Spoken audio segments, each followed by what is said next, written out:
Makati Productions presents an original Star Wars story. Legacies in Book 2. Departed Gods. Written by Gregory O. Scott. The Force has gone silent galaxy-wide, plunging everything into uncertainty. The weakened, the Sith sow chaos in the Galactic Federation, and Marasiah fell struggles tried to hold it together.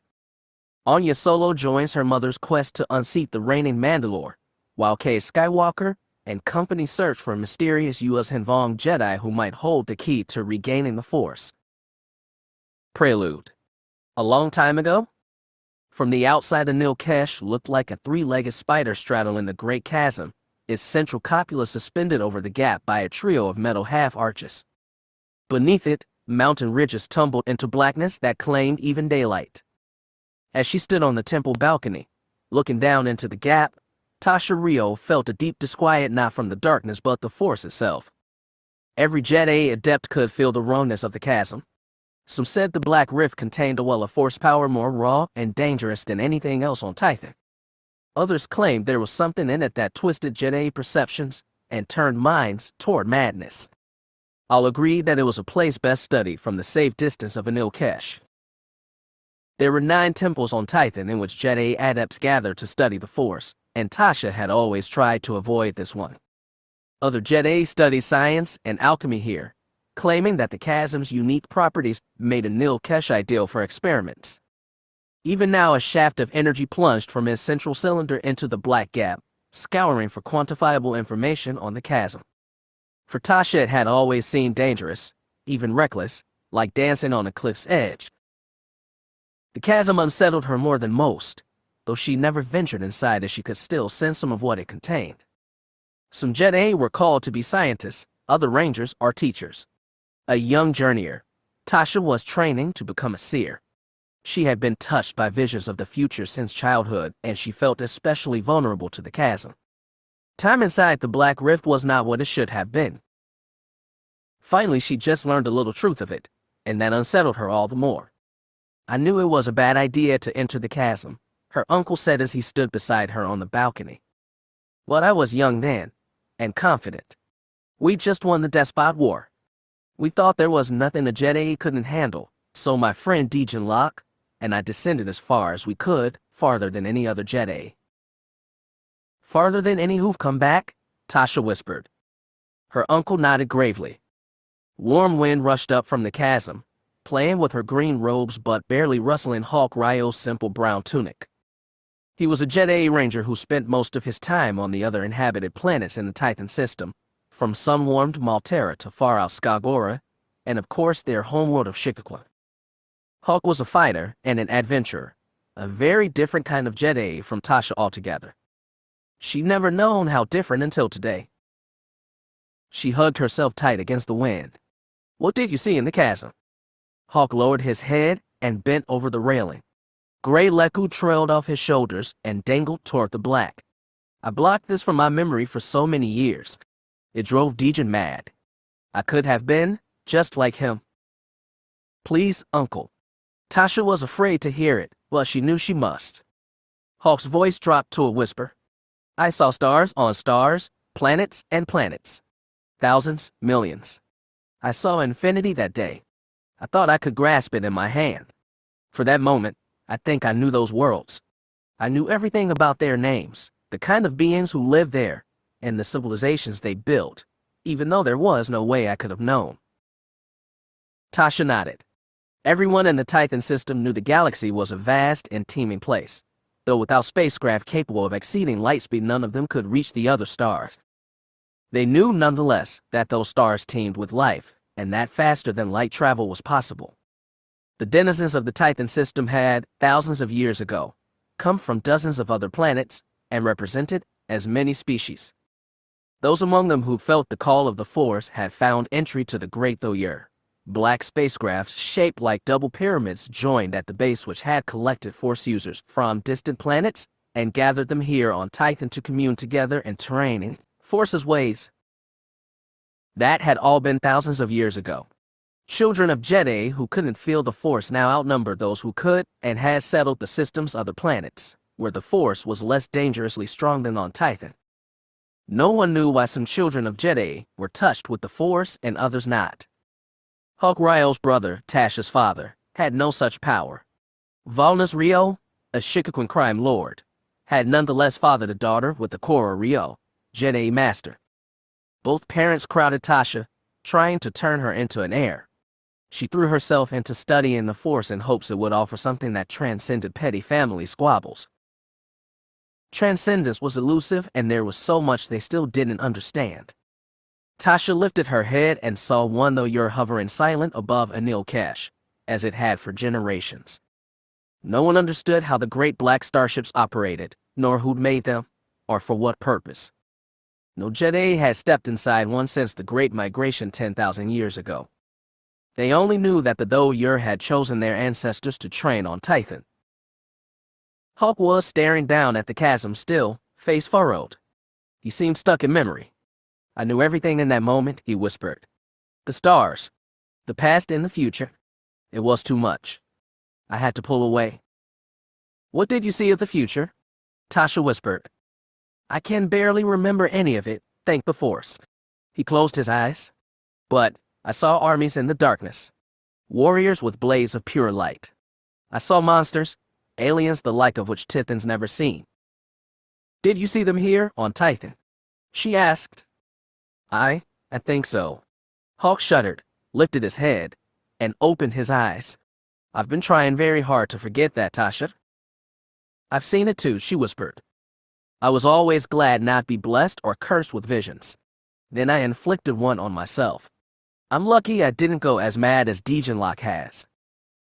She touched her uncle's arm. It's not just the future we saw. It's now. Now. I've met the pilot of the strange starship that crashed here weeks ago. He's human and can use the Force, but in a different way than any of the Jedi here. He doesn't care about keeping the opposite halves of him balanced. He draws entirely on his own anger and fear. He embraces both. She cast a look skyward. Beyond the hovering Though she saw the faint daytime outline of Ashla, the light-colored moon in Tython's sky. Bogan, the dark moon, was for now hidden, but often they occupied the sky together. It was the constant sight of those moons that had led the Jedi to theorize the Force has possessed two halves that needed to be kept in balance. Some Jedi, Hawk said wearily, can become unbalanced too. The human was trained to embrace Bogan. Bogan is all he knows. She shuddered at the memory but had to press on. I touched his mind. I saw some of what he's lived. It's a terrible thing, Uncle. No companionship, no love. He was raised to be a weapon. And in his memories I saw the weapon makers. Aliens like we've never known, Hawk said. Creatures with tall heads and eyes jutting out of stalk on either side. Green and blue skin, hairless but not scaled, like amphibians. They wield blades of light and they all use Bogan's power. He clenched the railing hard. And they sent that ship as a scout. They're coming to Tython. Your vision in the chasm is about to come true. Her uncle closed his eyes. She could feel him struggling to grapple with the unleashing of his memories, but she pressed on. The aliens are called the Rakata. They already have an empire that spans the stars, and they're coming here. Soon. They've embraced Bogan, stole the technology of other civilizations, and turned them all into weapons. They're monsters, Uncle. I don't know how we can survive this. He stiffened. The pilot told you all that. Not just him, she shook her head. Uncle, come with me to Akrakesh. She could feel Hawk's reluctance. The man wanted nothing more than to jump onto his ship and fly out to adventure in the farthest reaches of the Tython system. Though he was a ranger, he was also a Jedi, and he knew he could not evade his responsibilities. All right, he said, show me everything you found. From the chasm, it was several hours by air to Akrakesh. The Jedi of old had built their temples as stunning vistas, and this was no exception. Located atop of a high butte rising from salty seas, the complex at Akrakesh took the form of 8 monolithic stone slabs, evenly carved by Jedi craftsmen thousands of years ago and arranged in a circle around a broad, shallow lake. Beneath the edifice were quiet meditation chambers, large gathering halls, and secure vaults where the Jedi kept some of their most prized artifacts, some of which were said to date from the time of the Though arrival. like Anew and the other temples, although Ur hovered silently in the sky above. This one was larger than the other 8, and like them, nobody understood what purpose the great devices served. It was like they were standing sentinel over the temples, waiting for a command that only the Force could issue.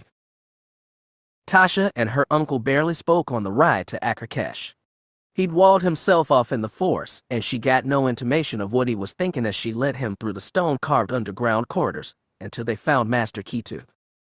The human, elegantly middle-aged with tan skin and a trim beard, was in a study room, poring over some of the old written histories, when the two Twi'leks entered.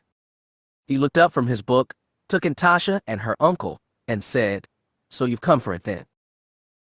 "He needs to know what we know," Taha said, but hesitated to tell more. Her uncle had been repressing memories of what he'd seen in the chasm for a decade, and she didn't want to drag out his secret. But Hawk said, "I need to know what Dejan Locke and I saw in the chasm. What we both saw." Kitu's eyes narrowed at the confession, but he nodded and rose. "I'd warn you, Hawk, what we've learned isn't comforting." The Jedi Ranger snorted. "I'm disturbed enough as it is. Tell me everything, Kitu." "Follow me, then." The human led them to the secure lower levels, Hawk behind him with Tasha in the rear. To her it felt like a funeral procession. When the human unlocked the door to the vault, Tasha saw it was just as she and Kitu had left it several days ago. The twin objects sitting on the table were an odd contrast. One was a skull with an elongated cranium, eye sockets mounted on either side, and a small jaw full of still sharp teeth. The other was a glass smooth and a-sided double pyramid, shaped like a though but small enough to hold in 2 hands. "We recovered the skull from the vehicle crash site," Kitu explained. Hawk bent close to look at it. "It's like nothing I've ever seen on Tython or any other world." "Do you think this is what you saw in your visions?" asked Tasha. Her uncle shook his head. "I don't know. What I saw was obscured by darkness, and it was alive. The human who survived the crash carried a weapon," she added. "A blade of light ignited by the power of the Force." Hawk's frown deepened, and he shifted attention to the double pyramid. "What is this? Some kind of holocron?" "It is exactly that," said Kitu. "Adept Rio, would you like to show us?" Tasha took a deep breath and steadied herself. The holocrons she'd worked with previously had been recorded by Jedi generations past and contained digital gatekeepers in the persona of long-dead masters. Part of her training as a seer had involved studying the past extensively, and while she was used to holocrons, this one reacted like no other. A powerful, concentrated Force presence was required to make it speak. On her first attempt, the device had shut her out, and she'd had to take it to senior masters for help. This time she had to at least try and do it herself. Tasha cupped the holocron between her palms, held it up before her, and reached out with the Force to connect with the energies pulsing through the ancient device. They reacted to her touch, and a ghostly blue image resolved from the pyramid's peak. The creature that appeared was another unfamiliar on Tython, at least to those still living. The tall, long-necked body was draped in robes, and the leathery blue face that peered out was roughly reptilian, with vertical slit eyes and a mouth of small, fine teeth. "Peace," the creature said. "I am Ania of the Qua, last of the Tython Qua, master of the holocron. Ask, Seeker, and I will guide you." "Fascinating," Hawk muttered. "Do we know how old this holocron is?" Master Kitu shook his head. Records by the early generations of Jedi reported being taught by Saurian aliens called Qua, but their kind had gone extinct on for Tython many thousands of years. Like the cephalopod Gree who supposedly built Tython's old city, time and obscurity had reduced them to legend. Opening the holocron had been easy for Tasha, now she ready for the hard part. Still firmly touching the device with the Force, she said, "Please, Master Ania, tell us again of the Rakata." The Qua in the image lowered his head, and the reply was mournful. "If you would revisit the coming grief, then I will not stop you. The Rakata are a pestilence on the galaxy that to our shame we, the Qua, unleashed." The image of Ania was replaced by one showing a sea of creatures with elongated heads and jutting eye stalks gathered around a single Qua. Behind the Qua was a great archway made seemingly of stone, but the arch's interior was set aglow by crisscrossing beams of light. Tasha had seen this before, and the holocron's next words were familiar. Through the use of the infinity gates by which we traversed the galaxy, we came to the Rakata homeworld of Lehen, drawn by the power of the cosmos, what you call the Force. The Force was strong within the Rakata, and, as we had done with so many worlds, we helped the Rakata understand that power and gave them advanced technology. But we wrongly misjudged the nature of the Rakata and underestimated their inclination toward evil. In all of our travels, never had we encountered a species that lived only to conquer and destroy. The Rakata cannibalized their own. By the time my people understood their true nature, it was too late. The next images showed the stalk-eyed beings, the Rakata, committing cascading acts of violence. They tortured their own, invaded other planets, and pummeled them with laser fire. They took captives by the millions, attached them to machinery, and brutally extracted life force from their bodies. Most horrifying of all, their deeds were accomplished by use of the Force. The Rakata ignored the balance of the cosmic power and stepped themselves in only one aspect of the Force, the dark side. Ultimately, they used it in it alone. They paired their aggression with the new technology we had given them and left Lehen on a journey of conquest. They conquered and enslaved world after world, calling themselves the Infinite Empire. Their target almost always was a planet rich in the Force. They discovered they could induce hate and fear in Force-sensitive beings they enslaved and harnessed that energy to power their warships. Hulk winced as he watched. It was little easier for Tasha, though she'd seen it before. It was just a recording, but she could almost feel the hideous dark energy that emanated from the Rakata. Theirs was the darkness of Bogan spread across an entire civilization. No one could have conjured a more terrifying nightmare. The next images showed more war, but of a different kind. Explosions flashed and bodies, Rakata and Qua both, spread around the luminous stone arch they'd seen before. The holocron said, ultimately, the Rakata wanted the secret of Infinity Gate technology. We refused to give it to them, so they made war on us, their benefactors. We did not give it to them. Many Qua died holding off the Rakata on Lehen until the Infinity Gate there could be destroyed. A great explosion filled the projection, overtaking and apparently destroying the glowing arch. Abruptly the light died and was replaced by the sole figure of Anang himself. Following the Rakatan debacle, my people destroyed or disabled most of the gates and retreated to our homeworld, Dathomir. We withdrew from the galaxy in the face of increasing Rakatan aggression, knowing we helped unleash the Rakata on the galaxy. Some few remained here on Tython. I was among them. The Qua's voice became mournful. The Rakata are powerful, brutal, and if they come to your world, you are doomed. I am sorry. Tasha could feel her uncle gather anger, but when Hawk spoke, his voice was level. I can't accept that. What is the Force for if it can't save us against monsters like that? Anang shook his head. My people once ruled a vast stellar empire. We were at our height when the Rakata rose to power. Even with the Force as our ally, we were unable to defeat them. Then Bogan is stronger, Hawk muttered. If by Bogan you mean the dark, untamed aspects of the Force, you are wrong. Anang said it as a rebuke. However, the Rakata have mastered it in a way neither we Qua nor our contemporaries could. Tasha had read about the Qua in her studies. Along with the Gree, the Killiks, and several other species, they'd been cited as one of the great civilizations to have spanned the stars, but were already in decline at the time the Jedi Order was founded on Tython. She'd never gotten a chance to consult Qua sources directly, and knew this was the only chance she'd ever have. Master Anang, she said, you make it sound like all the Rakata can touch the Force instead of just a select few. Is that right? It is. And what's the same among your people? The face in holocron looked surprisingly reticent. It was, for many eons. Yet when the Rakata began to rise, our own connection with the Force started to diminish. It began revealing itself to fewer and few individuals. Some of us theorized the Force was withdrawing as punishment for unleashing the Rakata on the galaxy. Others thought the Rakata had engineered a way to steal our power from us or infected us with the disease. If a solution to this dilemma has ever been found, I do now know it. What about your contemporaries, like the Gree? I believe the Force withdrew from them too.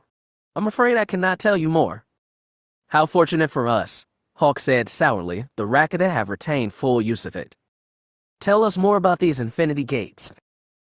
Tasha had read a little of them in her studies. Supposedly the constructs could instantly transport matter across the galaxy without need of a spaceship. Jedi scientists had a theoretical understanding of faster-than-light travel, but all the ones she'd known had dismissed the gates as legend. With the gates, we quadbridged the stars, Anang said. We traveled by spacecraft as well, but the major worlds in our holdings were linked by instant travel. How did they operate? Tasha asked. Were two gates specifically linked, or could one gate transport matter to different locations? Anang's chuckle was dry and rattling. We call them infinity gates because that is what they granted, infinity. Beside Tasha, Hawk muttered, stars on stars, planets on planets. His words didn't register to the holocron, which continued, one of our gates could lead anywhere in our empire. I understand the Gree had a parallel system, though their gates could only lead to a matching destination. Whether they stole our machinery or we improved theirs, I cannot say. Some things are lost even to me. Master Ketu, undistracted by technological talk, asked, Master Anang, in your time, could sentience from all the major civilizations touch the Force naturally? If you mean was it available to all, then yes. Then why is it only some of us here can touch the Force? Even children born to two Jedi parents sometimes can't use it. We have to send them off-world, to Kalamar or Shikakwa, for their own safety. Other times the Force manifests itself in the parents or non-Jedi children. We've never been able to understand how or why. The Qua shook his head. If we knew why you younger races can't touch the Force so rarely, we might have an explanation for our own loss. I'm sorry, Master Jedi. I have no solution for your problem. No solution for any problem? Tasha thought grimly. Though the Force tugged her toward the future, her visions always raised more questions than answers, which was why she'd often looked to the past for guidance instead. Sometimes it offered wisdom. Now, more questions and worse, dread. I have little solace to offer you, said Anang. However, I will say this. Though the Jedi are small in number, your connection with the Force is richer than anything the Rakata will ever know. They drown in their own darkness. When they come to Titan, you must stand firm and be ready to make whatever sacrifice is necessary to protect your home. You already told us we were doomed, Hawk said bitterly. And it is when facing death that you must stand bravely. Though you're gathered, you Jedi, for a purpose. For 10,000 years you have trained. Perhaps now you will finally discover what that purpose is. But you must stand firm. Stand firm and face our deaths, said Hawk. I wouldn't surrender like a coward, Master Ketu said. Nor should you. Consider this your trial, Jedi. Stand firm. Then, all its words apparently said, the holocron went dark in Tasha's hands. Carefully, she set the double pyramid on the table next to the Rakata skull. They combined to make a unique portrait of doom. Master Ketu drew in breath. We must get ready immediately. We don't know when the Rakata are coming, but they're on their way. Tasha looked to her uncle. His head was bowed and he was lost in thought. She said, I won't surrender. But realistically, what can we do? What can I do? She thought. She was just a journeyer, not yet a full Jedi, and no warrior besides. She'd always sought wisdom in archives and truth in Force-granted visions. Both of them had combined to leave her feeling helpless and defeated. We'll muster all Jedi, said Ketu. Prepare for a defense of the outer worlds, though it sounds as though Titan will be their final destination. They do seek Force-powerful words, Tasha agreed. It's not just that, her uncle rasped. With great effort, Hawk straightened, looked them in the eye, and said, we know exactly what the Rakata are coming for. It's the same as what's in the chasm. He held out a hand and closed it to a half fist. Stars on stars. Planets on planets. Infinity in the palm of your hand. Ketu narrowed his eyes. Whatever lies inside the chasm, it's too dangerous to investigate now. Not when these, Monsters are coming for us. Or, Tasha thought, it was all the more imperative that they learn the truth. Kitu didn't seem eager to try, her uncle less so. He'd barely escaped the chasm once with his mind intact. His haunted eyes said there were some revelations they could not afford to know. She clasped gray hands together to stop them trembling. In a time like this, it seemed a weak and petty thing to fall back of the Jedi credo, but she recited it silently to herself. There is no ignorance, there is knowledge. There is no fear, there is power. I am the heart of the Force. I am the revealing fire of light. I am the mystery of darkness, in balance with chaos and harmony. Immortal in the Force. The words, drilled into her by her masters, delivered some comfort. If solace would endure in the face of the storm to come, she couldn't say. The Force gave her no answer at all. Chapter 1. He put on his armor one piece at a time. First came the gauntlets that stretched from knuckles to elbow. Both were colored scarlet, but one was plasteel, one cortosis. Next came the pieces over the abdomen, and then the chest, still scarlet, fitted firmly over black bodysuit. Then the double-layered shoulder pads, and the draping auburn cape. And, finally, the most important piece of all, the silver cylinder of a lightsaber, affixed at the belt. Ganner Creek looked the image of a perfect Imperial knight, but he felt like a lie. He stood among the line of 24 knights gathered in the secure hangar room within the government palace on Coruscant. Soon they would file into the waiting airspeeder and join Marasiah fell at the inauguration of the Galactic Federation's new Senate. The Empress had insisted on having her most senior knights present for the occasion, and had explicitly invited Ganner. He appreciated her trust but was in no way eager to stand in front of the thousands of holocrons that would record the event. He had the armor and the lightsaber but not the Force, and it was hard to think of himself like a real knight. It was even harder, knowing that all this was his fault. When he first lost the Force when he'd been kidnapped by Darth Plagueis, injected with her midichlorian deforming virus, and returned to Coruscant to spread the disease till all his friends and comrades' regret had consumed him. He lost the desire to go on, and nearly taken his own life. Now he did everything possible to avoid looking back, lest he lose himself again in that despairing void. Even without the Force, the man behind him sensed his thoughts. "Chin up, Ganner," said Antares Draco. "You can't look gloomy for the Empress." "Your wife," Ganner thought. "I'll do my best to smile for the cameras," he said without humor. "This is an important day. We need to be strong for her. I know that, and I'll do what I need to." Another voice said behind him, "What you'll need to do is stand behind the podium like a statue for a few hours." "Nothing more?" Ganner turned to see Azlyn Rae approach. Like Antares, he wouldn't have been able to endure recent months without her. A former Jedi apprentice who'd found refuge with the Imperial Knights, Azlyn stood apart from the others both for her history and her appearance. A near-fatal fight with Darth Cade on Abaddon had left her with scars on her face and a modified suit of red armor that included a respiration system to replace her ruined lungs. After Abaddon, Ganner had stood with her to help reshape her broken body and hurt mind. Lately she'd been returning the favor and helped him deal with the harm Maladi had inflicted. But even friendship, from a person he cared deeply about, was not enough. He needed the Force to be whole. Antares was a stalwart and true knight, and he'd never fully trusted Azlyn for her mixed allegiances. Today, though, he seemed glad to have her present. "Master Rae is right, Ganner. We're essentially going to be decorations. Today is about Sia and the Senate, as it should be." "Exactly." Azlyn crossed arms beneath her respirator. "After facing the Sith, are elected senators really that hard? I doubt it. I'm sure Sia would say they're just as dangerous, but in a different way." Antares said. "Alliance sympathizers still outnumber our senators almost 3-1. It's not something Sia would have allowed, but Stasi forced her hand when she was weak. And all the time I've known her, the Empress has been very good at projecting strength. She has to be. The Alliance senators will eat her up like prohibitos if they think she's weak." "It can't be as bad as all that," Ganner said. "And are they really Alliance senators? I thought we're all a federation now." Ideally, yes, said Aslan. But practically, a lot of those new senators got elected because they stood against Cade and against Roan Fel. In their minds and the minds of the electorate, their alliance. It was likely true.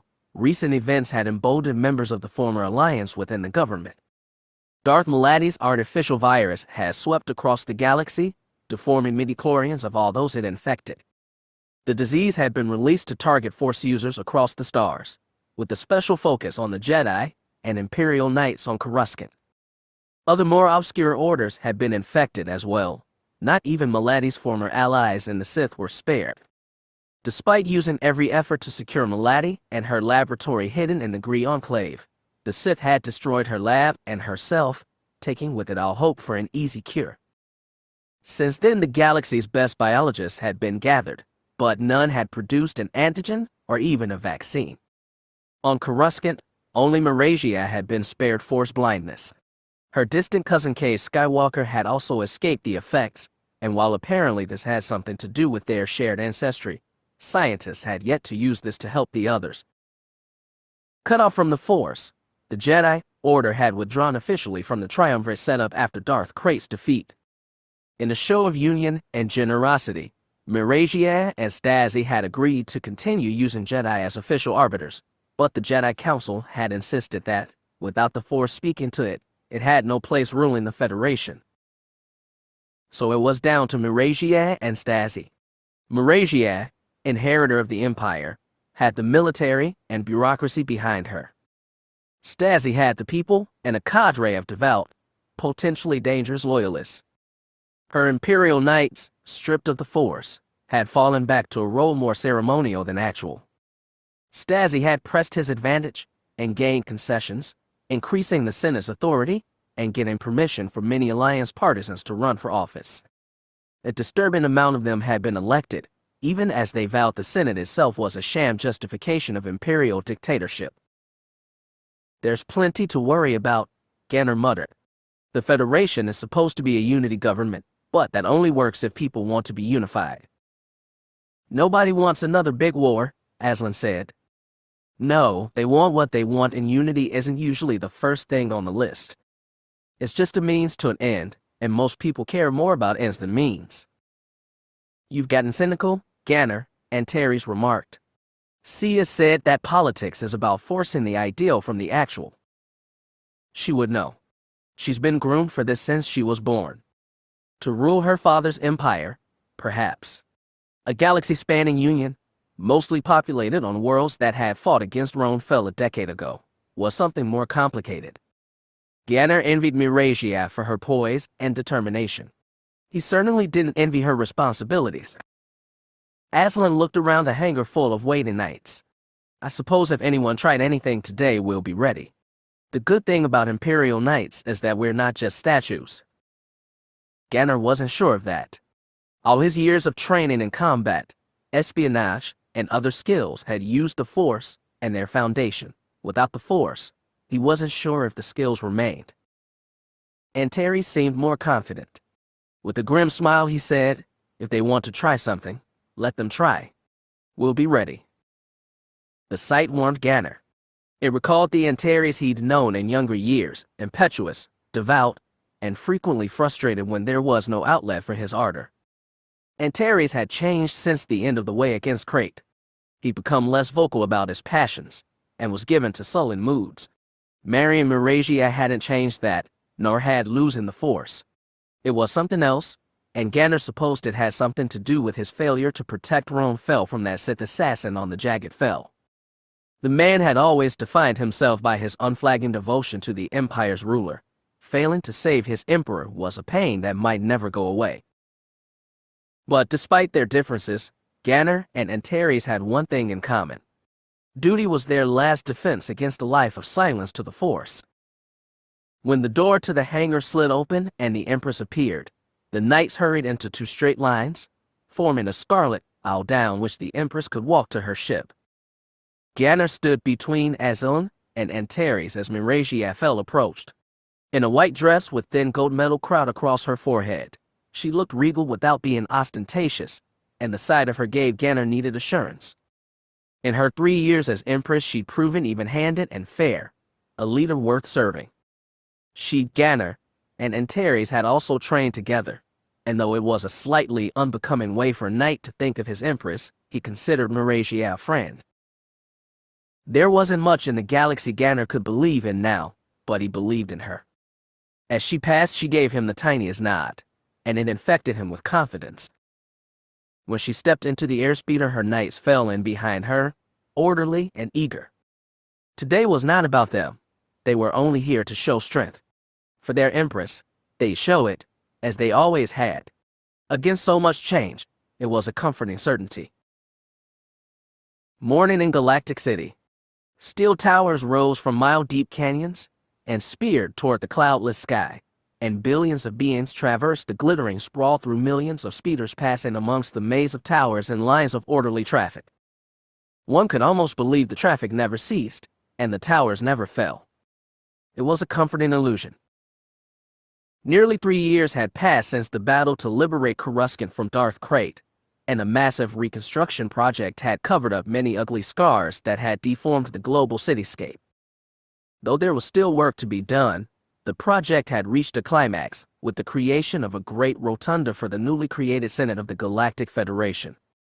The broad dome rose a kilometer due south of the governing palace complex, from a relative low point in the cityscape that had once contained the Senate Hall for the Galactic Alliance. Cade had demolished the hall and the Senate less than a year after seizing power. As part of the treaty that ended the war, Empress Marasiah had promised a new Senate and new hall to be established within 3 years of the war's end, and she'd kept her promise. Some had wanted the new rotunda to be an exact replica of the one Cade had destroyed, but Marasiah's advisors, proud Imperials to a one, had warned against indulging in pro-Alliance nostalgia. She'd agreed, and approved a design that was more humble, with less adornments than the old Alliance Hall, but with a larger footprint. This allowed for more seats and more senators from sectors all across the galaxy, including those formerly aligned with both the Alliance and the Empire. Thus Marasiah could claim that she was presiding over an electorate more vast and unified than anything since the Old Republic nearly 2 centuries ago. The size of the assembly was without question. The unity was about to be put to the test. Marasiah began the inaugural session with a convocation speech. It started, of course, with talk of unity and praise to all newly elected members of the august body. Inflating egos in her audience was expected, even perfunctory. Once she was done with it, Marasiah began outlining the specific powers they were being invested with. Senators and their subcommittees were being given considerably authority in local affairs, as well as withdrawing of budgets and outlining policy. Some things were still beyond their reach, notably final command of the military and the guidelines for devolution of power among Federation sectors. All of this was according to the agreement she'd reached with Gar Stasi, who stood at the rear of the central platform in the blue and gold uniform of a Galactic Alliance admiral. The choice of dress was itself a bold statement, all the more because he hadn't stated his intention to wear it in advance. Marasiah could hardly object, not when the platform was also occupied by Imperial knights dressed in full scarlet. It was clearly a calculated show of strength on Stasi's part, meant to remind everyone of his role as the Alliance's lead defender for nearly a decade. It also reminded that the Senate was convening on terms closer to Stasi's than Marasiah's. As she stood on the podium, Marasiah felt the bristling emotions crammed into the audience chamber. Sitting side by side were Alliance partisans, devout Imperials, stolid pragmatists, and speakers for 100 minor factions that had done everything to stay neutral in the past decade's wars. Her father would have argued that democracy was an invitation to anarchy. Stasi insisted that any government that did not rule by decree of those governed could not be legitimate. As she delivered her speech and soaked in the senator's collective force essence, Marasiah was grasped by the conviction that both were right. After she was finished, she stepped aside to let Stasi give a speech of his own. The admiral could rally a crowd with charismatic words. He'd have never led a guerrilla war for nearly a decade without those skills. Yet here he was understated and serious, his uniform more triumphalist than any of his words. When he was done, he stepped aside and yielded the podium to Marasiah. She called the Senate to its first order of business, electing a speaker who would manage regular sessions. Senators would put forward their candidacies today and vote 3 days later. And once Marasiah began the process, she stepped away from the podium to watch. With so many new members to the electorate, it had been impossible to familiarize herself with all of them. But her uncle Hagram, who acted as her intelligence chief, had briefed her on the most noteworthy representative. Of the senators who submitted themselves as candidates, there were no surprises.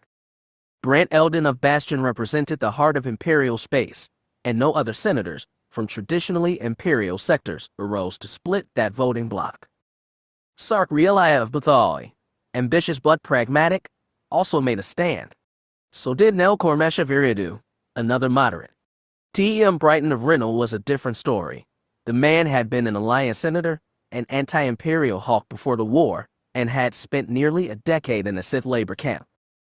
With all those credentials, and a pugnacious attitude besides, it was no surprise the middle-aged human stood to represent the Alliance radicals in the Senate. The amount of applause he received was disheartening, but Marasiah let nothing show on her face. The only surprise was in who did not stand. Parat Darrell, a Chagrian who fought in Stasi's guerrilla fleet during the war, was said to be charismatic and ambitious, but he'd apparently stood down in favor of Brighton. So did Moniagayan, another of Stasi's soldiers, who was also the Knights of an Alliance triumvirate murdered by Darth Plagueis. Marasiah watched them both as the other senators gave candidacy speeches. Neither betrayed their intentions, but she knew they had the stories and support to sway many votes. Once the candidates had made their announcements, Marasiah directed the Senate to other matters, and Moniagayan was the first to rise and speak. "It is an honor to speak to you today," she began. "It's an honor to be here, celebrating the return of democracy galactic government." Her tone had been restrained, but the words were enough to draw more than half of the senators to their feet, applauding or giving their species equivalent thereof. Marasiah, of course, allowed no response. When she glanced sidelong at Stasi, she saw only a smile on his flat green face. When the cheers died down, Gayan said, "I am also honored to be gathered with you in such a majestic convocation center. It's as splendid as the old Alliance Senate Hall in which my father presided." Over the past 3 years, the Federation government had done a splendid job rebuilding Coruscant and covering up the scars left by the Sith. Marasiah heard the reservation in her voice and knew what came next. "It's good to have an august capital," Gayan continued, "but the goal of government should always be to take care of its people. As senator elected to represent the survivors of my homeworld's genocide, I'm sad to stand before you and insist that not enough had been done to help them.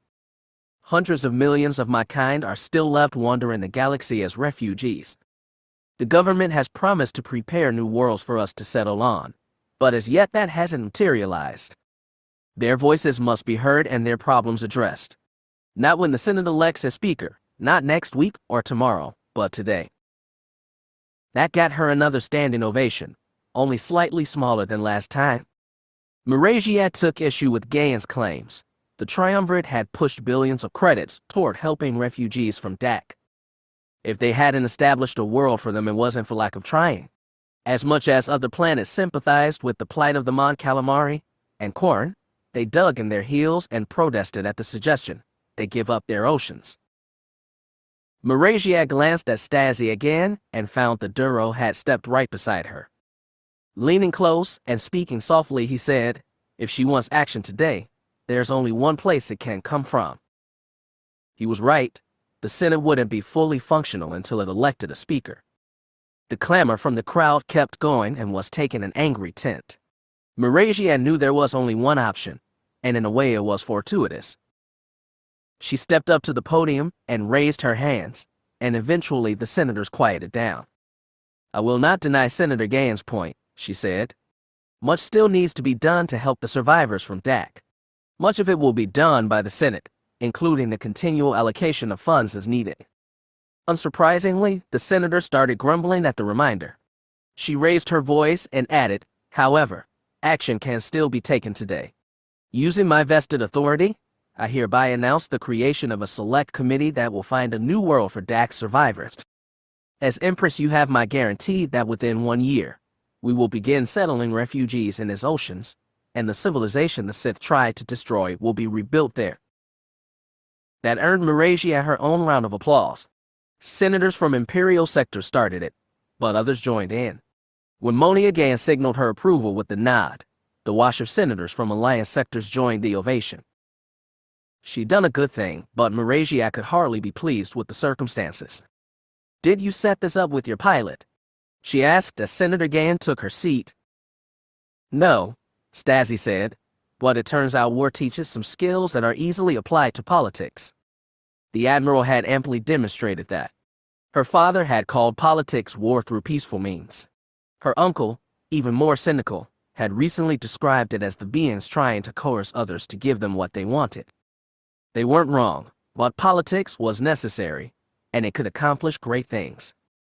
If she didn't believe that, she'd have never allowed for the creation of a Senate at all. Marasiah only hoped her promise would be half as easy to carry out as it had been to make.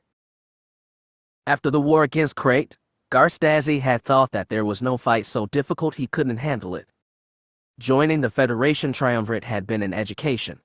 As a soldier, he'd often looked down on politicians as weak-willed and indecisive, more concerned with currying favors than protecting the alliance. He'd come to understand that the campaigns they waged were even more complicated than an admiral's, and despite their lack of flash, they could be just as important. Stasi felt that acutely as he stepped inside Porad Darrell's apartment, located in one of the residential skyscrapers built to house the new senators. The homes in this high-rise were of standardized design, but he was immediately impressed by how much character Darrell had added to his. The walls and carpet were a soft blue-green, recalling the waters of Kampala. The tables and chairs had been fused from glass, and light fixtures hanging from the ceiling were sculpted like sea flowers. "You've done a wonderful job with the decor," Stasi told Darrell as he shook the young Chagrian's hand. "I have my wife to thank for that," Darrell smiled, baring two sharp canines. "She wanted a place where we could feel at home." The senator led Stasi through the living room and into the dining room, where a number of familiar beings were already gathered. T.M. Brighton sat at the table's head, flanked on either side by Senators Nellerin from the Senate sector and Kaiga from Chandrilla, hunched together in conversation.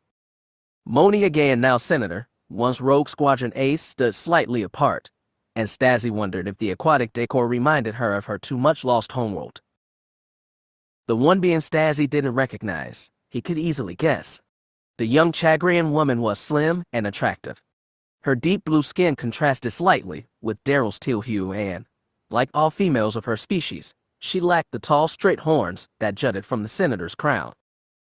Porad Darrell drew her by the hand away from the table. "Admiral Stasi, this is my wife." "It's an honor to meet you, Madam Darrell."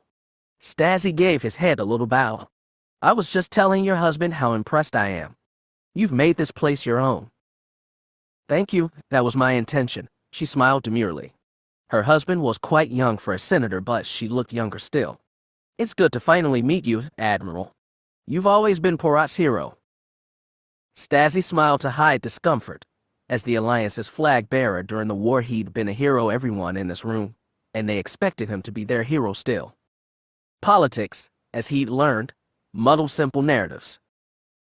Darrell and his wife directed Stasi to a seat at the end of the table opposite Brighton. Once he sat down, the others did too, and the meeting was joined. Brighton folded his hands and looked across the tabletop at Stasi. His careworn face creased to a smile. "It's good to see you, Admiral. I'm glad you accepted my invitation." Stasi simply nodded. Darrell hadn't explicitly told him that one of the 4 candidates for Senate Speaker would be present. He'd asked Stasi to join him for a talk with several allies, and the Admiral had guessed from there. That was another reason he disliked politics. Discretion demanded so much go unsaid. As if reading the Durr's mind, Brighton said, "I know you're a soldier at heart, and you like to get to the point of things. So I'll say it simply. Everyone here had agreed to support my campaign for Senate Speaker. They are confident they could pull votes from others and create a strong voting bloc aligned with Alliance values. We'd like to know how much support we can expect from you." Stasi gave the man credit. He got to the point. My authority is totally separate from the new legislatures, he said. Neither I nor Empress Fel are allowed to act on it. That's why you're electing a speaker in the first place. We know that, Admiral, said Senator Cade. Whereas Brighton's harsh wartime experience showed on his face, the Chandrilan woman had a gentler demeanor. But more than 2/3 of the senators come from worlds that used to be alliance. All of them will be looking to you for guidance. Unofficially, we were hoping you could make clear which candidate best promotes alliance values. Stasi took a breath. The alliance, if you recall, has something of a values problem in its final years. Many planets stood against imperial aggression and fought valiantly. Others seceded or refused to bring troops into our fight. Like Iridu, Daryl said pointedly, it will be interesting to see what line Senator Cormash walks in his campaign. Indeed, and there were others, like the Bothans and Reelia, who stood with Coruscant unenthusiastically. So I'm afraid when you speak about alliance values, I have a hard time remembering what they actually were. Half the table opened mouths to object, and Stasi held a hand to stop them. Further, this is not the Alliance Senate. The Imperial sectors have a sizable presence, and they'll have to be accommodated, one way or another. They'll all vote for Senator Eldon, said Nellorin. The Nosaurian clacked his beak in disdain. The Imperials are smart enough to present a united front. We have to do the same. That still leaves Reelia and Cormash, Moni again said. They can split the vote between so-called moderates, insisted Nellorin, disdain heavy on the final word. Unless one of them bows out, in which case the other has best chance to win, added Cade. Even among comrades there were testy disagreements. Stasi kept his eyes on Brighton, who said, right now, we have to believe the race will be between myself and Senator Eldon. The Imperials are less than 1/3 of the Senate. We cannot let them wrest control of the legislature. It would be as good as surrendering to them a second time. And we know you don't surrender, Admiral. Well played, Stasi thought. Of course I don't, and I also want to see the preservation of alliance values, as you speak of them. But this is fundamentally a coalition government. I've been watching Marasiah Fel very closely. As far as I can tell, she's had no contact with Senator Eldon. I don't expect her to do anything to prop up his campaign. She doesn't need to. The Imperials obey their leaders slavishly, said Nellorin. It's what makes them Imperials. So you're saying alliance free thinking is our biggest weakness? Asked Monia. The Nosaurian blinked. A strength in one situation can be a weakness in another. You're the tactician, Admiral. Don't you agree? I do, Stasi admitted. But that's all beside the point. If we're to preserve peace in this galaxy, we have to preserve the coalition government. That means we maintain a situation where Alliance and Imperials can continue to work together. Does that mean you'll support Reelia or Cormash? Daryl asked in disbelief. Their pragmatism, Stasi thought, might sustain a coalition better than Brighton's idealism, but he couldn't say that. My point is that I cannot be seen to take sides. As long as the Empress avoids it, so will it. Admiral, we're not asking you to do anything officially or publicly, Brighton said patiently. We're merely asking what you can do quietly. Simply talking with a few senators in private, swaying them to our cause, could tip the election in our favor. There's little I can do quietly nowadays. Nor you either. You should expect word of this meeting to start spreading around the rumor mills. I'm prepared for that, Brighton nodded. So are you, if you came here. The purpose of this meeting was not fully explained. But if I keep getting spotted at meetings with your allies, our hopeful allies, it damages my credibility. And it damages that of the entire government. Letting Imperials take full control would hurt it even more, insisted Daryl. And do you really believe Fel won't help other Imperials? I believe Marasiah Fel is an honorable woman, Stasi said honestly. She's Imperial enough to be hard-headed and dictatorial, but at least she tries to be fair. I trust her far more than her father. I was able to get her to concede more power to the Senate than I expected, and I don't intend for those powers to fall back into Imperial hands. But I can't act here, publicly or privately. I'm sorry. He watched expressions wilt across the table, all except for Brighton, who still kept admirable aplomb. I respect your position, Admiral. I just hope it doesn't cost us the Senate. So do I, Stasi said. He took no joy in any of this. He knew Brighton had suffered greatly for his belief in democracy. Darrow and Gayan had fought fearlessly in his renegade fleet. Nellerin had gone to prison and Kaiga had lost several family members to Krait's killers. These were good beings, and if there had been more of them in the Alliance a decade ago, maybe the Empire wouldn't have won the war. Just thinking those thoughts made him sick inside. If the Imperial bloc really did take control of the Senate, he'd regret sticking so close to the rules. Stasi exhaled. I can't canvass on your behalf. However, am I willing to offer advice? Quietly. Privately. He looked around the table. Preferably to only one of you. Another one of these big gatherings, and the rumors will be impossible to stop. Relief showed through. He was expecting Monia to volunteer, but Darrow raised a hand first. I'd be honored to liaise with you, Admiral. Thank you, Senator. I can't promise my advice will be useful. I'm sure it will, Admiral. The admiration was back on their faces. It made Stasi uncomfortable again. I can recommend strategies, and maybe share information about other campaigns, but in the end you will have to win this election by yourselves.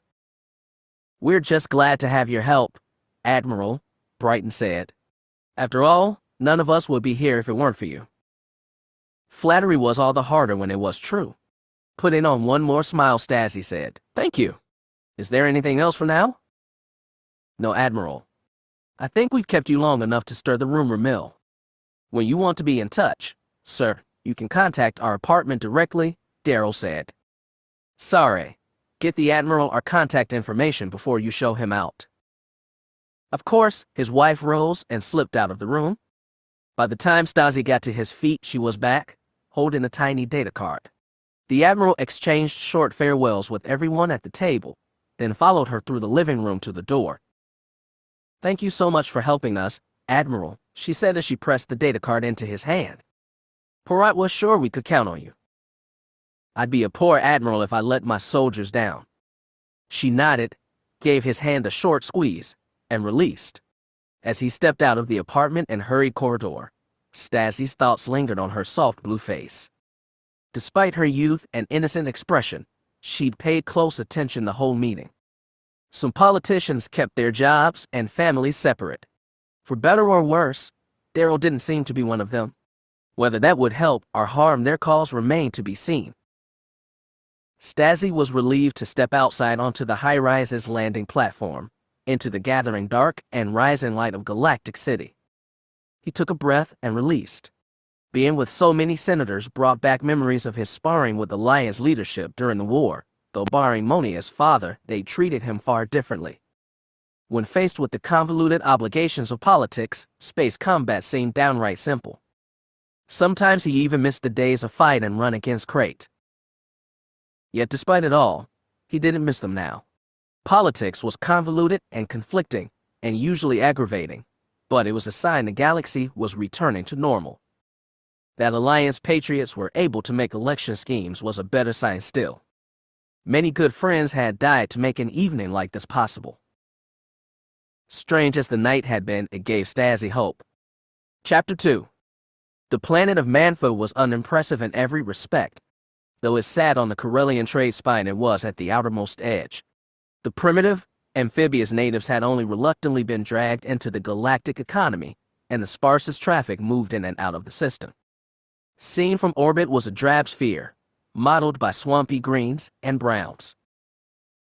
It was for those very reasons that Darth Nil had chosen it as the starting point of his campaign, that, and his proximity to Seijo, his birth planet and the main colony world of his people, the Nagai.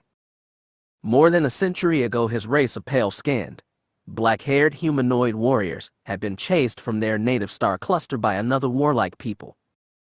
The Nagai had seized Seijo, Manfa, and dozens of other worlds in their quest for living space, only to be beaten off most of them by the fledgling New Republic. Less than 15 years ago, Nil himself had led his renascent people to recapture their former glory. That was to say, the man he'd been had led them. The Alliance and Imperials had crushed Relic Kaysharn and his war fleet at Terminus, and the beaten warlord had survived only because the one Sith had plucked him from the wreckage of his ship and brought him to Corbin, where he'd begun his education in power greater than anything he'd imagined. Though he no longer had the Force, Nil still possessed the wisdom he'd gained in Darth Plagueis' service. He had learned his lessons, and this time he would do it right. When the Nagai fleet dropped out of hyperspace over Manfa, Nil was standing at the fore of the bridge on his flagship Krishnak. It was not the largest ship in the fleet, but massed less than half of a standard Imperial Star Destroyer. Instead, it was a swift and deadly vessel, and Nil felt confident on his deck as he watched the rest of the fleet swarm ahead toward Manfa. No two Nagai warships were identical, and he knew their cobbled-together, mismatched appearance tended to confuse the enemy. Better still, it led them to underestimate the Nagai, something Nil was counting on for his new campaign. For today, however, shock and awe were the priorities. Manfa possessed a handful of orbital defense platforms, which the Nagai quickly targeted. Their ships were small and fast and maneuverable, and the turbolaser blasts they couldn't evade, they absorbed. Missiles arced from the attacking ships and quickly overwhelmed the station's defenses. As Manfa swelled to fill the entire bridge viewport, Nil saw explosions light up like a loose garland around his waist. 6 stations destroyed, Lord, reported a voice behind him. Nil turned from the beautiful destruction to see Darth Plagueis. With his bald dome laced with elaborate black and red Sith tattoos, the Sakayan stood out against a crew of monochrome Nagai. The surviving members of the one Sith were sparse, and he spread them thinly in command positions throughout the fleet. Since the death of Lord Crate, Nil had been steadily building connections with those on Seijo, who saw Relic Kaysharn's defeat a decade ago as something to be avenged. When the Force had been suddenly stolen from them by Maladi's virus, Nil had resolved to stand firm and continue his original plan. The Force's silence had, in fact, added urgency to his conquest. Has anything launched from the surface? Nil asked Plagueis. Not yet, Lord. We don't believe they got any communications through our jamming field either. Excellent. Nil stalked away from the viewport to the tactical display holo, which showed the Nagai fleet scattering wide to form a blockade around Manfa. It was a very loose net, but Nagai ships were fast, and they'd be able to intercept any vessel that tried to run. As he and Plagueis watched, the holo marked a handful of ships trying to do just that, but they were immediately intercepted by the closest Nagai. Some were destroyed and the rest fell back to the surface. They've been cowed quickly, Plagueis muttered. The natives aren't warriors. They surrendered easily last time, Nil said. Remembering his last campaign with the Nagai brought mixed feelings. After gaining the wisdom of the Sith, he couldn't help but see Relic Kaysharn as fatally arrogant. His ambitions had far outstripped his powers, and he'd gotten most of his navy destroyed because of it. Yet Kaysharn's compulsion to conquer and dominate had passed strong to Nil. After 15 years, he was wiser and stronger. Even without the Force, he believed that was true. Even if he could no longer command that universal power, he was still Sith. Like the Jedi and Imperial Knights, they all had to believe it, or they were lost. Tell our forward units to begin launching landing teams, but hold them in the upper atmosphere, Nil told the tactical officers. Move Ordath and Tikal into lower orbit over their capital and prepare an orbital barrage. His crew complied quickly. Some manning the new Nagai fleet were veterans of Kaysharn campaigns. Others were younger warriors who yearned to avenge past grievance. There were many on Seijo, too, who'd had their fill of conquest a decade ago and wanted the Nagai to stay on their homeworld in peace. Nil and his allies had put much effort over the past 3 years into silencing them and whipping the people into a war-hungry fighting force. Within 10 minutes, the landing teams were holding in the atmosphere, and Ordath and Tikal were ready to deliver their punishing blows. Darth Nil stalked over to the communication station and said, "Prepare a broadcast to the planet on all frequencies. Drop the local jamming field over Manfa." It took the crew less than a minute to comply. When they were ready, Nil bent close to the audio grill and said, "This is Relic Kaysharn, warlord of the Nagai. This world was ours twice before. We have come to reclaim it. If you recognize our authority, you will be welcomed into our new union of Outer Rim peoples. If you resist, we will rain punishment on your world that will make our past conquests look like child's games. You have 1 standard minute to surrender before we open fire. Please respond promptly. He stood back and waited. Vurik appeared at his shoulder and said, "They're probably trying to call for help. Even if it gets through our jamming, the nearest Federation base is sectors away. They will fall. The interesting part of this would be seeing what reaction Manfa's conquest got on Coruscant. He'd waited to launch his campaign until the Federation Senate was inaugurated. The brand new body had been cobbled together from pieces of the Alliance, the Empire, and other smaller entities, and most of those represented wouldn't give a damn about a few Outer Rim worlds being conquered. Eventually, Coruscant would have to take notice, but Nil was relying on the fractured Senate hampering a clear response. A minute passed. "No reply, Lord," said the comm officer. "Then tell Ordath and Tikalth to open fire." The young Nagai complied without hesitation. Knight glanced out the viewport, but Krishnak was too far away to spot anything more than tiny flashed on Manfa's surface. With each flare, thousands were dying beneath the guns of a Sith-led army. Nil felt a swell of the pride. It had been far too long. After a few volleys, Nil said, "Tell them to hold fire. Wait 2 minutes for a response." It took less than 1. The comm officer reported, "Manfa's government is offering unconditional surrender. They're requesting we be merciful." Nil's grinned. The Sith and the guy both his peoples had spent too long cowering before other powers. It was time to reclaim some of their lost dominance. "Tell them we will respect their wishes. Have Ordarth and Tikalth hold position and hold fire. Send the landing teams in." "Yes, Lord," the officer said eagerly. Nil looked over to Vurik. The Sakayan's face was a hard mask, but his eyes were bright and eager. This planet was unremarkable, and the victory small, but it had been a victory, and they'd been waiting too long for that. They deserved a moment to savor it. Once the moment passed, they'd prepare for the war to come. When the landing ships reached Manfa's surface, they disgorged tens of thousands of armed Nagai troops. Many secured the local government and military headquarters. Many more were sent to parade through the capital streets, silently and proudly proclaiming their dominance for a shocked and frightened populace that had never imagined they'd end this day under an occupying power. Not a single Sith went down to join the occupying force. Darth Havoc read many things into that. For start, Lord Nil wasn't ready to make public the Sith's role in this conquest. Truth would out eventually, but the revelation might unite the squabbling factions on Coruscant, and that was the opposite of what they wanted. It also spoke to the new status of the Sith. In Crate's day, they'd have proudly paraded their black and red bodies before a subject population. Now they were few, and worse, crippled by their deafness to the Force. They had to plan differently and command differently, acting from shadows, bringing down their enemies by subterfuge as had the Sith of old. Darth Nil was a former warlord, and subterfuge was not his specialty. Sending too many Sith to the floating world to kill Darth Red had nearly brought down their order.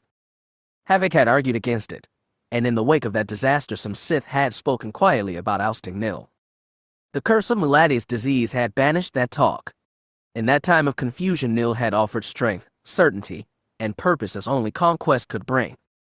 The Sith had fallen in line behind his plan, Havoc included, but the Aiktachi had hoped the Dark Lord might add something subtle to his strategy. Havoc chose to take it as an encouraging sign that he'd been summoned to Nil's flagship. After leaving the vessel he commanded at Manfa, his shuttle docked in Krishnak's hangar, and a group of black and white Nagai escorted him to the Dark Lord's private command salon at the base of the bridge power. Nil was alone, pacing in front of a viewport that looked down on the newly conquered world. The walls and tables of this room were adorned with a variety of artifacts that bespoke the occupant's character. Most were bladed and deadly weapons, and to Havoc's eye they seemed equally split between Sith and Nagai origin. He wondered how carefully Nil had curated that display, and whether he was sending a message to both groups. Nil turned from the viewport to face Havoc. After losing touch with the Force, The Sith had also lost the red gold irises that marked them a drawing from the Force's dark side. Havoc disliked reminders of the man he'd been and was discomforted by the sight of his own brown eyes in the mirror. Nils had reverted to their natural blood red, losing nothing of their old ferocity. Havoc envied him for that. Nil clasped hands behind his thin waist. "You did well commanding today." "Thank you, my lord." Havoc dipped his horns for a small bow. Then the guy took smooth steps forward. "You've always told me war is more than just blood and fire." "You're correct, of course. That's why you'll be taking a different role from now on. As our war continues, we'll have to pay close attention to Coruscant. Their reactions will dictate ours. We have agents in the capital, but I want you there to oversee them." Havoc nodded, quietly pleased. The Sith's agents were a mix of actual lords, now deprived of their power, and hired spies. One spy had been inserted into the medical complex where, for almost a year, the galaxy's best scientists had labored fruitlessly to counteract Maladi's virus. Others had been inserted into military and senatorial staff, though none were as close to the Empress or senior politicians as he'd liked. It was an operation in need of expansion. "Do I have permission to recruit new agents?" he asked. "Perhaps." Nil regarded him. "We'll discuss any growth of operations beforehand, and we'll keep in close contact all the while." "I understand," Havoc said, faintly disappointed. He had no desire to usurp control from Nil. Before he'd been Sith, he'd been an Imperial Knight, and even after learning way of the dark side, he had no compunction with serving another's cause. Still, he'd wished to make the spending on the capital his own.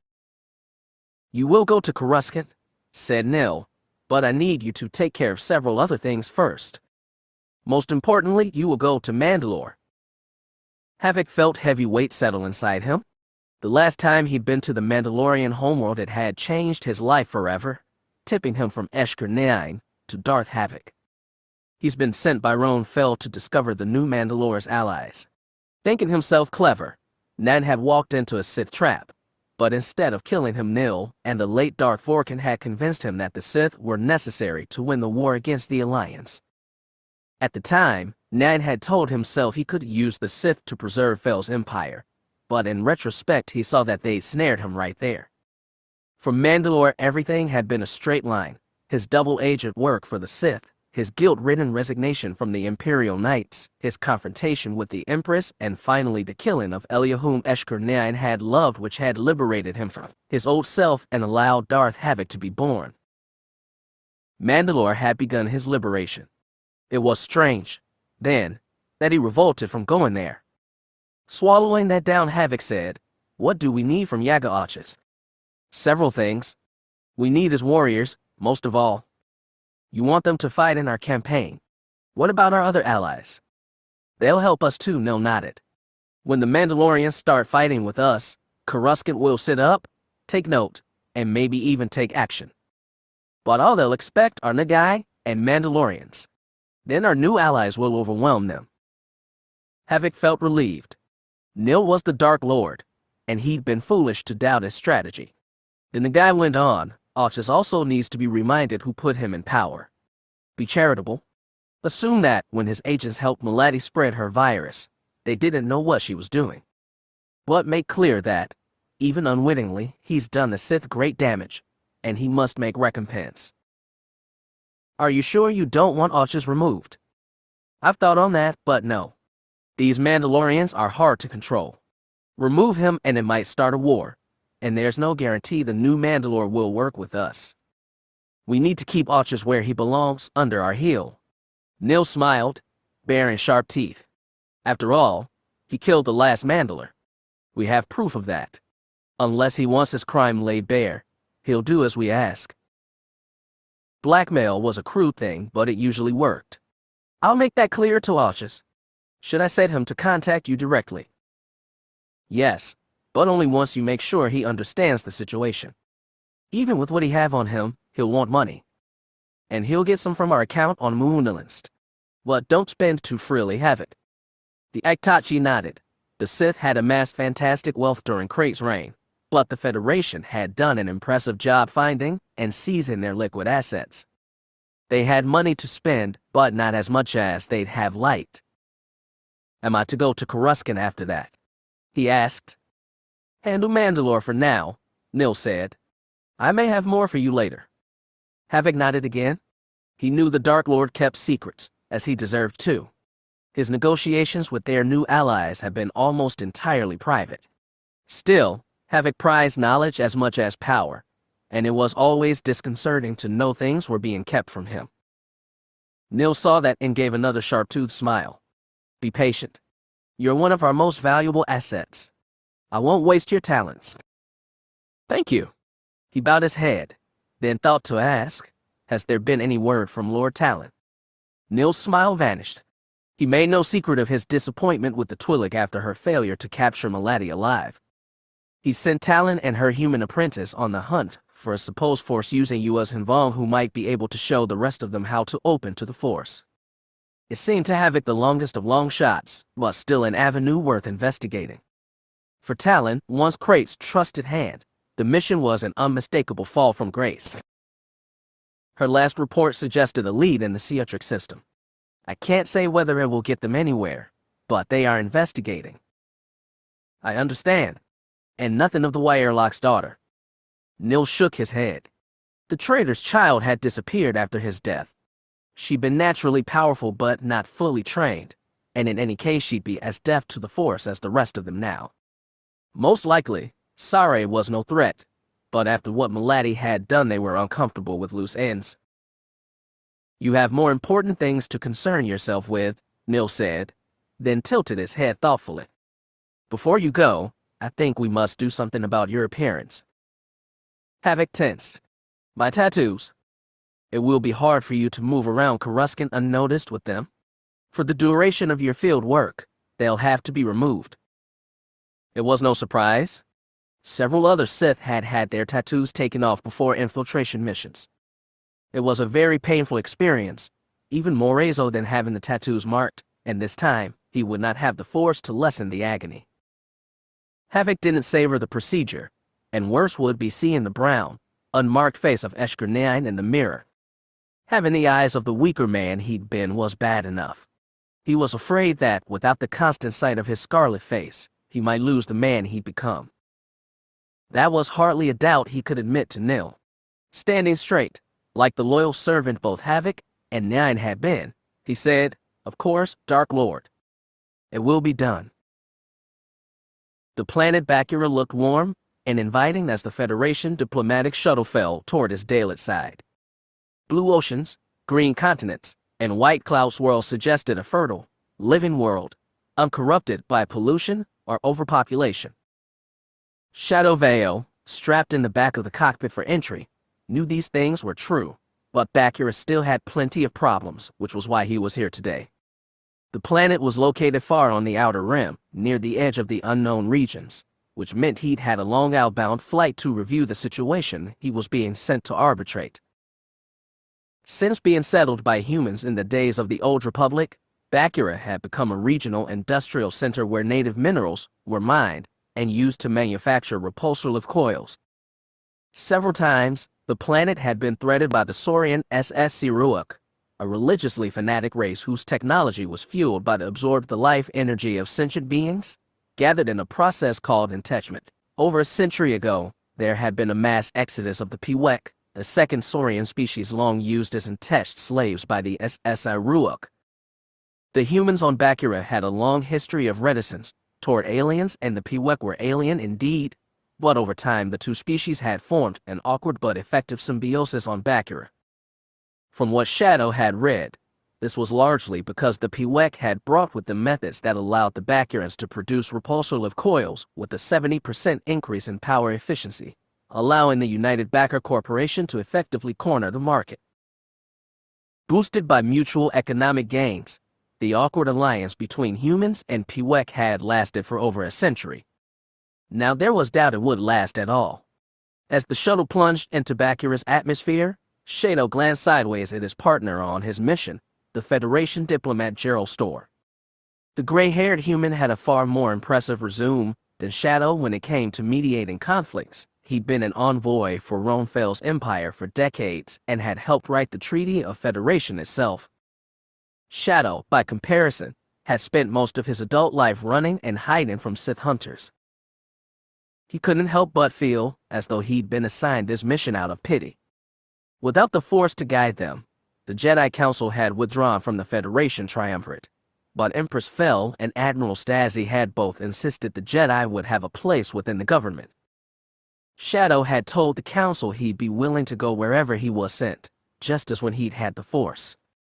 The Council's response had been to send him with Stor to Bakura, but as yet he wasn't sure if he was going as a fellow mediator, an attaché, or a mere observer. Once the shuttle pilot finished speaking with local flight control, he pivoted in his chair to look at Shadow and Stor. "We've been cleared to land at Solace DR Spaceport. You'll be escorted straight to the President's office." "A good start," Stor nodded. "Take us in." Shadow strained in his crash webbing to watch as the shuttle lowered altitude and raced over green fields and sporadic mountain ridges of Bakura's northern continent. A city gleamed on the horizon ahead, and as they drew closer he could see it was a sprawling thing with clusters of skyscrapers and thick lines of speeder traffic. Bakura was a long way from the core, but this metropolis seemed as wealthy and modern as anywhere in the galaxy. Stor was also leaning close for a better look. "Can you see the patches of Pewek settlements, Master Jedi?" he said. "Notice the thin spires and the depleted areas around them." Shadow looked over the cityscape again and saw what the human was talking about. According to the source material he'd been given, the Pewek had built their homes on Bakura as they had on the SS Siruvi homeworld, tall, narrow, and glassy spires clustered by the dozens. The style was distinct from the human-made skyscrapers, but more noticeable were the rings of unpaved land around each cluster. It seemed that, even in a city as populous and tight-packed as Solace DR, the Pewek areas were given careful birth.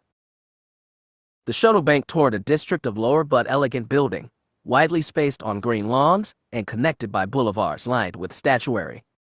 There was something universal about government districts everywhere. As they circled close to a forest set of wide white landing pads, Shadow's eyes were drawn to the one pad already occupied. The ship resting there was ovoid, taller than it was wide, with an array of thrusters on one side and a set of 3 blisters on the opposite, giving it a vague resemblance to an insectoid face. He said, "It looks like the SS Siruak are already here." "Quite," Stor said dryly. "Well, at least we won't have to wait long to get talk started." Their shuttle folded wings and lowered itself onto the landing pad opposite the larger and more intimidating SS Siruvi vessel. As they ran through post-flight cooldown, a small greeting party came onto the pad. All human, Shadow noted, and mostly in the blue uniforms of the local defense forces. Shadow and Stor stepped down the landing ramp together, trailed by a handful of guards and aides. The leader of the greeting part snapped a salute and said, "Welcome to Bakura, Master Stor. I'm Lieutenant Envis. Please let me show you to the President's office." "I'd be happy to speak with him," Stor nodded. "This is Master Shadow Vale, of the Jedi Order. He'll be attached to me for the duration of the negotiations." Envis' eyes flicked to Shadow for only a second, then darted away. He'd gotten that fast, almost embarrassed glance 100 times over the past year. It asked many things at once: whether he'd really lost his powers, what good he was without them, and what specifically he thought he could do here. Shadow only had a definite answer to the first one. Best he knew, no Jedi had found an answer to the second two. Before going on this mission, Grand Master Cade Kruk had counseled him to continue seeking rightness as he'd when he touched the Force. Just because his guide had gone silent didn't make the search any less necessary. It was good advice, as far as it went, and Shadow promised himself that he'd continue to look for the Jedi answer to whatever dilemmas he found on Bakura. After making arrangements to have Shadow and Stor's belongings dropped off at their new accommodations, the two of them followed Envis and his bodyguards through the spaceport complex into a speeder cab and across a stretch of the government district until they reached wide, white wall step pyramid which, Envis explained, housed the executive branch. Shadow had briefed himself on Bakura's government and understood it was an awkward assemblage, with one elected house for the human population and another for the Pewek, plus a smaller governing council elected by the Kurtzen, backer as native sentients. The planet's population currently stood at some 70% human, 28% Pewek, and a mere 2% Kurtzen, but all three elected bodies were ostensibly given equal footing on the so-called tripartite council, where each body cast a single vote. As a result, many humans grumbled their votes counted for 1/3 on the council when they had 2/3 of the population. The Pewek and Kurtzen, naturally, insisted they needed protection as minority parties. The end result, based on what Shadow had read, seemed to be a mess that produced more locked horns than legislation. Most of the actual governing nowadays came from the executive branch, and the president chosen through direct election. Naturally, nobody but a human had ever held that seat. Invis escorted them to one of the highest levels of the executive pyramid, through several security checkpoints, all the way to the president's office. While the vast majority of the beings they passed were human, Shadow saw a handful of Kurtzen, humanoids with pure white skin and bald, wrinkled foreheads. He also saw several Pewek, 2-meter-tall saurians with long, thick tails, powerful lower legs, and brown, scaly hides. They'd all worn blue sashes, apparently marking them as part of the defense force. Best Shadow could tell, he was the only being in miles who was neither human, Kurtzen, nor Pewek. No, he reminded himself. The SS Iruuk were here too, and without firing a shot, they'd thrown Bakura's careful balance out of whack. The president's office was a wide room with a low ceiling and one full wall made of transparent steel to let in the midday light. The man inside was on his feet, and as soon as the door closed behind Shadow and Store, he took their hands, one after the other. "Welcome, Master Store, Master Jedi," the man said. He was older than Shadow had expected, perhaps 70 standard years. He was shorter, too, and bald except for a fringe of gray, but President Ricardo had light in his eyes and energy in his movement. "Thank you very much for having us, Mr. President," Store said.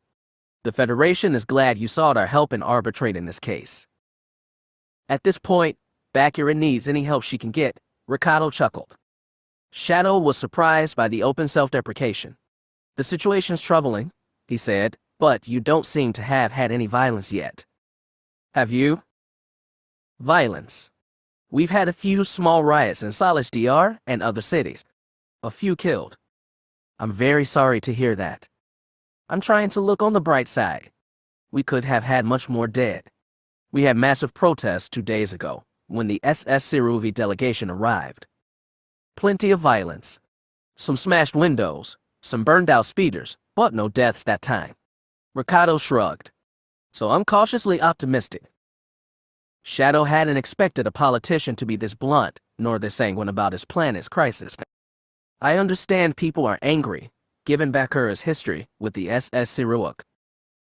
Frankly, I think they're less angry with the SS Iruuk than with the Pewek, for not rejecting the SS Siruuk offer of unification out of hand," asked Store. "Exactly?" Ricardo crossed his arms and leaned against the edge of his desk. "You understand, relations between humans and Pewek have never been perfect. Naturally, our people have collaborated professionally to create our repulsive coils. Cooperation has brought Bakura untold economic success, but actual friendship between individual humans and Pewek have always been rare. In the past few decades, it's basically become unheard of. I understand Bakurans have never been very accepting of non-humans," said Shadow. Store immediately jumped at that.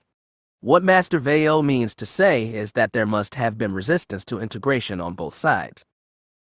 Ricardo smirked. "I'm fully aware of what Master Veo means to say, and he's right. We welcomed the Pewek out of necessity and mutual advantage, but not with open arms. There is a severe gulf between our peoples culturally, biologically, even gustatorily. You'll get a sample of that at the commencement banquet. It's an experience you won't forget, I promise." "Will the SS Iruuk also be at this banquet?" asked Store. "Naturally. Delegate Avapekis is quite an interesting fellow. 3 meters tall, scales as blue as the sea, and apparently totally earnest in his insistence that the Pewek can now return to the SS Siruvi Imperium as equal partners. I understand the SS Siruok have tried that kind of subterfuge before, Shadow said. I'm surprised the Pewek are falling for it now.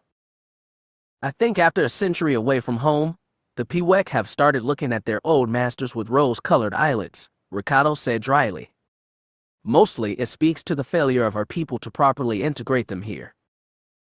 Again, Shadow was impressed with his bluntness.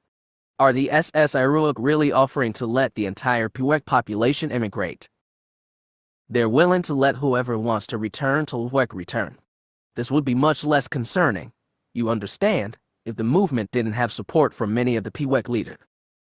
If the Pewek leave, what happens to your repulsor factories? That is the question, isn't it? Our industry combines human mining and manufacturing techniques with a special Pewek trade secret added in, and I do mean secret. If the Pewek leave and take their industry with them, the economic damage to Bakura will be incalculable. This assumes the SS Iruvi offer is legitimate, said Store.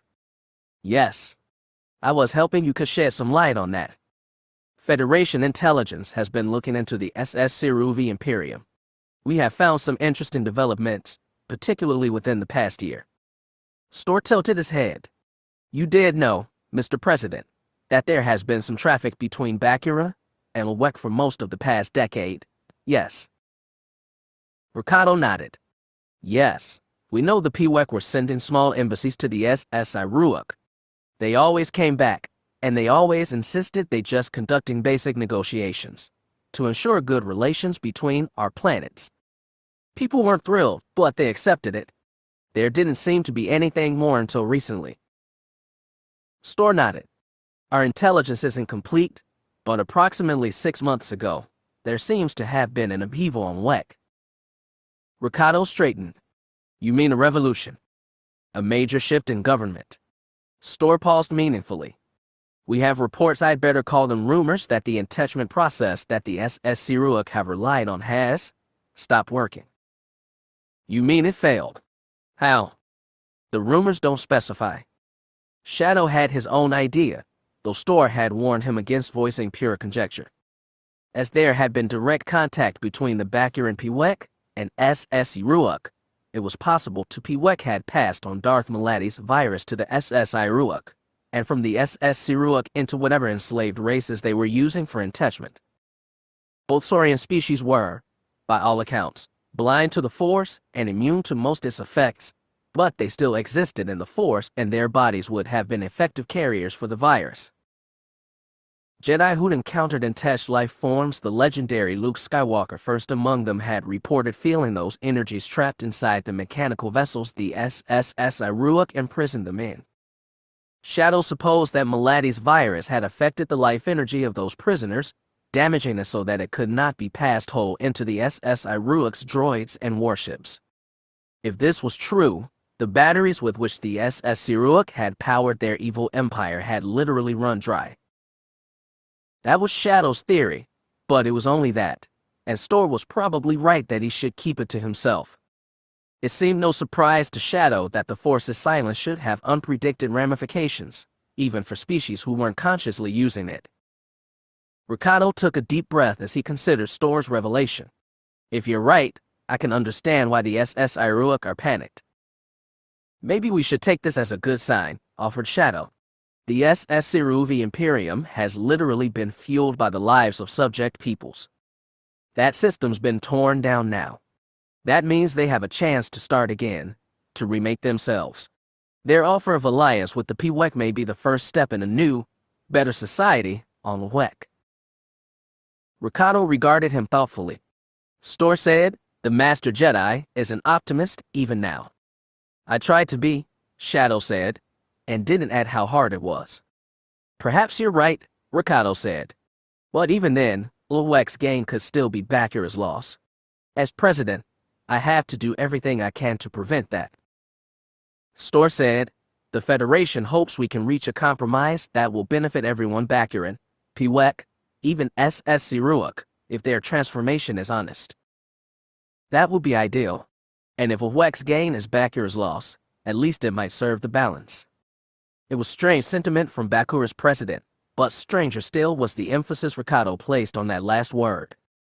Shadow's briefing materials noted that Bakura's original settlers had belonged to a faith called the Cosmic Balance, though he was unclear what that religion meant, philosophically or practically. Ricardo stood straight. "Gentlemen, I'll let Lieutenant Envis escort you to your quarters. The rest of your team should be settled in now. This evening I'll let you pay visits to the leaders for the SSC Ruach and Puek parties. Those are Alvapekis and Vlathal, respectively. We'll arrange for translators, of course. We have our own," Store smiled politely. "We know your feelings about droids here, so we brought earpieces." "I'm glad you respect our customs," Ricardo smiled back. "Master Store. Master Jedi. I'll see you later." There was more running through their conversation than diplomatic nicety. Shadow could pick up a lot of it, but he knew he was missing so many undercurrents to both their feelings. Through the Force he'd been able to intuit people and uncover motives they'd hidden, even from themselves. With those skills, the Jedi had won rightful fame as conflict solvers. Without them he didn't know how good he could be, but he had to try. As he followed Store out of the office, Shadow glanced at his mechanical left arm, which looked as authentic as his flesh and bone right one. After losing the limb at Ord Mantell in a futile attempt to capture Mandalorian Captain Thorm Rao, he considered leaving that arm cut off at the elbow, as his teacher Wolf Sasson had. He'd relented after a few months, when the reminder of his failure became too much. Maybe he was just weaker than Master Sasson. He liked to think he was taking Master K. Kruk's advice to heart and continuing with his life the best he could. The one thing Shadow knew for certain was that a limb could be replaced, but there was nothing to make up for the loss of the Force. Chapter 3. It was the kind of planet ideal for a secluded vacation. The weather was comfortably warm, the oceans vast and blue. The scattered islands were lush with green vegetation and rimmed by white sand beaches. Best of all, there were no cities, no pollution-puffing land speeders, no crowds or commerce of any kind. Land was a beautiful world, but there was something wrong to it, something only Cade Skywalker could feel. The planet's ancient owners, the brutal Force-wielding empire builders called Rakata, had apparently gone extinct, but they left a miasma of dark side energy behind, one that was especially disquieting when contrasted with the peaceful vista. Before landing, they spent hours scouring the planet from low orbit, looking for any other spacecraft or signs of habitation.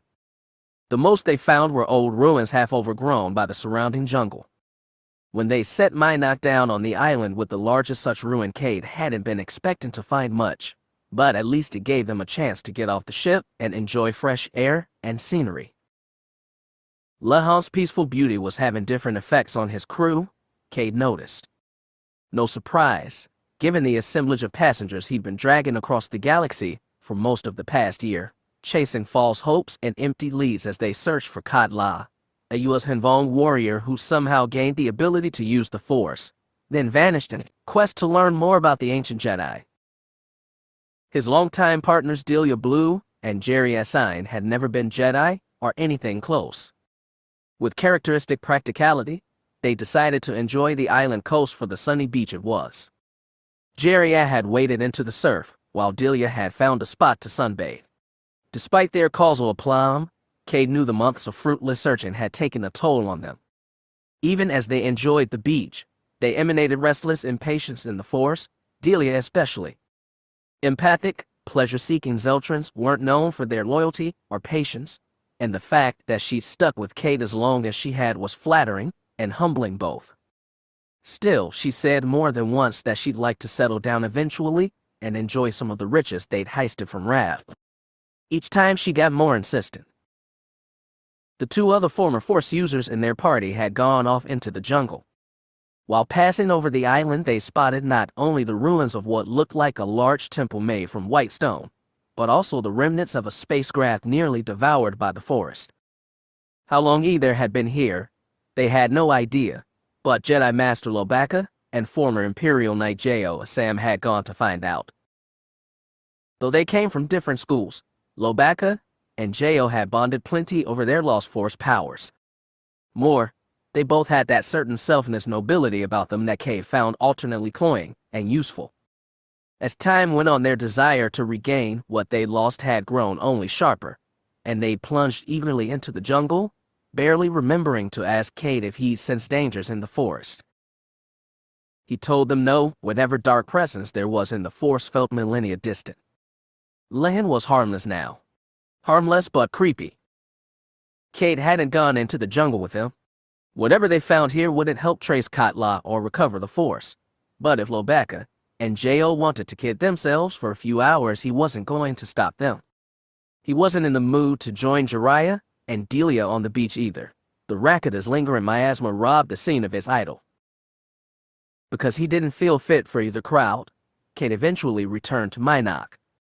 He could hear the last members of the party in the main hold but had to circle around the parked land speeder to spot them.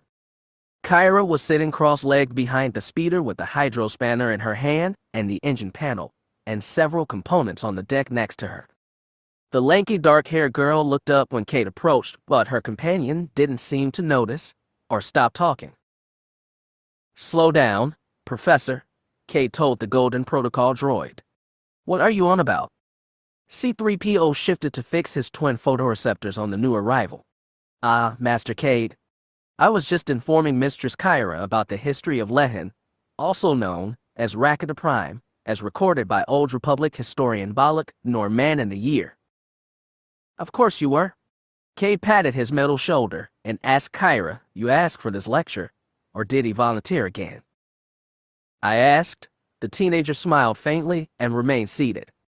Squatting on her other side, R2-D2 hum confirmation. "I didn't realize the land speeder needed fixing," Cade said. "Not fixing," Kyra said, "but Delia suggested I clean out the power cells and grease up the fuel injectors, just to keep it running in top shape." "That's a good idea," Cade said. Since losing the Force, Kyra had been forced to relearn her natural aptitude for machines. Delia had been doting on her a little, giving her lessons. Mynock's mechanic wasn't acting maternal exactly. It was more of a big sister mode, which was a side of Delia he hadn't seen before. He hardly minded them spending time together. Kyra clearly needed to feel like she was pulling her weight on Mynock. Unlike Jo and Lobaka, she'd barely been aware of her Force powers before having them stolen away. After spending years in indebted service to Rav, which had left her with the red bloody bones tattoo on her right bicep as clear as the one on Cade's, she'd helped Ania Solo, Cade and the rest on their big heist of Rav's treasure. She had no living family, no place to go except join them in the long, futile seeming search for Katla. "Any idea when Jo and Lobaka will be back?" she asked. "They've been gone a couple hours." "Who knows? They haven't been eaten by jungle monsters if that's what you're worried about. So you can feel them." "I'd know if they got hurt or killed," he said. Kyra nodded, but didn't seem assured. What do they expect to find out there? That set C-3PO off. "Well, as you know, Mistress Kyra, Lehen was the center of the Rakatan Infinite Empire for some 10,000 years. The ruins on this island seem to be the largest left on this planet, and though millennia have passed, it's possible they may yet find something useful among the rubble." "I know, 3PO, Kyra said without a trace of annoyance. The protocol droid, broken and scrambled as he'd been, was her best friend during her years of indebted service in Rav's junkyard. She had more patience for him than Cade ever would. But there's no sign Katla's been here, is there?" When this long hunt had started, they'd met with Ne Ren, the Yuuzhan Vong shaper who worked with Call's father on the ill-fated Asas project. She was still working to undo the Sith damage wrought on their bioterraforming projects, and even meeting with some success. Ne Ren had reported that Katla had come to her 4 years earlier, piloting an Inkamai C-2 scout ship, which Cade and company had scoured for at every planet they searched. Ne Ren also explained that Katla had requested an Oglyph mask, and the bioequipment needed to keep the living organism fresh. Ne Ren had provided one which would allow Katla to disguise himself as human and pass through most worlds unnoticed. Ne Ren had also provided an image of what Katla would look like in that disguise. Most importantly, she'd explained that she'd sent Katla to meet another Yuuzhan Vong. There weren't many of them roaming away from their adopted homeworld Zonima II, which was now quarantined and hidden in the unknown regions. Those that did had to travel in disguise, thanks to the century-old hatred their race aroused among the rest of the galaxy, and for their own safety these rogue Yuuzhan Vong tended to keep a loose communication network. Nay Ren had sent Katla to a Yuuzhan Vong living incognito under the name Jezer Orden. Cade and company had tracked Orden with the help of another rogue Vong named Chanio, who'd once crewed on Rav's Crimson Axe and imparted Jerry with a fondness for the aliens' living weapons. After some pressuring, Orden had admitted that he provided Katla with forged identity documents to match his master face, thus allowing him to pass through the whole of the civilized galaxy as a Corellian named Raker Horn. It had felt like a promising start. In the ensuing months, they'd crossed the galaxy several times over. Visiting planets K-Kruk had suggested they search, looking for signs of Raker Horn and his IC-2 scout ship. A few times they found cold leads and chased them anyway, but ended up with nothing to show. They were pretty sure Katla had visited Abroa Sky, Dathomir, Dantooine, and Terrace, but they were far from reconstructing his journey and farther from finding where he was now. Lehen One's Racketer Prime had also been on K-Kruk's list and a big pain to get to. If Katla had stopped here, there was no sign of it, which meant they'd made a long trip for nothing yet again. Maybe JL and Louis will turn up something useful, Cade told Kyra, though he doubted it. But I think it's safe to say Katla's not here now. He looked toward the hole's open portal. You get out and enjoy the beach. A little, the girl said, but I'd rather work on this. Keep busy and get a history lesson. She smiled faintly. That too. Then I'll stop getting in your way. He patted C-3PO on the shoulder once more. You can't take it from here, Professor. Just don't put her to sleep. Feeling restless and still pressured by the dark miasma, Cade wandered back outside and made his way from Minok to the white sand beach. The afternoon sun was getting low and the sunlight tinted gold. One of Lehan's moons hung in the western sky, half faded but huge, visibly pocked with ridges and craters. Jerry and Delia were both on dry land now, lounging in the low-back chairs they'd taken off Minok and set down in the sand. Jerry was shirtless and Delia bared even more pink skin than usual. As he came up behind them, Cade asked, "You all enjoying your sunny vacation?" Delia tilted reflective sunglasses down her face so she could look right at Cade. "The scenery's great, but the service is lacking." He reached out and clasped her right hand. "You want? I can go back to the galley and get some drinks. You got the ingredients for a Badalian sunrise. I think I can mix one up. What about you, Jerry? Want something nice to help watch the sun go down? Give me a bottle of Jorian brandy, and I'm set. I think we've got one of those too." Cade had made a point to stock their liquor reserves before setting out on this long mission. "Then go get him," Jerry said. "Blue and me, we'll wait here a while." "I thought you say that." "Seriously, Mishku," Delia squeezed his hand. "We can't stay here just for a few days, right? Not often we get a chance to set down on a planet pretty as this." It looked pretty, but it sure as hell didn't feel pretty. At least places like Corbin wore evil on their sleeve. Kay said, "We'll see what J.O. and Loie come back with. Kira's getting a little edgy too. Then she should get out here and soak up some sun. Being cooped up inside Minok too long's not good for anybody." "You love Minok." "I do. But everybody needs a break now and then." She squeezed his hand. "We got any better place to be?" Kay sighed. "There's some more planets we can check from K-Kruk's list. I just wish we had stronger leads. We could always give up acting noble and settle down to enjoy the fruits of our criminal activity," Jerry said with a grin, but Cade knew he was serious. "We will one day, I swear. We just gotta take care of this first. For the sake of the Jedi, all deaf to the Force. For the sake of his mother, who died trying to uncover Darth Maladi's secrets." Cade let go of Delia and made his way back to the ship. He arrived just as two figures emerged from the brush, one tall ginger-furred Wookiee and one dark-skinned man who normally looked crisp and clean like an Imperial recruitment poster, though right now his face was patched with sweat and dirt. Lobacca was carrying a white stone cylinder the size of an astromech over his shoulder with apparently little effort. "What's with the rock?" Cade called as he joined them up the entry ramp into the hold. "Find any great and fancy secrets?" Lobacca roared response, and C-3PO shuffled out from behind the parked landspeeder, clearly eager to translate. "Master Lobacca says that they have uncovered a piece of rubble among the ruined Rakata temple that appears to be covered with inscriptions. He suggests this may have been used for official pronouncements in public places, similar to the message pillars used on Bamissari or by the natives of Ashelon IV. Kyra and R2-D2 came into view as well, though they kept their distance as Lobacca placed the pillar on the middle of the deck. The Wookiee held another question.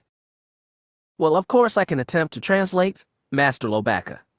I am, after all, fluent in over 6 million forms of communication, including several ancient Rakatan dialects." As C-3PO took in the ideographs carved into the pillar, Cade looked to J.O. "How you holding up?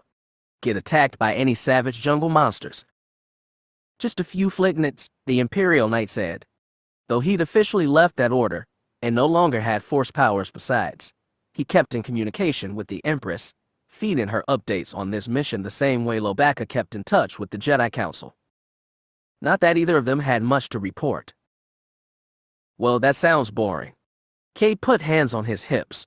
"What about that ship we saw when we passed over? You check out that thing." There wasn't much to see. The entire hull is corroded. Plants have grown through most of the interior now, but we tried to take it apart for a better look. Based on the parts and materials, Lobacca says it's been here for at least 8 centuries. The Wookiee, who'd been working spaceships since before Cade's great-grandparents were born, roared as affirmative. Yes, I see," C-3PO said, as though to himself. The prissy droid could be disturbingly human sometimes. "What is it, 3PO?" asked Cade. "The inscription is chipped in many places, and the dialect is rather antique, but I believe I can read most of the inscription." Cade was about to ask what it said when the comlink in his pocket buzzed. That surprised him. He didn't think Jeria or Delia had brought anything to the beach besides chairs and swimwear, and everyone else on his crew was right here. That had to mean Mynock was receiving an outside hail. He checked the small readout on his comlink and recognized the caller's identification code. It was Chanayo, Jeria's old Vong pal. Cade flicked his comm on and said, "This is Mynock." Cade speaking. A gruff, static-marred voice replied, "Skywalker. Where's my boy Jeria?" "Lounging in the sun and waiting on a bottle of brandy. You want to speak with him?" Chanayo always wanted to talk to Jeria directly. "Yeah, I've got something for you both." "Great. Just hold on a second." Cade tapped his comlink, closed the line, and was about to call Jeria when he remembered the man was on the beach with nothing but his chair and swimsuit. "Hey, Kyra," Cade called. "You want to go down to the beach? Haul Jeria back here. Tell him Chanayo's waiting." "Sure." The girl set off, eager for something to do. "And hey," Cade added, "once you send him up here, stay down there and enjoy the scenery if you want." "I'll think about it," Kyra said, and trotted down the landing ramp. It would take a few minutes yet for Jeria to return, so Cade turned his attention back to the white stone inscription and the protocol droid. "Sorry for the interruption. So what's this thing say?" "Well, despite the damage to the pillar and antique dialect, I believe this reads as follows." C-3PO's voice deepened to sound authoritative. "All glory to Overpredator Naslak, Conqueror of Zo, Pluma, Cresseria, Veronia, Meeker, and Talaza, Desecrator of Moldoris and Ravager of Mekpaktem. All glory to he who delivered slaves to labor for the greater power of the infinite empire.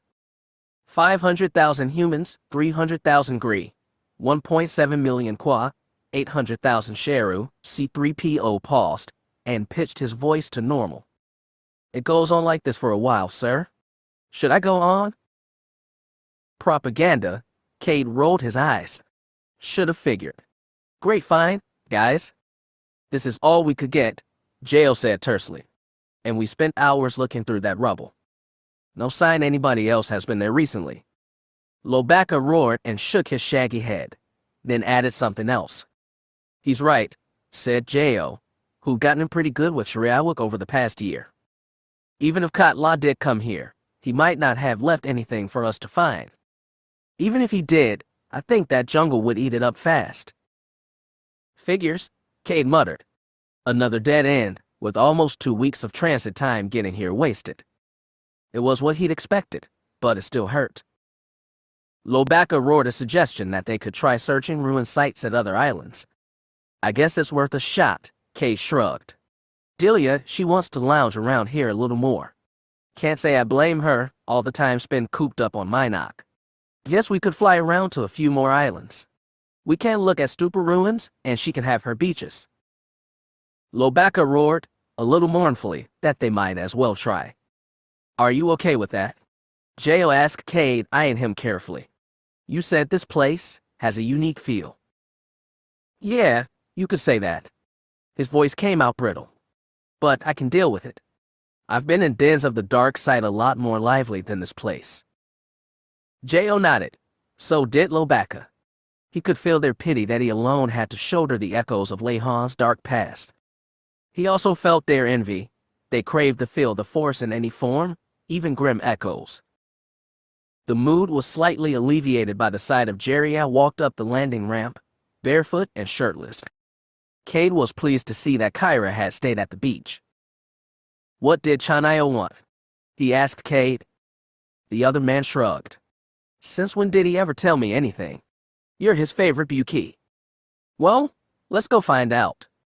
Leaving the others in the hold, Cade and Jeria went up the stairs, down the hall, and through the crew long, all the way to the cockpit in the main communication system.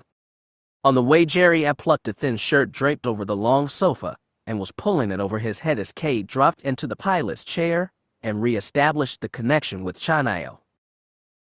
Jeria sat in the co-pilot seat, and when the holo image popped up, Cade was slightly surprised to be staring at the elaborate tattoos, sloped forehead, and flat nose of a Yuuzhan Vong. Chanayo must have been calling from somewhere private if he didn't have his masker on. Jeria seemed unfazed. How you doing, you old pirate? I'm doing halfway decent, the Yuuzhan Vong smiled, baring sharp narrow teeth. How's the search going? It's going nowhere right now, unless you've got a hint. I do, Chanayo said. I've also come into some merchandise I bet you'd be interested in. What kind? Asked Jeria. Your favorites. 3 different variety of thud bugs, a few amphistaffs. Highly illegal Von-formed living weapons, in other words. Chanayo had given Jeria training with those exotic weapons back on the axe, and Kay's friend loved his lethal toys. I'm interested, Jeria said. And we're still flush with cash. When and where can I see the merchandise? Where are you now? Cade answered for him. A long, long way from civilized space. Where are you? Me? I'm wrapping up some business on Javin. I've got a client to meet on Bespin in 2 days. Bespin? Jeria frowned. What's there? There's still Tabanagas to mine. And the old Cloud City. It ain't what it used to be, but there's still business to be done. How far are you boys from Bespin? Cade thought a moment. Let's say 6 days, maybe 7. I can be on Cloud City in 6 days. Or 7. Will you be there? You've got out word, Jeria nodded eagerly. Hold up, Cade said. You mentioned some intel we'd like. Can you give us any more? I've got verification of activities by one Riker Horn from within the past 15 months. A lot could happen in 15 months. A damn lot. But all the traces they found of Katla had been even older than that. We're interested, Cade said. I knew you would be. We'll talk about it once we meet up on Bespin. And after we pay you for the contraband. Chanayo gave a hissing laugh. I know you Patisas are good for it, now that you've got all of poor Rav's cash. Reminders that Rav was now, literally, poor made Cade feel warm inside. Well, I can't deny it. We're gonna have to haul to get to Bespin in a week, but I think we can do it. Good to know? See you soon, lads. See you soon, Patisa. Jerry agreed, and the holo switched off. His friend had a big grin, like a kid promised candy, but Cade felt a little sour. Wish he'd told us more about this big scoop of his. He'll tell us in person, Jerry said without rising from his seat. Through Minok's viewport, they saw mostly jungle green, now draped in long shadows as the sun set. Lahan's huge moon hung in the sky dead ahead. Blue ain't gonna like the runaround, Kay said as he remembered her, still on the beach and waiting for her Bedalian sunrise. Then you'll just have to cheer her up. I recommend starting with her drink. A cocktail as the sun went down didn't replace a week on gorgeous beaches, but it was still pretty good. Cade pushed off from his chair and went back to the galley to make one. He hoped Delia would savor the fleeting pleasures and not hold their fast exit against him. Personally, he was glad to get off Lehen. Places like this made him envy the blind and deaf. They chased their quarry a long way, from a trading port onto Pra to a repair yard on Badajeff, and finally to this space station orbiting Ceatric IV. Now the only thing that stood in their way was one sealed tight metal door in the station's habitat ring, which should have been nothing for two Sith. Instead, Eli Horn and Darth Talon paused before pushing through. The station was in the middle of its night cycle, and no one had moved in the hall for over 5 minutes. In other times, the Force would have given them warning if someone was approaching. Instead, all they could do was listen very carefully. Eli picked up no sound except for the faint whine of the station's air circulators. Darth Talon, wearing a hooded cloak that concealed the fierce red and black tattoos on her face, stepped carefully up to the door. Eli hung back, listening, looking down either end of the hall as Talon removed a tool from her cloak that would, hopefully, override the door's safety lock. With the Force, they'd have been able to push the door aside, charge into the room, and seize Jezzer Orden in his bed. Bereft of their greatest tool, they had to fall back on mechanical tricks favored by vermin criminals galaxy-wide. It was a humiliation, but Eli had almost gotten used to those as they searched the galaxy for a trace of Katla. They'd had no success in that regard, but they'd at least uncovered a network of Yuuzhan Vong traveling incognito across the galaxy. Jezzer Orden, who they traced from Tapra to this space station, was apparently one of the key information dealers within that network. There was no guarantee he knew where Katla was, but it was the best lead they'd uncovered since starting this frustrating, fruitless quest. Talon had pried away the door's access panel and was bent close over the wiring inside. Eli tensed, blood pounding in his ears as he reached into his cloak. He carried both a blaster and his lightsaber nowadays. During their many days spent traveling the stars, he tried to practice with both equally, and he liked to think he could still wield his saber ably, even without the Force. For today, though, the blaster was more appropriate. "It is ready," Talon said, so quietly Eli barely heard her over the throbbing on his pulse. He stepped in right behind his master and pulled his blaster from his cloak. Talon reached inside the open panel, touched two wired with her metal probe, and sparked the door to open. Eli burst in first, pistol raised to fire. The room inside was mostly dark, but a porthole window let in reflected glow from Ceatric's moon.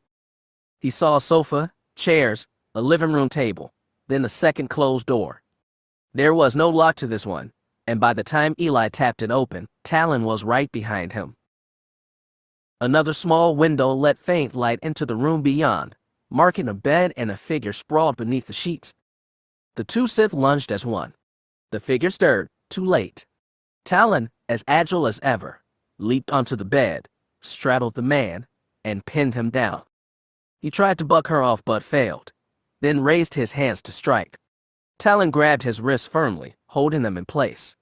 Eli came around and tapped the tip of his blaster against the man's forehead, and finally, he stopped struggling. It was clear now this was not a man. Even in the low light, Eli could mark his sloped forehead, thin lips, pointed teeth, and gray skin laced with tattoos. "Who are you?" the Yuuzhan Vong hissed. "What do you want?" "Information," said Eli. Information is my business. Show me your credits. Orden, or whatever his real name was brave. Eli gave him that. We need you to tell us about Katla. Never heard of him, Orden said, after a too long pause. He won't be using with that name, said Talon. We know you specialize in procuring false identities for Yuuzhan Vong traveling the galaxy. He didn't deny it. Why are you after him? That's no concern of yours. We don't mean to harm him, Eli said. It was true, but Talon gave him a disapproving look. I don't believe you, Orden said. You have met Katla. You provided him with false credentials, said Talon. Is this correct? Orden said nothing until her fist tightened, twisting his wrists painfully. The Yuuzhan Vong's face twisted, but he kept from crying out. When Talon relaxed her grip, he said, I don't know where he is. When did you last hear from him? Asked Eli. Only once. When I gave him his false ID. That was 4 years ago. I have nothing for you, infidel. You're lying, Talon said, with shocking firmness. Orden stared. She tightened her grip on his wrists again. The Yuuzhan Vong grunted and said, he has friends, that's all I know. Meaning what? Frowned Eli. I heard he gathered more Yuuzhan Vong from Zanima Second. Maybe a year and a half ago. That surprised Eli. Best he knew the living world had retreated to hiding at the start of the Sith Imperial War almost 15 years ago, and not been heard from since. How many Yuuzhan Vong? A dozen? 2 dozen? I don't know exactly. And I don't know why. I just hear things. It's my job. Talon stared into his face, as though she could read his honesty in the Force. Finally, she nodded and relaxed her grip without releasing his wrists. What kind of ship was Katla using when you saw him last? Orden thought a moment. An Inkom IC-2 scout. But if he has a group of Yuuzhan Vong with him, they'll be using a bigger ship. Probably an organic ship from Second, Eli said. Most of the Yuuzhan Vong on that world don't like using machines. Orden's eyes slid over to the human. How do you know so much about us, infidel? It was a long story, and he wasn't going to tell it. What name was Katla using? Riker Horn. Eli nearly dropped his blaster. In the years he'd known Katla, watching with admiration and awe as the Yuuzhan Vong mastered Force talents that should have been impossible, he'd known that the warrior looked on his late father with a special reverence.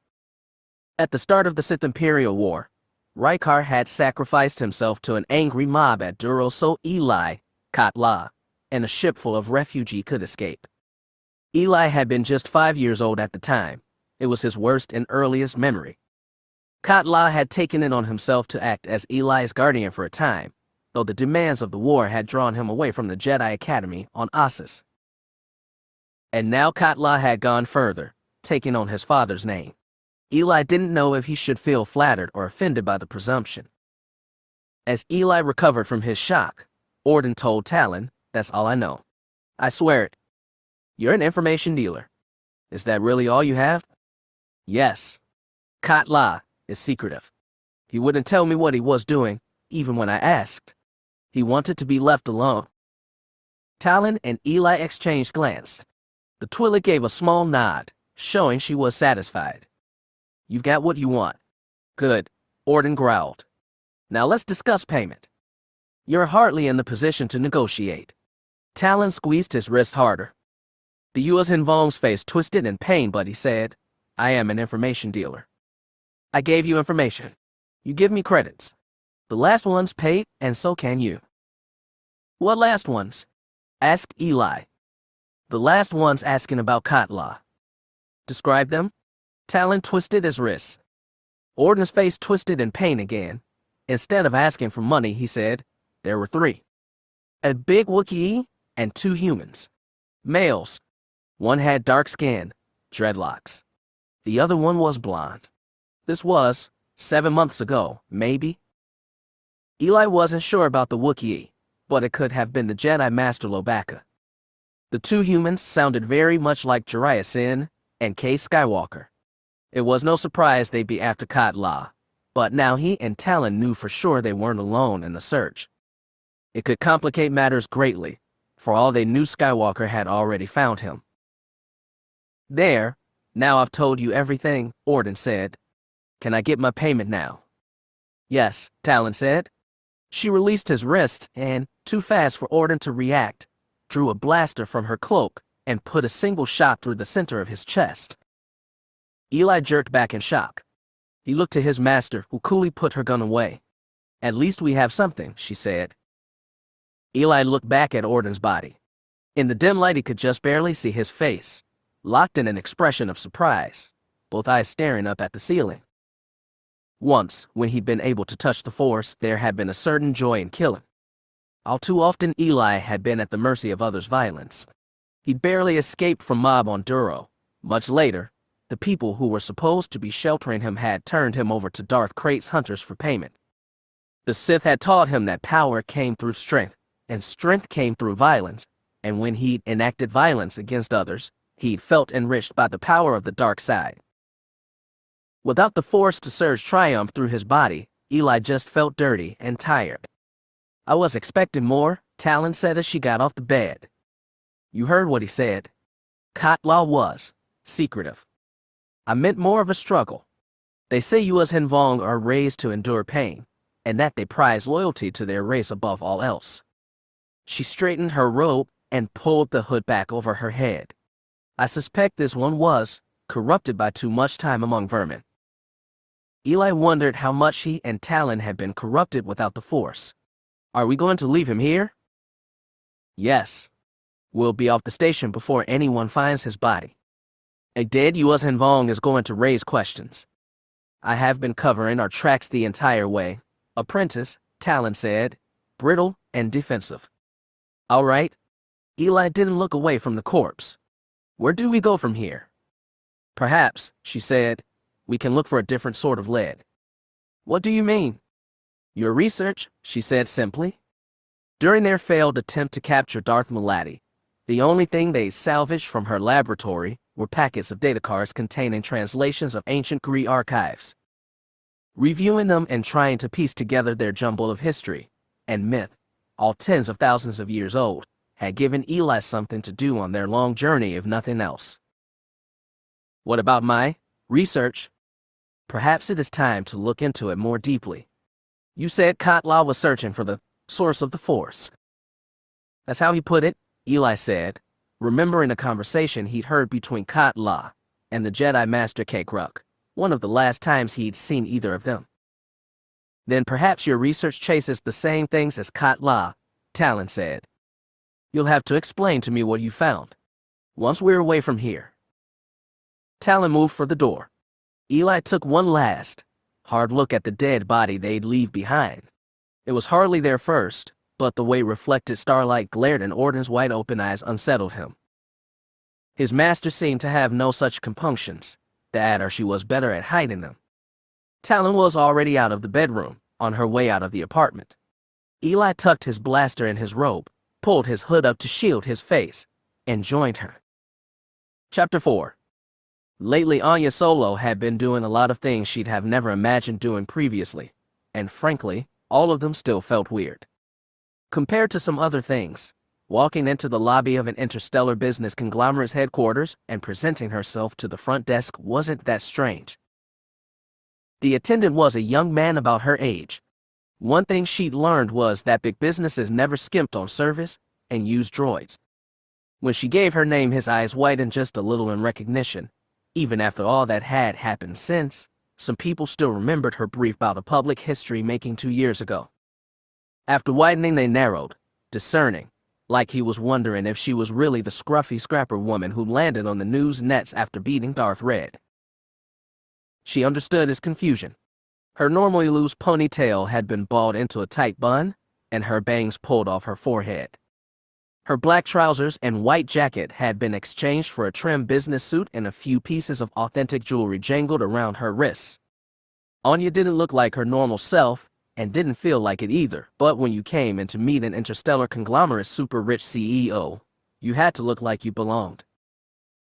After his initial response, the attendant checked his computer and confirmed, your appointment is scheduled, and the chief is waiting for you. Please take lift number 3 to the highest level. Thank you, Anya said with her best polite smile. The lift was a transparent steel capsule that lifted her up a tall glassy shaft so fast it gave her vertigo. By top level, he'd really meant the top, and she took a second to gather herself when the lift finally stopped. Dennis Ecumenopolis wasn't quite as impressive as Coruscant's, but it was still a hell of a sight seen from peak of one of his biggest skyscrapers. She walked out of the capsule, as smoothly as she could, and into a conference room walled on all sides by curving transparent steel. The sole occupant seemed to take up half the space. "Welcome," said the Hutt lounging on his repulsor sled. "I trust you had no problems getting here." He spoke basic, deep, and slurred but still clear. Hutts usually refused to speak anything but their own tongue, but as she'd been informed already, Volgma was not the usual Hutt. "No problems at all." Anya did the polite smile again. "Thanks for being ready to see me." "It is no problem. I say, it is an honor to meet Ania Solo, slayer of Darth Red." "I didn't really slay him," she said. "It had been more of a cheap shot. Nonetheless, you rid the galaxy of a Sith, and that is always commendable." Volgma's tail wriggled. "But I understand you're here today on your mother's business." She said, "You two have a history." "Oh, yes. Your mother, your grandfather, an illustrious family." She said that back when the Jedi were falling to the Empire, you helped hide their financial assets. That you helped expand them with some wise investments. Wise and legal, Volgma stressed. Ania's mother had warned her that this Hutt rankled at suggestion of impropriety. When Cade came to power, they arrested many business leaders suspected of Alliance sympathies. My poor colleagues, the Calrissians, were among them. The Sith believed I'd be amenable and let me keep my assets. I used that cover to help the Jedi for many years. He seemed insistent on that point. She also said you've helped manage her money for the past decade. Indeed. Volgma's fat tongue lolled out the side of his mouth. And now you are working with her on her endeavor? Yes. Anya nodded, but she didn't feel she was working with her mother as much as for her. She spent over a decade thinking her mother had died in the last days of the Sith Imperial War.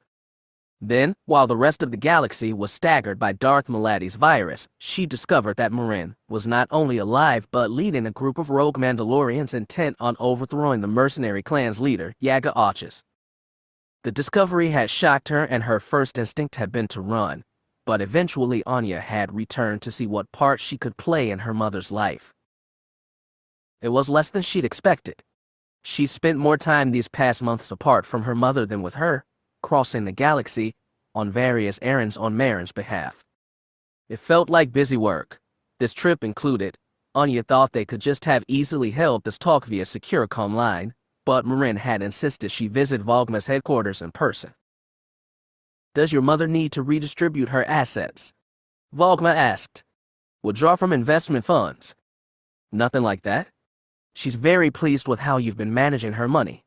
As he'd done with the Jedi's hidden assets, Volgma had used some skillful insider trading to more than double Marin's wealth.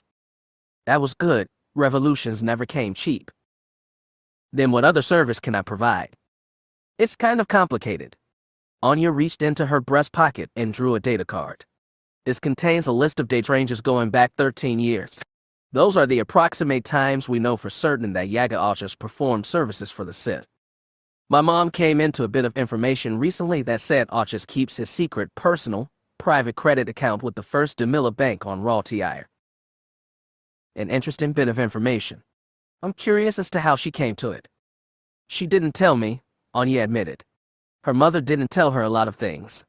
The point is, if we can look into accounts registered at First Demilla, we can probably pinpoint Ochus by matching deposits with the dates on this data card. If we pinpoint the account, we can maybe even trace where and who the deposits came from." Volgma's voice deepened. "My dear, you know that information is classified. First Demilla prides itself on confidentiality for its clients. I don't believe they even require clients' names to register, which makes it popular for people who don't want their finances snooped into." "I understand that." She took a breath. "He was the tricky part. We were wondering if you might have connections inside First Demilla you can point us to. More specifically, your uncle?" Volgma's wide mouth closed tight. From what Anya understood, this hut had been on the straight and narrow for 2 centuries. His uncle Vito, however, was Cade of the Angeliac, one of the biggest criminal clans in Hutt space. She also knew that Vito had no love for the Sith after they bombed one of his moons and killed one of his other nephews. They said he'd helped the fight against Cade in some way. She hoped he was still up for a little retribution. This is about exposing connections between the Mandalorians and the Sith, Anya said. For all we know, they may still be connected. Even without the Force, the Sith are still a threat. If we can prove the links between them, we can get back at them both. You presume many things, Vogma rumbled. You presume I can simply ask Vito for this. You presume he has the capacity to deliver. I'm not assuming anything. That's why I came here to make this request in person and talk it over. My uncle and I have kept our businesses separate. I have nothing to do with the Angeliac's operations. What, your family? Anya said gravely. Doesn't that mean he has some obligation? The Hutt made a deep growling sound. What do you know of the bonds of Cade? Not much, she admitted. If I didn't think family was important, I wouldn't be doing this for my mother right now.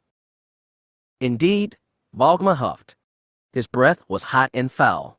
I have no idea if Vito has connections inside First Emilia. He may have the capacity to gain them. He may request remuneration. You have access to our accounts. You can give him whatever he wants. I have your mother's permission. You do? This is important to her. If we can follow the money and expose what Alchus has done, well, my mom can finally get what she'd after. Vogma's tail end twitched. And what are you after, Ania Solo? She been asking herself that a lot lately. I'm just trying to help her any way I can. Very well. He smacked his tail against the repulsor bed. I will speak with Vito Angeliac on your behalf. I promise nothing. We understand. Thank you, Vogma. My mother knew she could count on you. The Hutt made another huffing noise. She guessed that meant he was satisfied. Anya didn't stay much longer. She was glad to get out of the sleek, glassy skyscraper and hurried back to the spaceport where her ship was docked. Free Agent hardly looked like a ship for the moneyed class, which was just the way she preferred. When she climbed up the landing ramp and into his narrow, utilitarian corridors, it felt like a reprieve. You guys ready to get off this rock? She called, 'Cause I sure am.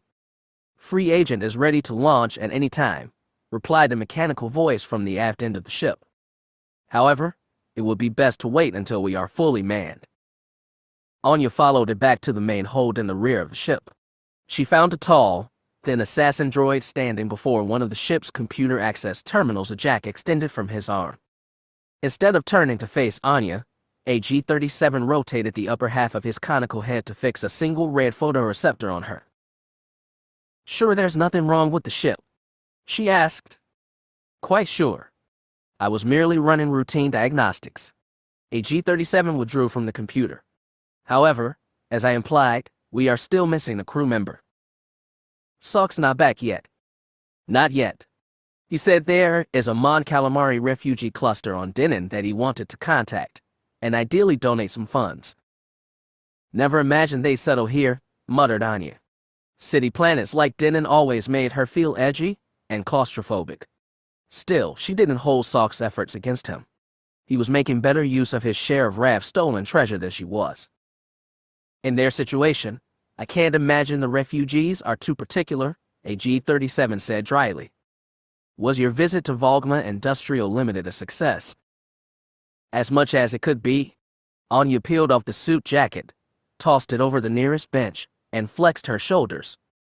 He'll look into it. Final results pending. If Vito can help us, it'll be a little while before we find out. Then our business on Denon is concluded. Mine is. Hopefully Salk will be back soon, and we can get going. And we're returning to conquer Dawn. Yeah, I think we should. Most likely her mother would send her away on some other ancillary mission. Anya had told AG-37 and Salk repeatedly that if they wanted to strike out on their own, they were welcome to. She wouldn't even hold it against them taking Free Agent. For better or worse, she committed herself to not running away from her mother, even if Marin seemed intent on keeping her at arm's length. The fact that most of Anya's instincts compelled her to run made it all the more important to stay. But, unsurprisingly, her friends were staying with her. She'd known and trusted Sok for a long time, and AG-37 longer. He had bound himself to Anya for reasons she still didn't entirely grasp, and probably never could. The droid's connection with the Solo family went back farther than any human lifespan, and because of it he'd vowed to protect her. She didn't much need protection at this point. Her mother was playing a dangerous game going after Archers, but as yet that danger hadn't reached their hiding place at Conquer Dawn, and it had been an impressively long time since anybody had fired a blaster at Anya in anger. Sok had suggested her mother kept sending her off-world to keep her safe. That might have been part of it, but Anya knew when she was being shoved aside. Stepped away from the computer console, AG-37 said, "I will go to the cockpit and begin running pre-flight checks." Sok estimated that he would get back to the ship the same time as you, and he is generally punctual. Anya hadn't dawdled any at Volgma's place either. "Thanks, AG," she called to his metal back as he clanked out of the hold and down the hallway. Anya sighed and picked up the fancy suit jacket with 2 fingers pinched at the collar. Sok was spending his share of their bounty on noble causes. She was using scraps to buy uncomfortable clothes while the rest got inflated by some Hutt's barely legal investment game. She didn't know what she'd been expecting when she'd gone back to her mother. After 10 years apart, she'd barely remembered the woman at all. She'd been hoping for something more than this. Anya was eager to get out of the rest of that suit, and by the time she changed into her usual black trousers and white jacket, Sok had returned. The Mon Cal mechanic insisted on doing his own set of pre-flight checks, which didn't take long, and soon Free Agent was pushing into the sky, leaving Denon's sprawling cityscape behind. When it shrunk beneath them and disappeared beneath a veil of silver clouds, Anya released a satisfied sigh. As they pointed their nose toward starlight, she asked Sok, "How did it go with the refugees?" "They were grateful for the contribution," he said. "I wish I could have given more, but there's a lot of groups out there who still need help." "Well, even our money's not limited. And you can't just put a price sticker on what they've lost." "No." Sok blinked large eyes. Coruscant's promised to select a world for refugees to use permanently. They say they'll start moving settlers by the end of the year. He didn't sound overjoyed. "That's good, isn't it? We've gotten big promises before. They don't always pan out."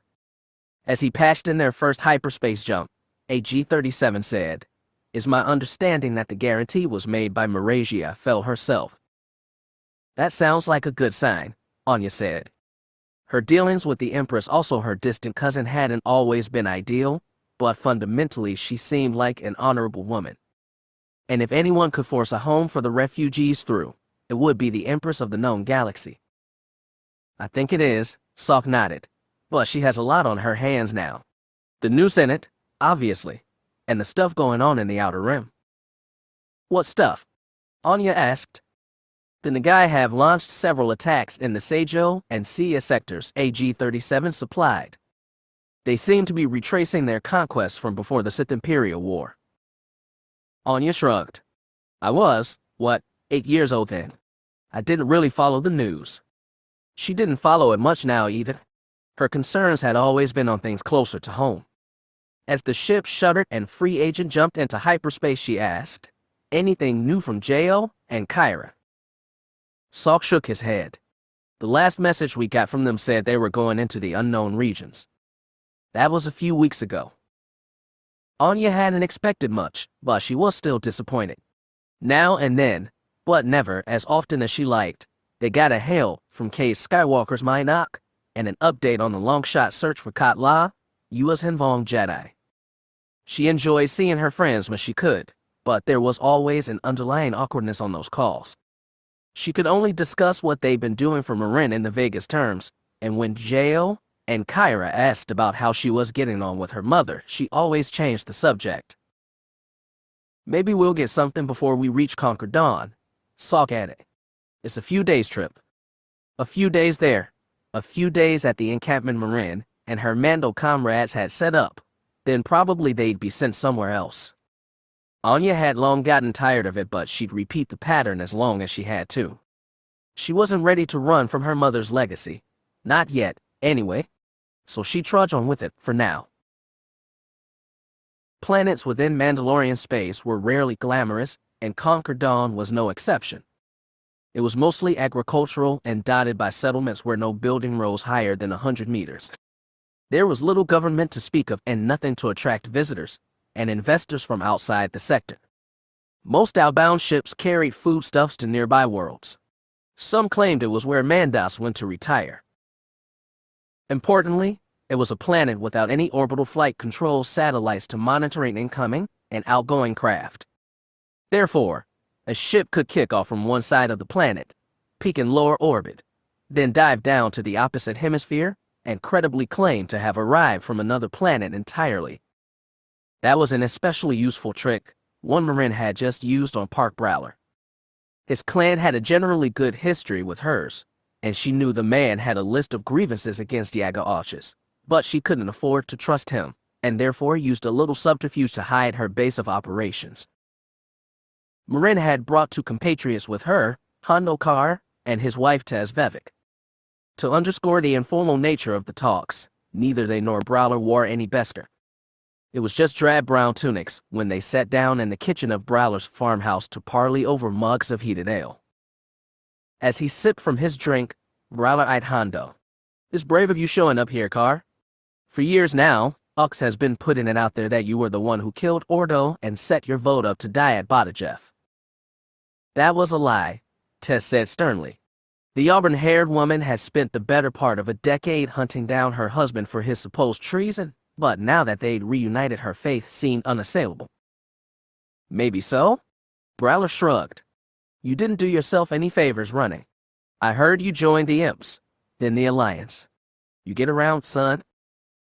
"And what was I supposed to do?" Hondo raised a blonde brow.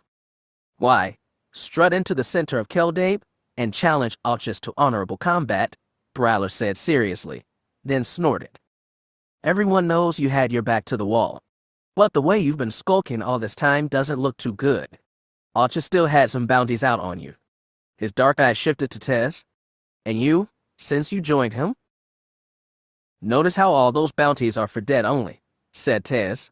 "It's almost like Arches doesn't want us talking." Prowler took another sip, but put down his mug.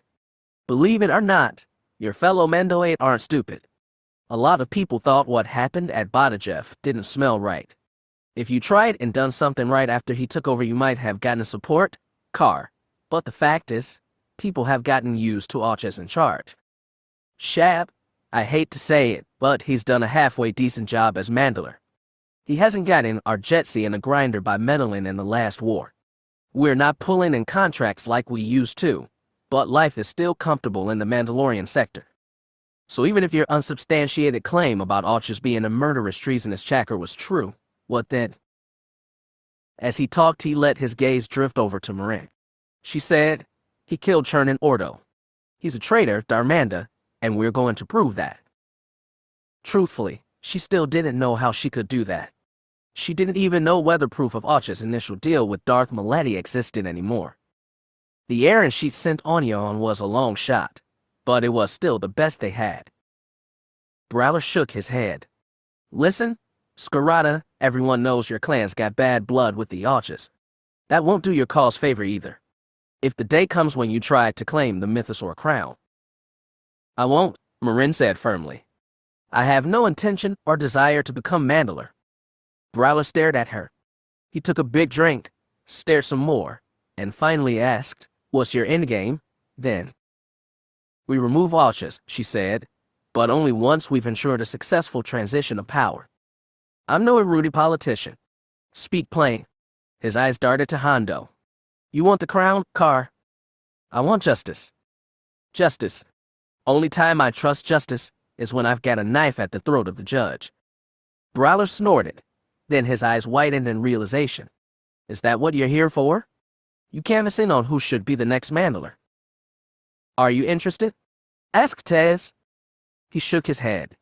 "I like farming just fine." He meant it. Marin could feel that when she reached out with the Force. For a long part of her life she'd purposely denied his power. Now, apparently, she was one of only a handful of beings left in the whole galaxy who could use it. Given what she was doing here, she could hardly afford to turn down that kind of tool. "We just want your opinion," Marin told him. "Start with the people close to Ox already." He frowned. "You want Alchus replaced by one of his lieutenants. If you think this is a revolution we're aiming for, you're wrong. This is personal."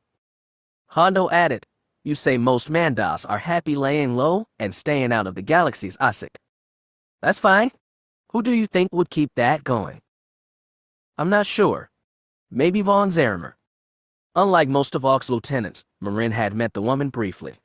Zarimar was one of the ones who'd attached themselves to the man after he'd claimed the Mandalore title. She'd struck Marin as overly ambitious but still pragmatic. "What about Thorm Rao?" she asked.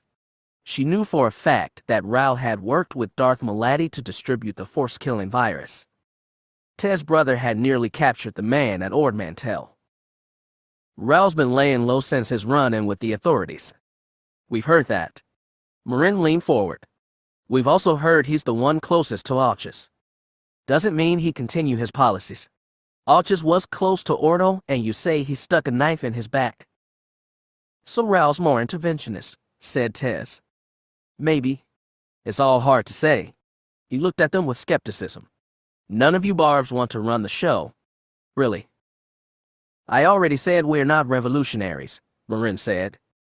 "Right? You say this is personal. Fine. You know Yaga Alchus has a daughter, right?" Marin nodded, chest tight. Of course she knew.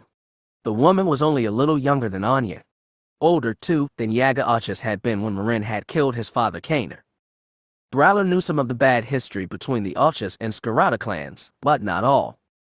Neither did Hondo or Tez. Only a handful of people knew that Marin, at just 14 years old, half-killed Mandalore Jevern Ox while defending her mother. Years later, his brother Kaner and nephew Yaga had killed two of Marin's cousins in retribution, erroneously thinking them responsible. And then Marin fell Jedi Ranger. Part-time Mando had gotten retribution of her own. With black rage in her heart and Force lighting in her hand, she'd killed Kaner in front of his son.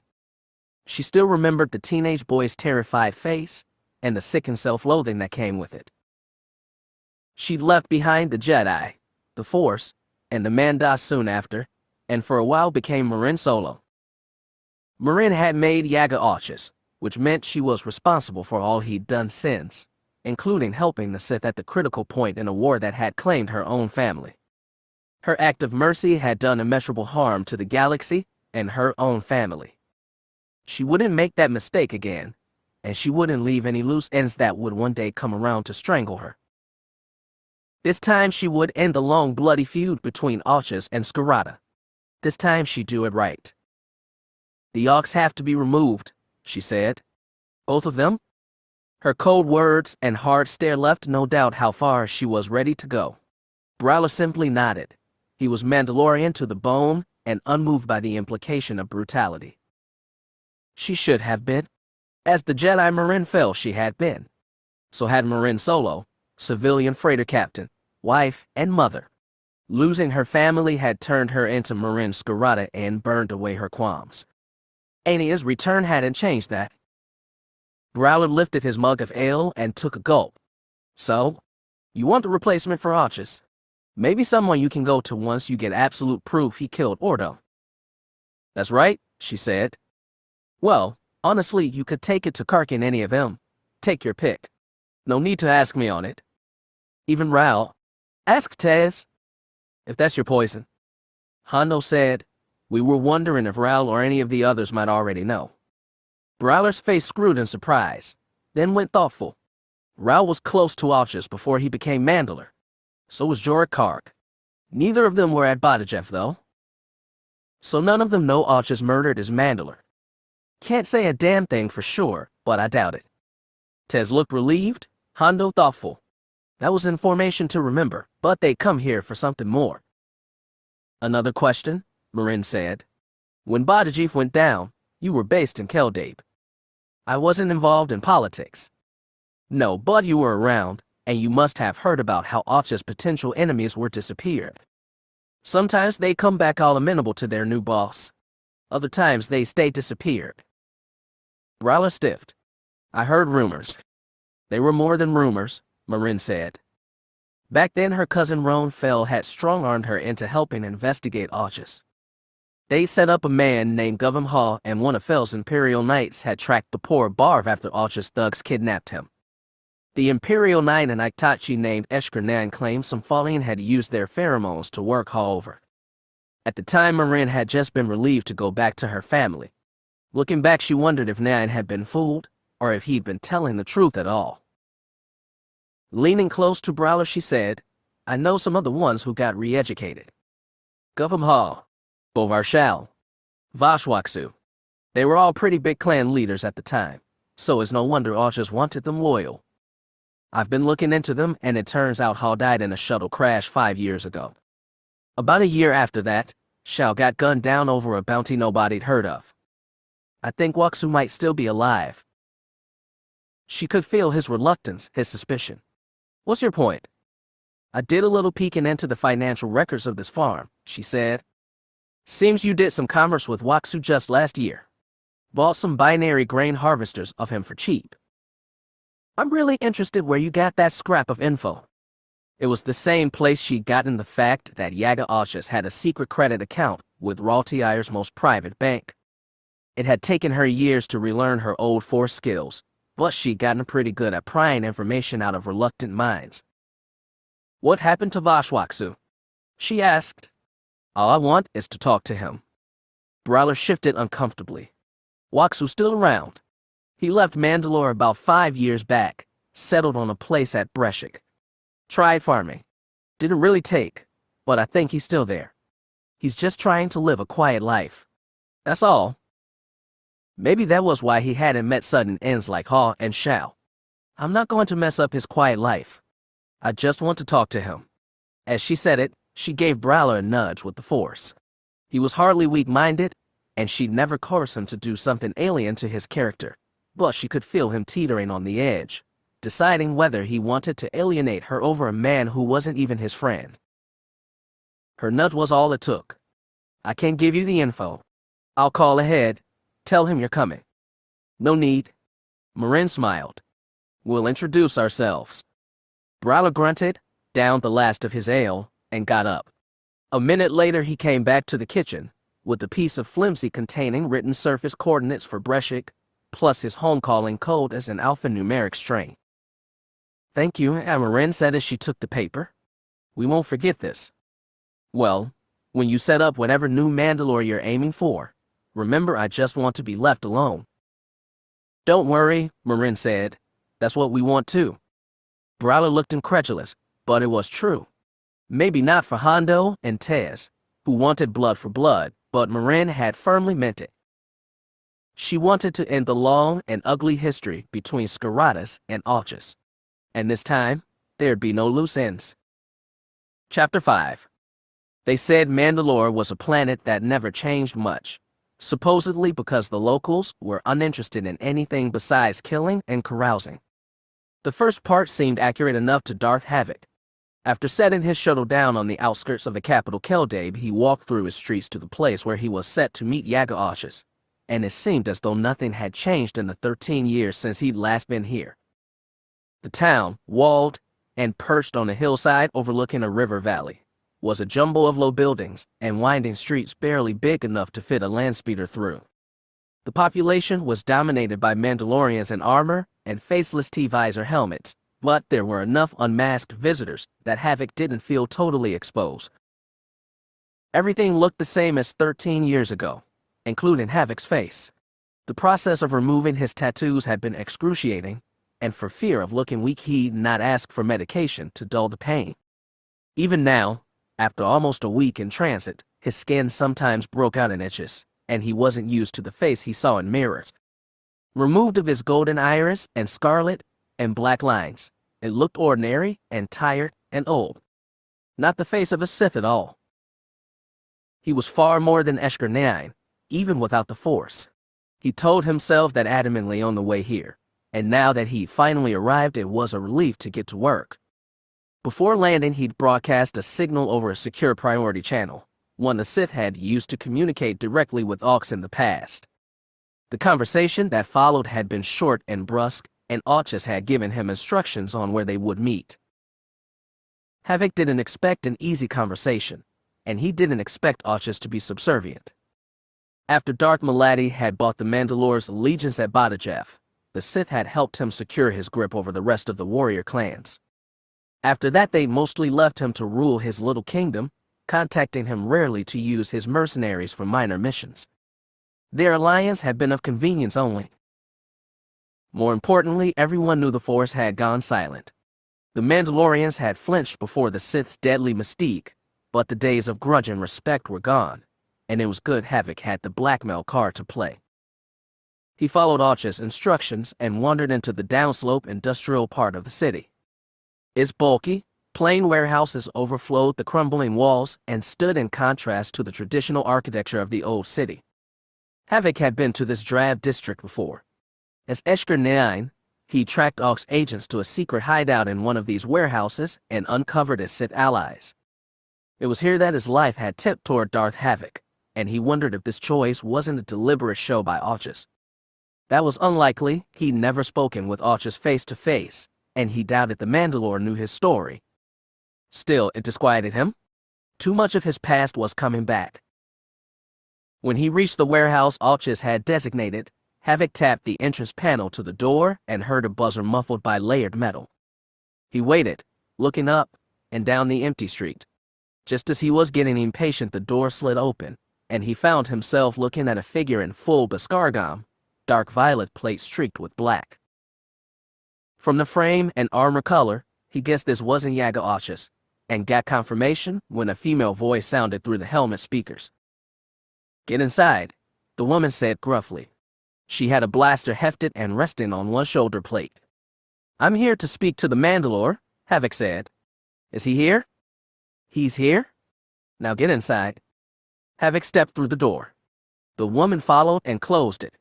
With blaster still drawn but not aimed, she escorted him down a hall, past the office attached to the warehouse, and into the large central storage chamber.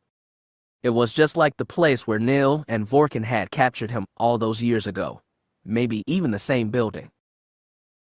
In the center of that plain, empty space was a Mandalorian in full armor, green and brown. Havoc recognized this one as Yaga Auchus. "That's enough, Sorka," the man said. "Leave us alone." The woman walked silently back into the office, closing the door and sealing them here. Havoc didn't step closer to the Mandalorian. "You are Yaga Auchus, aren't you?" he asked. "I came all this way so we could speak freely. Face to face." "You Sith," he said. "Always thinking you call the shots." Havoc didn't deign to retort. The Mandalorian reached up and wrenched the helmet from his head. The face beneath was that of a human in his middling years, strong and square-jawed, scalp shaved down to a retreating gray stubble. It was indeed Yaga Auchus. "Satisfied?" Aux asked as he tucked the helmet underarm. His free hand dangled near a holstered blaster. "I am. My name is Darth Havoc." The Itachi folded his hands in front of him. "Given the circumstances, I expected you to be more polite, or at least apologetic. Maladi hired my people to kidnap Jedi and Imperial Knights. We had no idea what she was using their bodies for. And when she had you delivered to live captives back to the Jedi, we did what she paid us to do. We had no idea what kind of disease she was sticking them with. And if you had known, we didn't. That's all that matters. I hope that's the case." Havoc began walking a slow circle around Auchus. It was an old technique to rattle someone. He'd be forced to either constantly pivot to watch the other man or stay firmly in one place and leave his back exposed. Mandalorian antipathy to Force users is well known. With us temporarily disabled, it leaves an opening where your kind can become more assertive. Aux elected to keep both feet planted. As Havoc passed his flank, he said, "We don't have the numbers or the resources to go crusading again. We're mercenaries. We fight then we're paid to fight, and the rest of the time we keep our noses out of galactic affairs. Sticking them where they're not wanted only gets us trouble. He knew Arches was speaking from personal wisdom. Helping the Sith stage a false flag attack on the Chiss had gotten his uncle killed. You've inserted yourselves into galactic affairs whether you wanted to or not, Havoc reminded. You're lucky Coruscant hasn't come down hard on your people for the help you gave Maladi. I heard a stormtrooper company almost captured one of your lieutenants at Ord Mantell. Thorm Ral, wasn't it? Arches wasn't intimidated by his show of intel. Ral escaped. And like you said, Coruscant hasn't bothered us since. Maladi's dead and they've got their own messes to sort out. Havoc circled back around to face him. You're lucky. Coruscant is forgiving. The Sith are not. What kind of Sith are you if you don't have the Force? It was the central question for all of them now. Havoc hid doubt behind a wicked smile. We are still Sith, and we're making our presence known. Manfa. Manfa is just the first step. He began another circle around Arches. We're going to need help with our war effort. I told you, we're not meddling in the big stuff anymore. You're mercenaries, and you fight when you're paid to fight. Don't you? We choose what fights we take up. Then you'll choose to take up this one. Not just because you will be paid a respectable sum for it, because you do not want to make an enemy of the Sith. As Havoc walked behind him, Arches asked, we're not enemies yet. The Sith and the Arches are historic allies. It would be in all our interests if it stayed that way, especially yours. As he came around on Arches' other side, Havoc removed a small holo projector from his tunic pocket. He held the disc up and tapped its side, causing it to play. Two shrunken blue figures faced each other across light years, both recorded for posterity. One was Yaga Arches, the other Darth Maladi. It's done, the decade-younger Arches said. We've withdrawn from Badajeff. I left a few companies behind as rear guard, but the Imperials will be all over them. What about Churnin Ordo? Maladi asked. Havoc came in front of Arches and lifted the holo close so he could watch his own image say, the Mandalore is dead. Are you sure? I killed him myself. And no one knows. Nobody left alive. Excellent. The Sith won't forget this. You'd better not. I'll need help consolidating my authority. You made a promise. The Sith keep their promises, said Maladi. Don't worry. Go back to Mandalore. Gather as many allies as you can. My agents will be in touch shortly to deal with the ones who don't welcome you as their new leader. Havoc tapped the projector off and slid it back into his pocket. Arch's face was pinched to a scowl. I'm sure there are plenty who'd be interested in that conversation, Havoc said casually. We both know your reign as Mandalore couldn't survive a revelation like that. So let's be straightforward. You will lend your mercenaries to our campaign in the Outer Rim. I will put you in contact with Lord Nil, and you will obey his orders to the letter.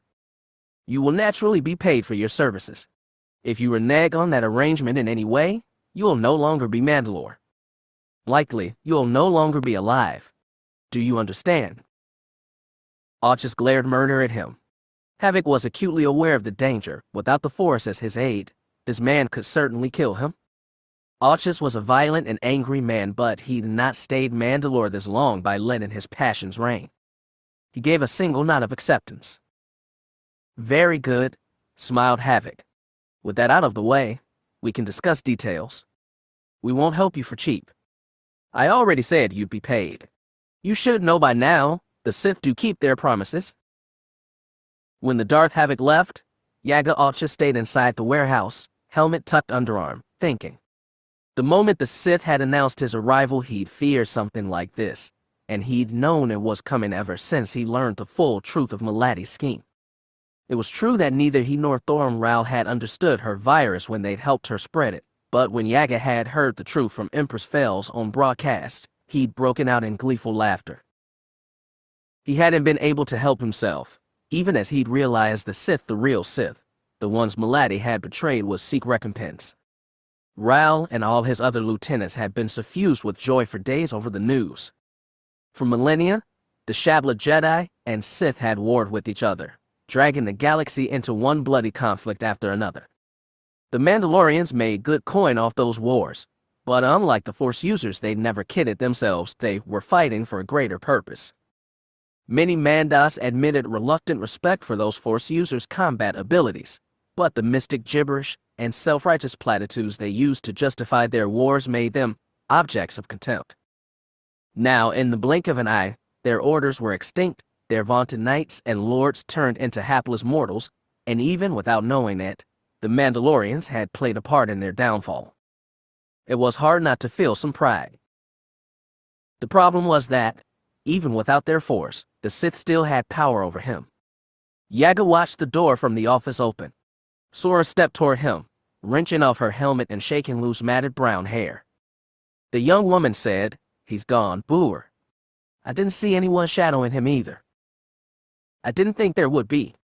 He was brave coming here alone, or arrogant." "No, just smart," Yaga said. "You heard it all." His daughter patted the side of her helmet. Its audio transceiver had been patched into his, which had recorded the whole conversation.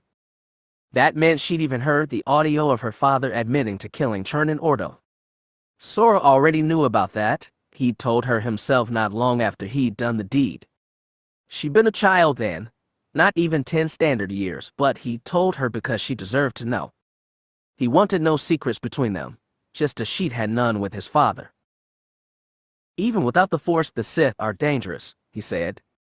"Nothing a blaster to the head won't stop. You could kill Havoc, but the Sith still have proof of what I did. They'll always have proof." And that meant he was still trapped beneath them. He'd known when the Sith first came to him that it would end like this, but he'd been desperate. He'd been chafing as a hanger-on to Chernin Ordo and hated the way he was dragging the Mandalorians into the Imperial Alliance war. Then Darth Maladi had come to him, offering to make him Mandalore and keep his people out of the fight. All he'd had to do was betray Ordo. He'd known it was a bad offer, but he'd taken it anyway. He'd been young and ambitious and smoldering with inner anger, and it had overridden his hatred for Force users. He thought he could use them better than they used him, and for a while it seemed he'd succeeded. That illusion was gone. "So we'll do what he said?" asked Sora. "We'll give him his mercenaries. Throwing the Mandas into whatever the Sith and the guy were doing would reverse all their isolationism of the past decade. Some of his lieutenants, like Thornrau, would approve. Others, like von Zermaner, would object but comply anyway. All would wonder what had come over their Mandalore. I heard the Nagai took over most of the Seijo sector, and are moving into Setia," Sora said. "Those are a lot of nothing planets, but Coruscant's going to have to act. That's why the Sith want us there. How do they think they can hold that territory, even with us? The Imperial and Alliance fleets combined could retake those sectors in a week. Don't underestimate the Sith. They make layers of schemes. They'll start sowing problems on Coruscant. Just watch." "Sith Chacker," the young woman shook her head. "You think without their Shabla force they'd be done mucking up the galaxy? It's the only thing they know how to do. A blaster to the head would fix them all." Sora's thinking was crude and brutal, like most young Mandalorians, but she was ultimately right. Without their powers they could die as easily as anyone, and with them all dead the galaxy would be a better place. Unfortunately, that wasn't something Yaga could accomplish without destroying himself and his daughter. "Someone has to pay our bills," he grunted. "So we'll go along with them for now. We'll help them fight their war. And look for a way out." Yaga doubted they'd find one, but he nodded just to see hope in her eyes. "We'll do what we can." During his talk with Havoc, he'd been tempted to just take out his blaster and put a bolt between the Itachi's eyes. Liberation from the hold the Sith had on him would have felt eminently satisfying at first, but in the end, it wouldn't just be Yaga himself who paid for Chernin Ordo's death. It would be his daughter too. He knew that from experience. He joined his own father Kaner in the quest to avenge his uncle and restore some honor to the Archer's family name. Even at the time, he'd understood that his father had been driven less by grief for Gevern than by the shame of having failed his clan. Because of that shame, he'd brought his son with him to ruin. Yaga had been 14 when he'd watched a Force user in red Mandalorian armor attack and kill his father. She'd shot down their freighter, jolted him with dark force lighting, slashed a knife across his throat, then walked out of their crashed ship, leaving young Yaga frozen in horror. He could still remember his father's arterial blood splashing against the T-visor of her helmet. He didn't know what Force user cult she belonged to or even her name. Literally faceless, the woman was a red nightmare dog in his memories, even after all these years. Thought of her still filled him with terror. Yaga loved his father, revered him, but he wouldn't make the same mistakes as Cainarachus. He wouldn't let his passions drive him to error, and he wouldn't pass on his sins to his daughter. It seemed an impossible task, but he owed Sora a better legacy than the one he'd inherited. If he were ever free of these Sith, he might even give it to her. Chapter 6. News of the attacks in the Seijo and Sedia sectors produced only mild buzz on Coruscant. The news nets and their audience were much more interested in the brewing race for Senate Speaker, and by Gar Stasi's count, they devoted 7 minutes to talking heads praising or slandering candidates for every 1 minute they gave to the Outer Rim conflict. He recalled a similar public apathy the last time the Nagai went on a rampage, before the Sith Imperial War. Stasi couldn't help but wonder if there was a connection, and he wasn't alone. When he met with a collection of senior officers to discuss the situation, Ona Antilles said, "Reports are sketchy, but some suggest the Nagai are being led by a warlord named Relic Kaysharn. Wasn't he reported killed 15 years ago?" The human woman was too young to have fought in that war herself, but Stasi had been there to personally smash the Nagai fleet at Terminus. He'd done it in conjunction with the Imperials then. Just months later, their fleets had started trading blows over the Jedi and the failure of the Ossus project. It seemed like another life. There was never any verification that Kaysharn was killed, Stasi said, but nothing to suggest he survived. So he's been in hiding all this time, frowned Anjdal. Another young human, but hardly as stern as Antilles. She was leader of the pilot commando team Rogue Squadron. It makes little sense with the intel we've been given. Antilles shook her head. Then we'll have to wait until we get more. Stasi looked across the briefing table to the two admirals in the room. In the course of the war against Crate, the Weequay Joram Bey had ascended from rogue leader to captain of Stasi's flagship alliance. Afterward, Stasi had promoted him to admiral, and he held that rank along with Slosser, a Sluisi who commanded the Alliance's 4th Fleet against the Empire and spent the following decade in an internment camp.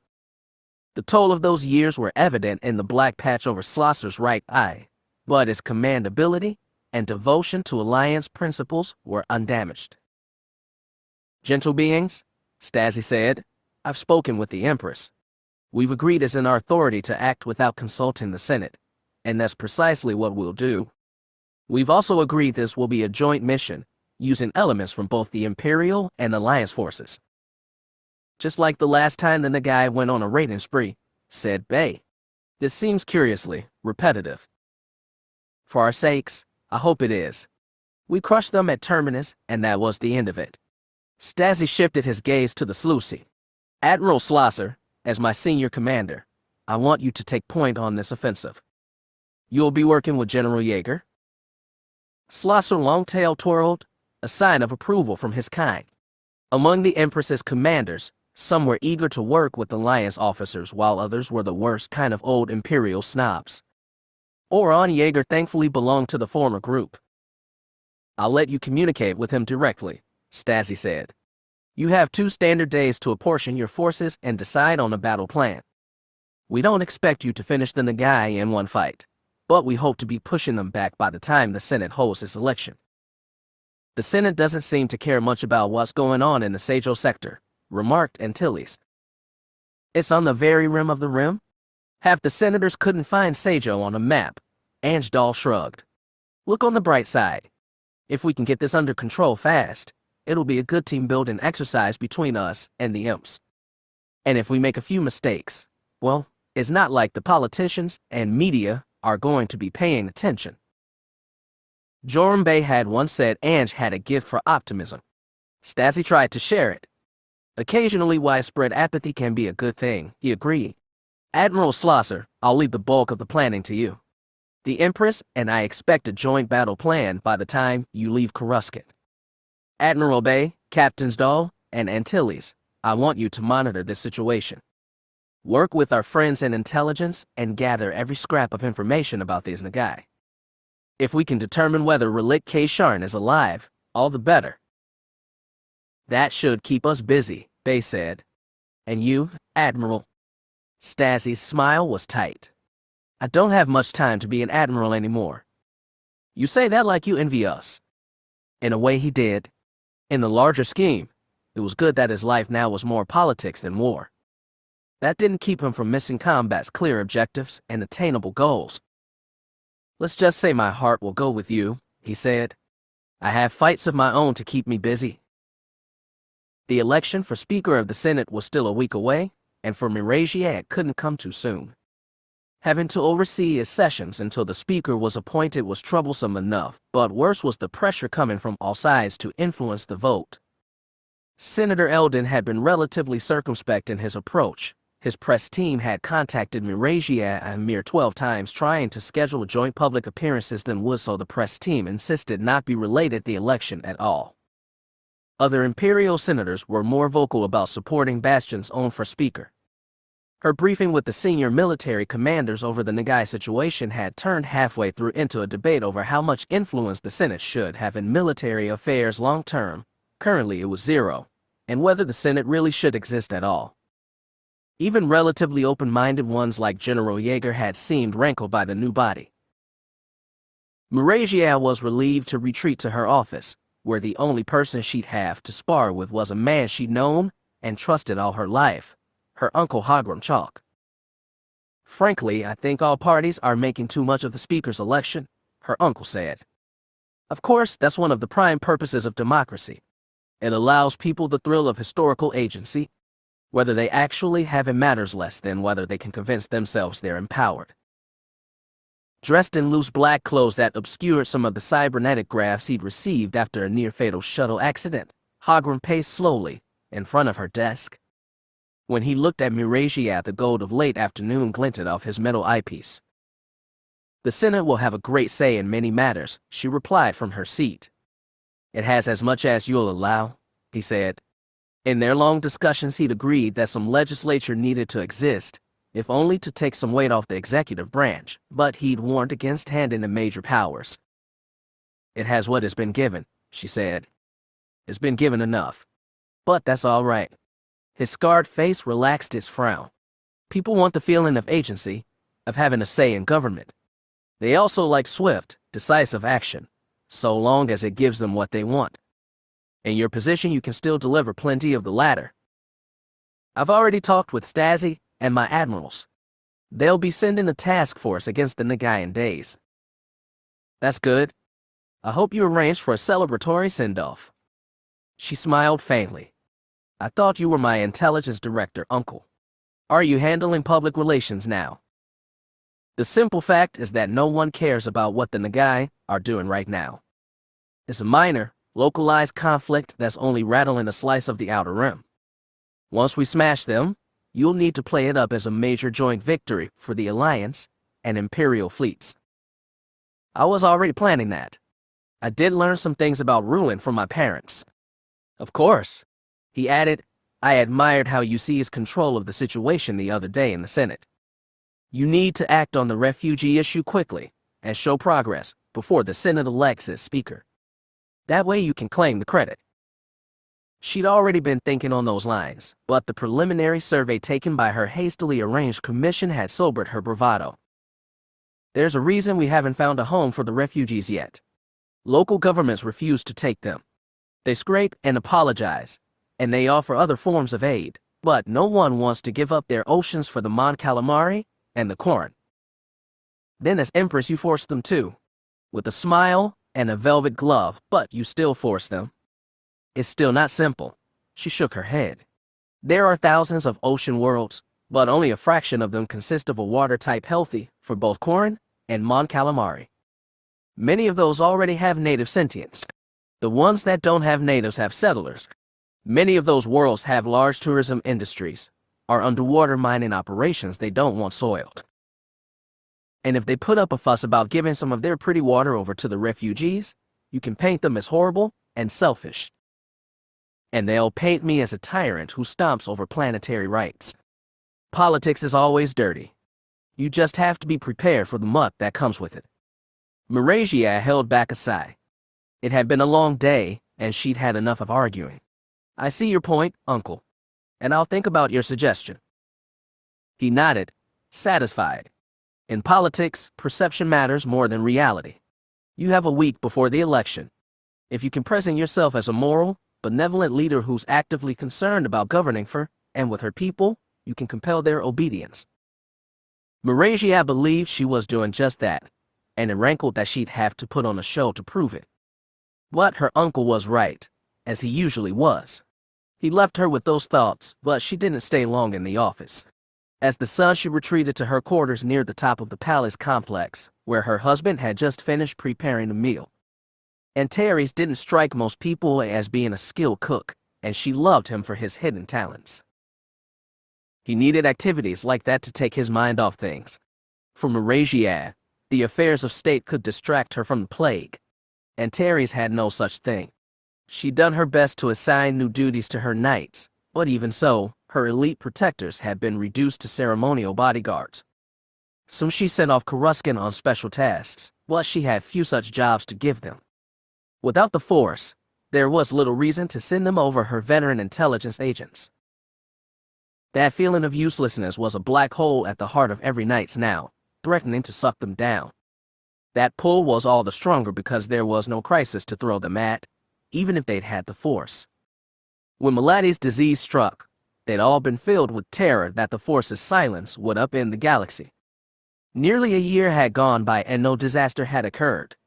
The new government was still assembling itself, awkwardly but peaceably. Brush fires like the Nagai rays could be snuffed out. All their lives, they'd believed the galaxy needed them. Now it seemed possible that the galaxy would get along fine without its Force users, and that was a special humiliation. Antares never said this aloud. He'd never been articulate with his feelings. She could read it on his face, and in the Force. Her husband was a man who lived to serve a higher cause. First it had been Roan Fel. Then, when her father has fallen to his demons, Antares had served the ideal he'd represented. Now he served it in Marasiah. He was a reminder that she must always stay on the path of light. Now that she was one of the last Force users in the galaxy, it was more important than ever. After dinner, they stood on the balcony and watched nighttime traffic move on the outskirts of the government district. As they leaved over the rail and savored cool when she began telling him about all her day's events. Antares commented only rarely. She unloaded, and he listened. It had become their ritual. Once she was done, he said, "Your uncle was right about the last part. Your promise to the Senate got you a lot of goodwill. Now you have to follow through with it." "I suppose," she sighed, "we can't have the Senate getting credit for any good deeds, can we?" "It's not that," he said.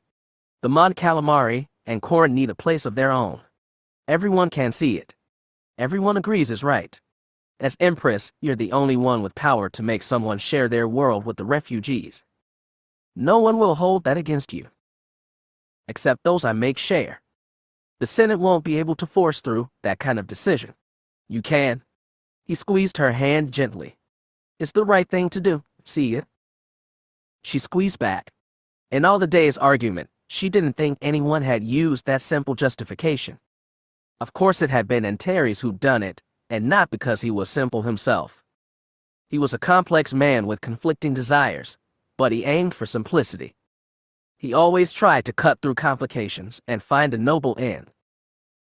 The committee selected a list of 50 different worlds to review, she told him. Some have natives, some settlers. Some have industry, others none. They all have gravity and water content similar to Dax, but that's the only thing they have in common. Select one and make your decree. It's not that simple. Then Marasiah recalled something else her uncle had said, that she had to be present herself as governing for and with the people. Since becoming Empress, she'd rarely left Coruscant. She'd known that was a mistake and planned to rectify it, but duties always got in the way. She squeezed his hand again and said, Maybe we should take a vacation. To a water world. It wouldn't be much of a vacation. I'd have to meet with local officials, hack out a policy. But it would be a change of pace. He leaned in and kissed her cheek. It sounds like a lovely idea, see ya? I thought you'd like it. Hand still in his, she stepped from the balcony and tugged him inside. Come, let's look at our choices. I have a long list to pick from. Before the formal convocation meal in the gathering room in Bakura's executive complex, President Ricardo had told his guests from Coruscant that it would be a banquet unlike any they'd attended before. Shadow Veo hadn't expected him to be so right. The guests were a mix of visitors and local officials. Aside from Shadow and stores from Coruscant, and President Ricardo himself, there were the highest-ranked human, and Kurtzan legislators, and General Corrigan, the human head of the Bakura Defense Fleet. The Pewek were represented by their chief legislator and negotiator, Vlathal, a 2-meter-tall, brown-scaled Saurian. The SS Iruak representative Avapekis was a full meter higher, 1/3 more massive, and coated in deep blue iridescent scales. Because of their size and physiology that squatted on their haunches instead of sitting in chairs. Both communicated solely through whistles and fluting noises, and their statements were translated by Shadow's earpiece. Eating was the strangest part. Shadow, Store, and the human guests were all served local dishes mixing native fruits, greens, and game.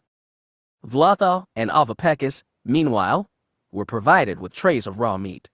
While Shadow picked at his food with fork and knife, the Saurians bent their snouts low and tore off mouthfuls of flesh with rows of serrated teeth. They barely chewed before swallowing, and had both devoured their trays in minutes, after which a second helping was brought out. The sight, combined with the strange smell the aliens emanated, combined to ruin Shadow's appetite, but he forced himself to eat as much as he could.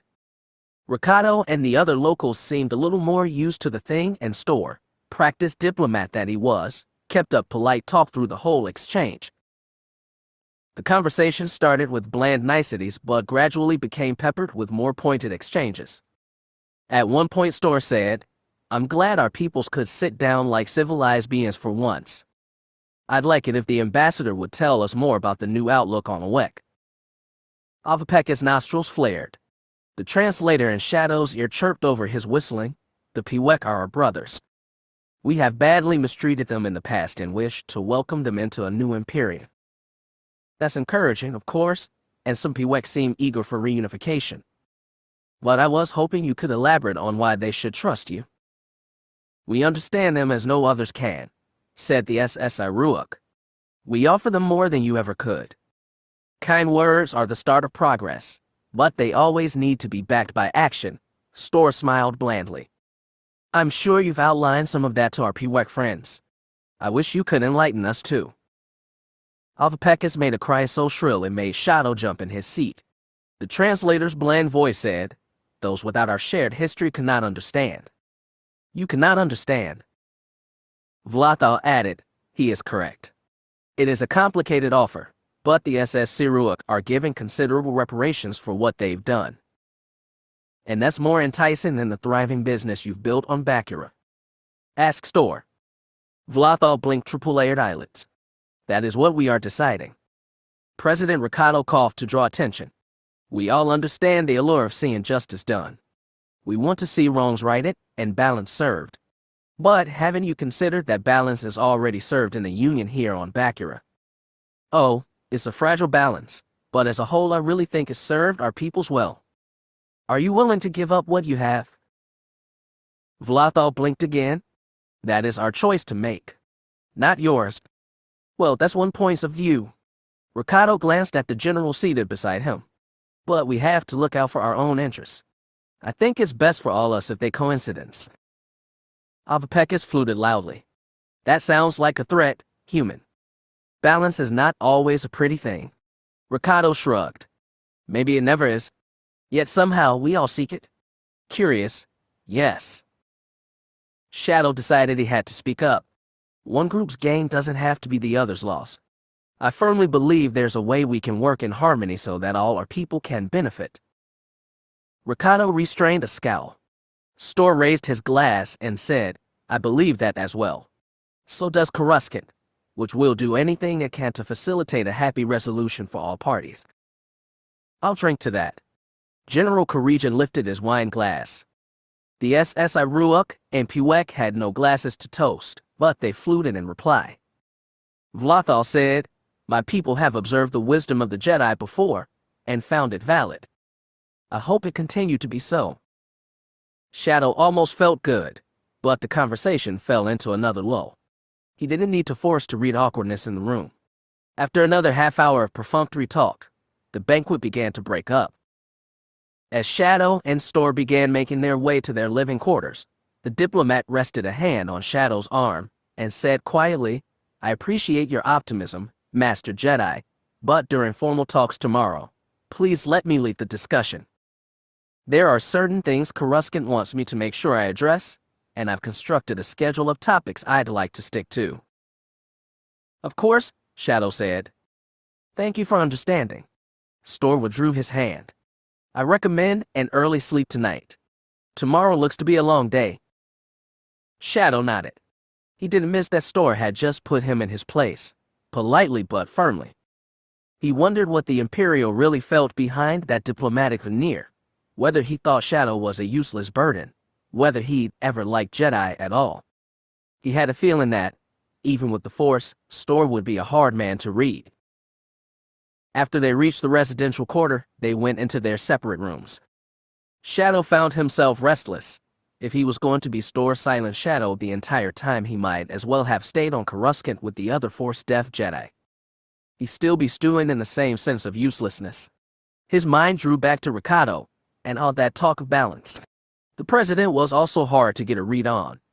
The little man seemed weirdly resigned to whatever way this crisis would resolve. Perhaps he was just a pessimist, bracing himself for the worst, but Shadow expected a politician to at least feign can-do optimism. Shadow Room included a communications suite that patched in directly with the highest on-duty security officer. Sitting in the dark beside the console, he tapped it on. "This is Shadow Vow of the Federation delegation. I have a request." "How can we help you, Master Vale?" "I was wondering if the president is available to speak in person, privately. I'll submit to security checks, naturally." There was a short pause. "I'd have to check with the president." "Of course. Take your time." The line went dead, and Shadow sat for another 10 minutes with no response. He didn't bother to turn on the light. Eventually, the comm buzzed again, and the same voice replied, "The president is willing to speak with you. A security officer is on the way to your quarters now." "Thanks you." Shadow added, "Please make sure you call on the right room. Ambassador Storrs went to bed early and doesn't want to be disturbed." "Of course, Master Jedi." Shadow waited 5 minutes more for the guard to show up. From there he expected to be taken up to the president's office, but instead he was led outside, into the damp night air, and whisked away to the edge of the government complex through a guarded gate, and up to the squat white building which he realized must be the president's home. The security officer led him inside and escorted him all the way to the president's study. It was a homey room, with wood-paneled walls, and a handful of glow lamps set to low level, as though simulating comfortable firelight. Ricardo himself was reclining in a chair beside a lamp. He gestured for Shadow to take the seat opposite. As he did, the officer left the room, leaving them alone. Ricardo seemed to sink further in his chair. "Well, Master Jedi, you wanted to speak to me?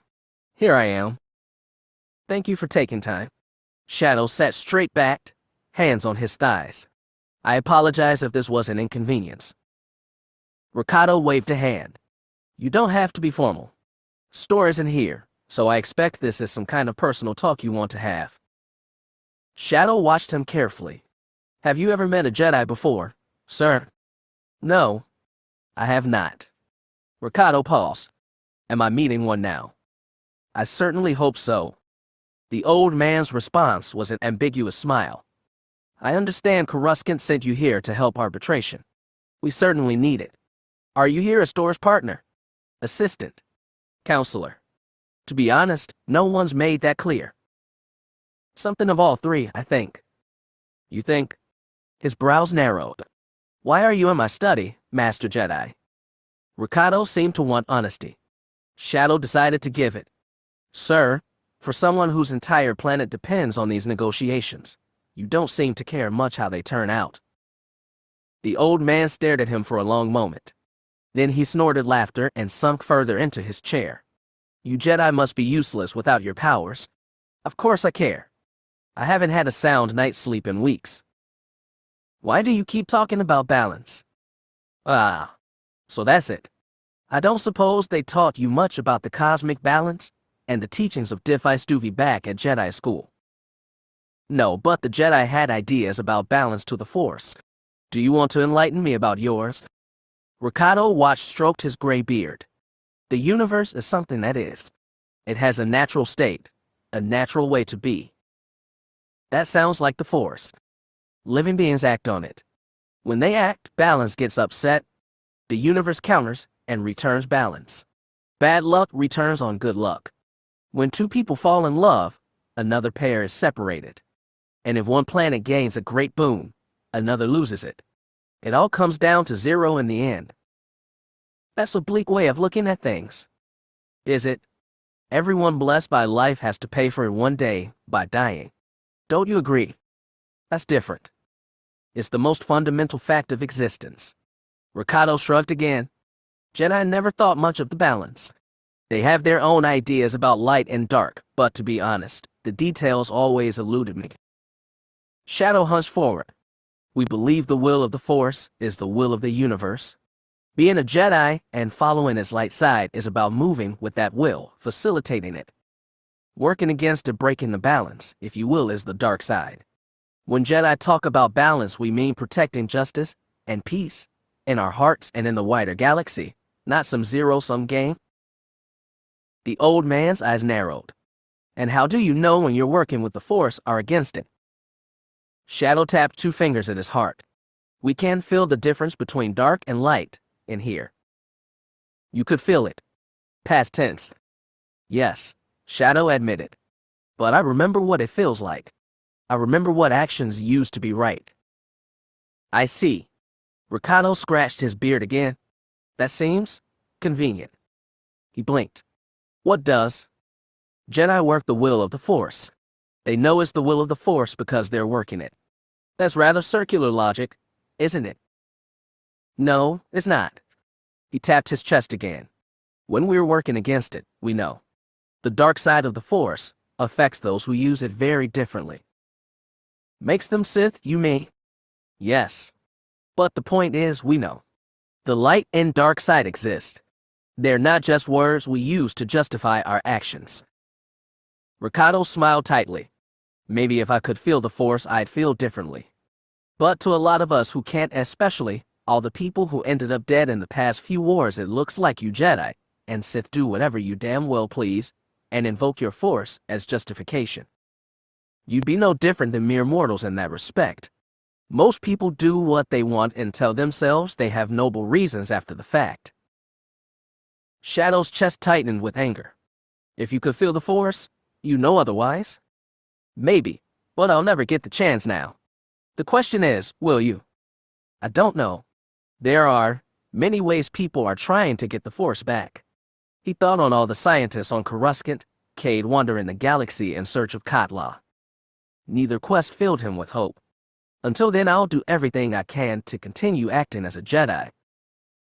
And without that feeling in your chest telling you you're doing the right thing, how will you know you're doing it? He wouldn't. Every step he took was a fumbling act he could only hope followed a Force he could not hear. Every time he thought about that, he felt crushed by an awful loneliness. For this strange old man sitting before him in the dark, Shadow attempted a brave smile. That's my act of faith. And your faith directs you to find a happy outcome for everyone on Bakura. Every life in the galaxy. Human. Kurtzin. Pewek. SS Iruak. That's a lofty goal. I'm doing what I can for Bakura. Pewek be damned. And if I have to choose, I'll protect the humans and Kurtzin over Pewek. If someone else has to suffer so my Bakura can prosper, so be it. That's the inevitable results of our success. He leavened his words with a smile. One thing you have to admit about the cosmic balance is more practical. No, Shadow said, just cynical. Ricardo was still smiling. Are all Jedi such stubborn idealists? I think it's because we feel a part of something bigger than ourselves. Feel or felt? When Shadow didn't reply, Ricardo pushed his body up from the chair. He stepped slowly to the door, signaling the end of the conversation. Yet when Shadow rose, the old man extended a hand to shake. Thank you for coming, Master Jedi, he said. That was a nice change of pace. Most bureaucrats and politicians are awful at discussing higher things. Shadow looked at the hand for a second, then shook. I'm going to do everything I can here to make things work out for everyone. I'm sure you will. Ricardo squeezed hard and released. One last bit of cynicism. Idealism can be the most insidious form of vanity. Shadow stared for a moment, uncertain what to say. Ricardo cleared his throat loudly, and the security officer appeared behind Shadow to usher him outside. Good night, Master Jedi, Ricardo said as he retreated to his chair. Pleasant dreams. Shadow nodded and followed the guard into the cool night air.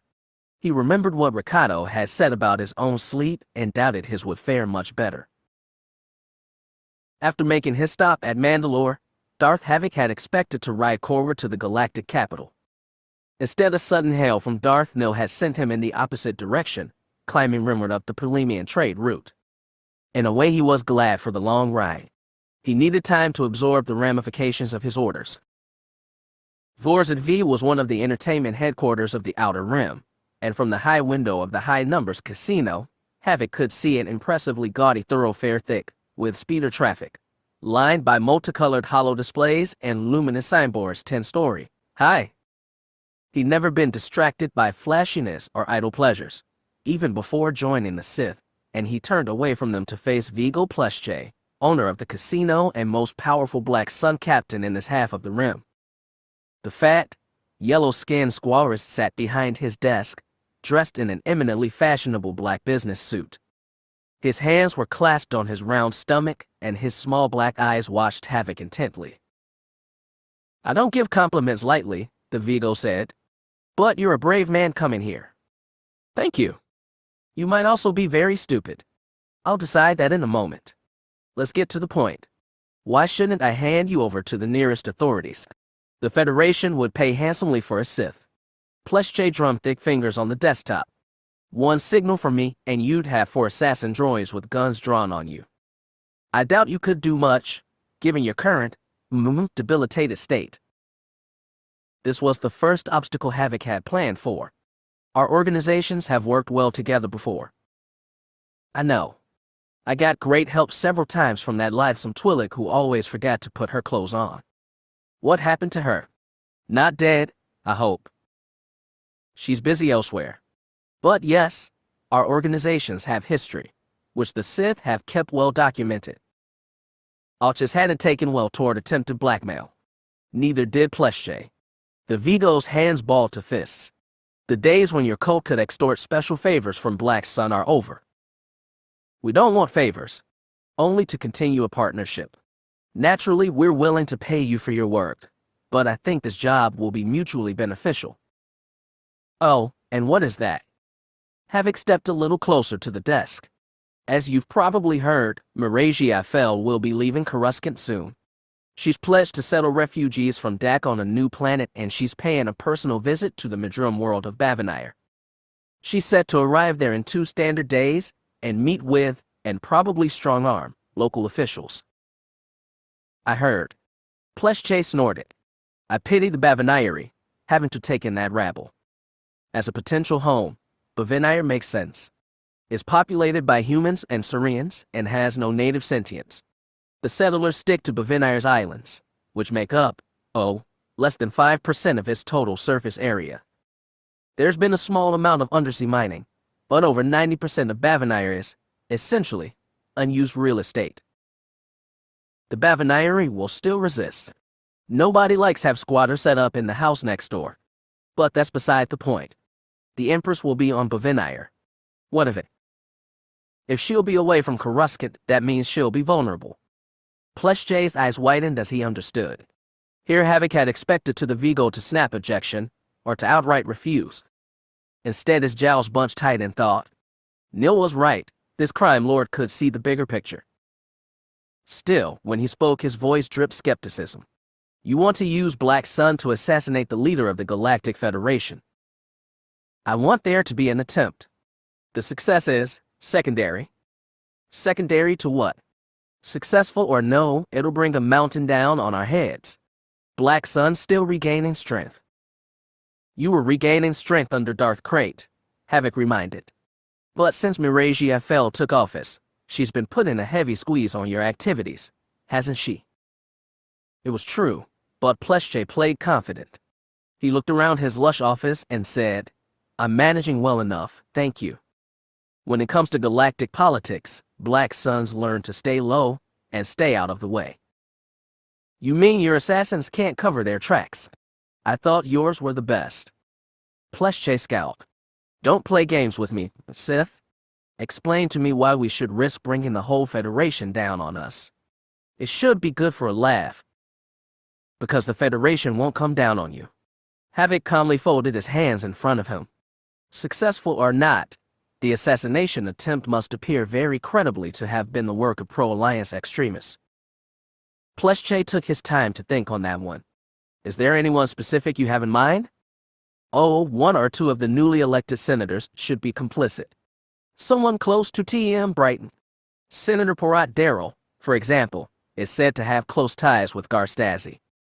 And then there's Nellorin, from the Cynic sector. You know his people are prone to violent extremism. I was going to recommend hiring a competent third party to actually do the deed. Maybe you should pretend to be working for said senators when you hire them? Or you could send the Black Sun assassins, then silence them once the job is done. Black Sun knows how to do his business, Pleshche said. Then you should know that this is exactly the right time to sow discord inside the Federation. Once it descends into chaos, Black Sun will have all the more room to flourish. And naturally, it will benefit the Sith too. Pleshche sunk into his chair. And would the Sith prefer Marasiah survive, or not? The Sith are amenable, Havoc said, but we prefer it if she lived. The Empress has tried to play conciliator between the Federation's factions. That will be much harder once she gets splashed with someone else's blood.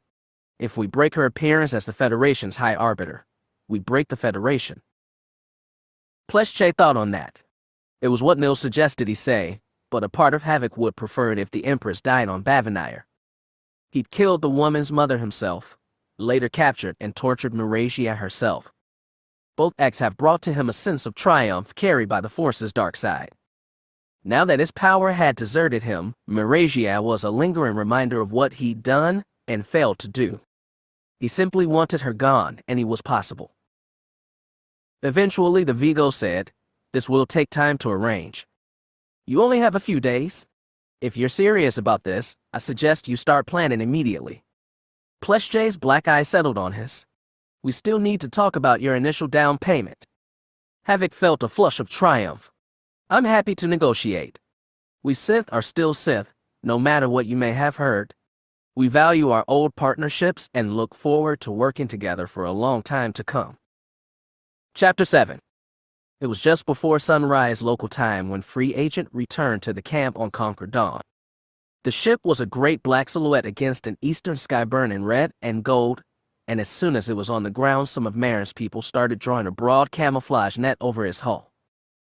The same netting was stretched over the other ships at the encampment, including Marin's own Starlight Champion, ensuring that satellites and ships that flew over their location would see only an unremarkable farm.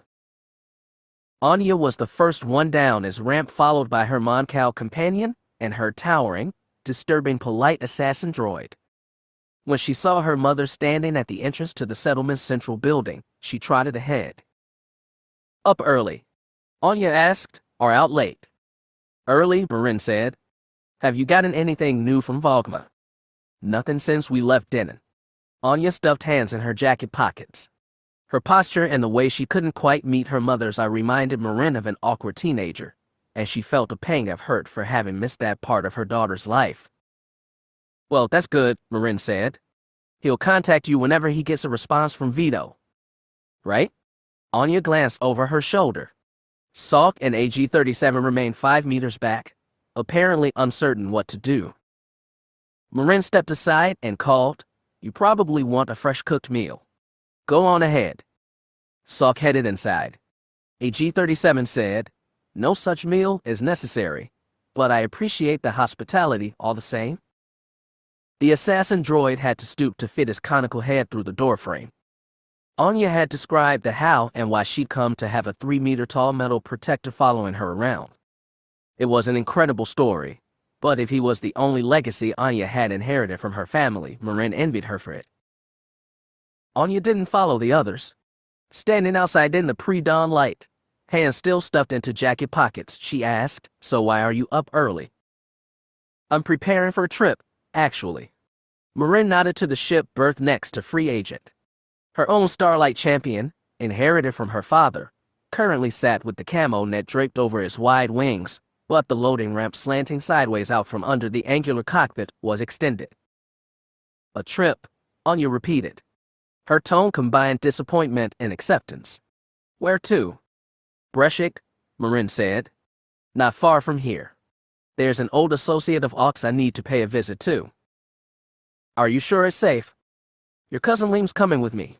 He's running a few checks on Champion right now." "Okay." Anya looked at the ship, as though expecting the young Mando to drop into view. "Just the two of you?" "I was going to take Yenger too," she said, naming another Scarada. "Are you on a tight schedule?" "Not exactly," Marin admitted. "Our guest doesn't know we're coming. We were hoping to surprise him by popping in at dawn local time. We still have an hour or two before we go." "Ah." Anya glanced at the sunrise. "You know, that ship's pretty recognizable. It's an inheritance from your grandfather." "I know. I'm not saying anything bad about Champion. It's just, you take it most places. You're trying to keep off Aux radar, but you're actually making yourself more visible." Marin spotted Liam disembark Champion and approached them. "Breshik's like Conquer Dawn. No orbital platforms, no flight control. We'll be in and out before anyone notices." "Sure," Anya said. "I was just thinking you should switch things up now and then." Marin understood where this was going. "Are you offering me a ride on Free Agent?" "Well, why not?" Anya shrugged. "We can turn it around in a couple hours. And we don't have anything better to do or any place else to be. Or do we?" She finally met her mother's eyes. They both knew Marin had been sending her on milk runs for the past months, keeping Anya at arm's length from her operations while still participating in them. At first, Marin had told herself she was doing it for Anya's benefit, in case her daughter decided she wasn't up to helping a Mando insurgency and wanted to cut and run. After all this time, Anya was still here, and Marin couldn't deny her real motivation anymore. As much as she was overjoyed to find her daughter alive after all these years, she was terrified of getting close to her. By involving her husband and daughter with her business at Kashyyyk, she got Bennett killed and changed Anya's life forever. She didn't want to risk doing that again. Sometimes she regretted even reuniting with Anya in the first place. It might have been easier on them both to let her keep blissfully assuming her mother was dead. As Marin struggled for something to say, Liam stepped up and slapped Anya on the shoulder. The young woman jumped, but looked slightly assuaged by her cousin's smile, bright and winning beneath his trimmed auburn beard. Some of Marin's people still treated Anya with wary skepticism, but Liam had been friendly with his long-lost cousin from the start. "Welcome back, Nervad," he said. "How was dinner?" "Too many people," said Anya. "But we did what we went there to do." "Excellent. Me and your boer were about to take a ride to Breshik. Should be back within a Conquer day or so." "I know." Anya folded arms over her chest. "Actually, I was volunteering to take her myself. I figure it's good to change up ships now and then, since Champ's so recognizable." "Are you now?" Liam turned his smile on Marin, and it seemed less friendly. "She may have a point, but Voodoo. You've mostly been sending Free Agent on trips outside the Mando sector. Nobody's gonna recognize it." Liam knew what she'd been doing, and he knew why. And with the impudence of youth, he was trying to push her into hitching a ride on her daughter's ship for the purpose of family bonding. You've already loaded things onto Champ, she reminded. Not much to load. We're traveling light. He glanced at Anya. I can move our load over to your ship, can't I? Sure. I can show you exactly where to put it. Let's go get that cargo. She patted Liam on the back and nudged him toward the ships. The young man broke into an eager trot. Before following, Anya gave her mother an over-the-shoulder glance, then a smile. Then she followed Liam. Marin exhaled into the cool dawn air. She disliked losing arguments, but there were worse fights to lose. A day or so with Anya wouldn't kill her. It might even be the start of something new. Anya didn't know what she'd expected when she'd invited her mother onto Free Agent. She didn't even know what Marin planned to do on Breshik. The woman was being conspicuously evasive, and was hard to pin down even in Free Agent's cramped space. Once AG-37 piloted them off Conquer Dawn and into hyperspace, Anya gave her mother a quick tour of the ship's insides while Liam stayed in the cockpit and quizzed Salk and AG-37 on its specs. Free Agent wasn't a big ship, and there wasn't much to see. The cargo they transferred from Starlight Champion consisted of a single-meter-square crate, heavy for its size. Anya wanted to break some ice before asking what was inside, but struggled to find a starting place. As she concluded the tour, Marin remarked, "This is a good ship. I imagine AG is very efficient when it comes to improvements. Salk is the real mechanic on here. He could have hired himself out to better ships than this one, but he stayed here. Of course, given that heist we pulled on Socorro, he'd got plenty of credits now, so it all worked out. It's more than that. Your crew trusts you."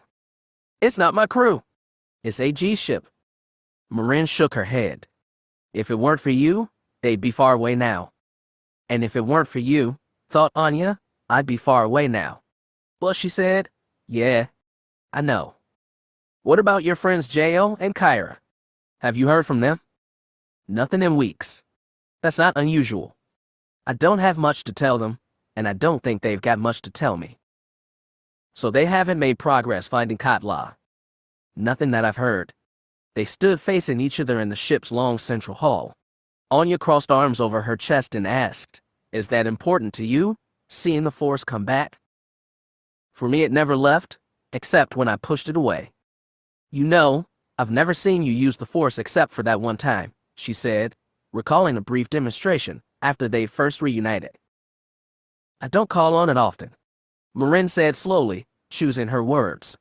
"Most of the people who work with me don't know I still have it, or ever did. Hondo and the Veviks don't. Most of the other Skaratas do, because they understand where I got it. But in general, Mandalorians don't look favorably on Force users." "But that's not the real reason, is it?" Anya didn't need magic powers to sense her evasion. Marin shrugged. "I gave up the Force for many years. It's a tool that I use when I need it, nothing more." That sounded very different from the Force that Jo embraced. To him it was a spiritual thing that not only gave him power but guided his decisions and desires. Kyra, in her fumbling way, had described it as touching the whole of the universe. That kind of mysticism never made much sense to Anya, who'd been focused on the practical sense, being orphaned at 12 years old. "Frankly," Marin said, not quite looking at her, "I wonder if the galaxy might be a better place without the Force. No more Sith Emperors taking over the galaxy. No more Jedi and Imperial Knights solving problems either," Anya said. "Most problems solve themselves if given the chance. But whatever happens there is beyond me. I know what my concerns are. I know what I have to accomplish. The rest of the galaxy can't take care of itself." Before Anya could find a response to that, Liam's voice sounded from the far end of the hall. "Oh yeah, looks like we've got a hail. AG says it's from Denon." "Volgma," Anya said. Marin was already striding toward the cockpit. The two women entered to see AG-37 and Liam in the forward seats, a hollow image lit between them. Anya and Marin crowded close to see Volgma's broad face lit up in flicking blues. "Greetings," the HUD rumbled. "It is good to see you again, Ania Solo. And you, Marin Skarata. I have not seen you in some time. You appear to have aged well for a human." Thanks for getting back to us, Volkman. Marin hung off the back of Liam's seat. Did you pass on our request? Yes, as well as funds withdrawn prudently from your accounts. Volgma's fat tongue swiped one side of his mouth. Veto and Gilliac does not work cheaply, and my blood relation only does so much. We understand, Anya said. What did he say? Volgman gave a thunderous sigh. It appears that the Angeliac already had a loyal servant situated inside First Demilla Bank.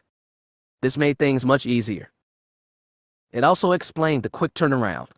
Anya asked, what did Vito's, employee find? Accounts registered at First Demilla are attached to no name. None. Thus their reputation for confidentiality.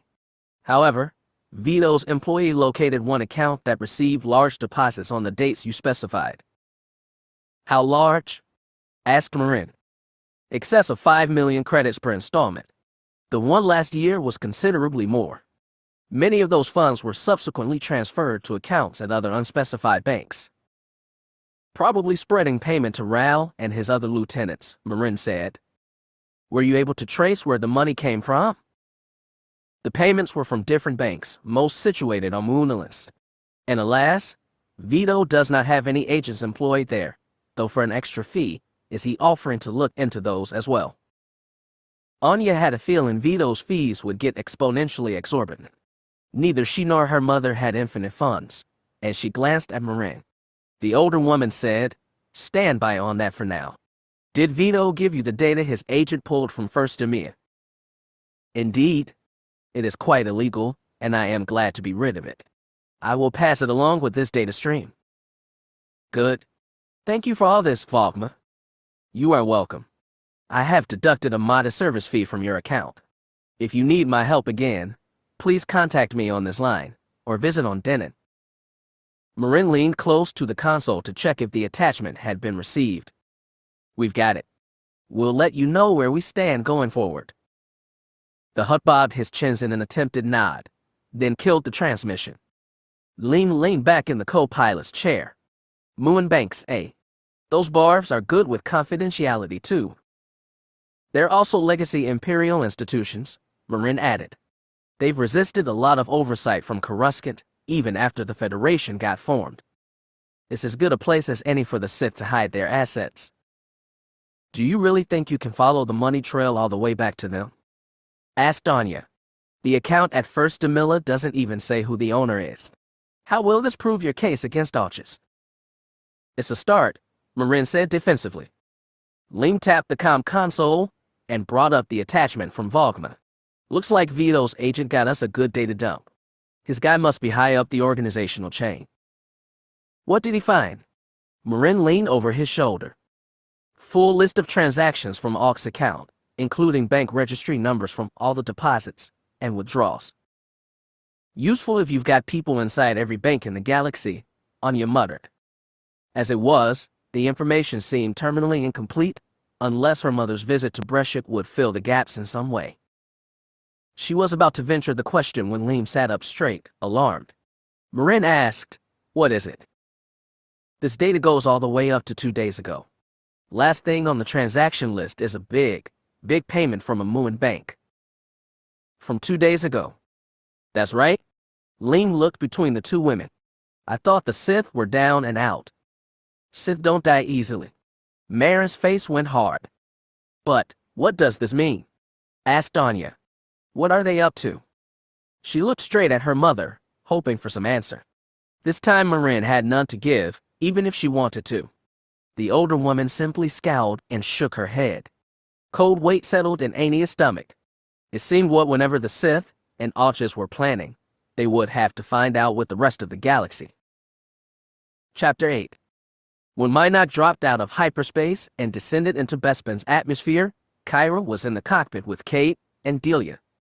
She stood, clinging tight to the back of the pilot's chair to get the best view of their arrival on a new planet. This had become her ritual on their crisscrossing of the galaxy, and as far as vistas went, Bespin offered one of the most impressive. They dropped toward layers of clouds that burned red gold in the setting sun, and vectored past Tabana refinery platforms suspended above an endless plunge toward the gas giant's reddened core. On the way here, C-3PO had explained that most of the planet's layers of gas were poisonous to humans and so dense they could crush Mynock to the size of a fist. There was a narrow band where atmospheric pressure and oxygen content created a habitable zone, and it was in this area that several million beings had settled and built floating machinery to extract valuable Tibanna from the deeper, high-pressure zones.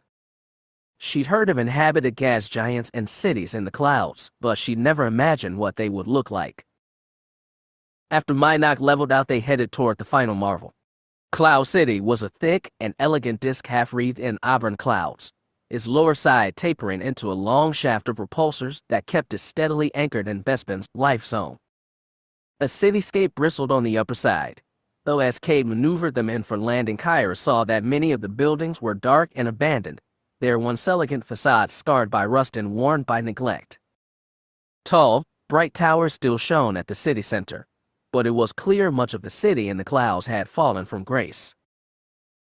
So it was a rush of wonder, followed by grim settling of reality. A fitting metaphor for their mission, Kyra thought glumly. The circumstances that had put her on Mynock had frankly been a whirlwind, and the initial stages of the journey no less so. Before meeting Jo, Anya, and Cade, her whole life had been spent on Outer Rim backwaters, and while they'd visited plenty of those in the search for Katla, she'd also been exposed to a breadth of history she'd never imagined, all the while learning more about the Jet and the Force powers they strove to recover. Yet despite it all, the past 10 months had seen hopes quietly fade with each failed mission and empty lead. Nobody had said aloud that they should just give up, even Jerry and Delia, though Kyra could tell their patience with Cade's vanquest was running low. Those two were trying to sate themselves with small pleasures, like Lahan's sandy beaches or whatever Vong weapons Jerry was going to get on Bespin. For Kyra, Jo, and Lobaka, stakes were a lot higher and more personal. Supposedly Jiraiya's friend Chanayo had uncovered an important lead. She so indulged in beleaguered hope. After they set Mynock down in a hopefully safe part of town, they gathered in the ship's crew lounge. Cade and Jerry had already thrown on long coats and looked ready to go. Okay, we've told Chanayo we're in and he gave us a place to meet him, Cade said.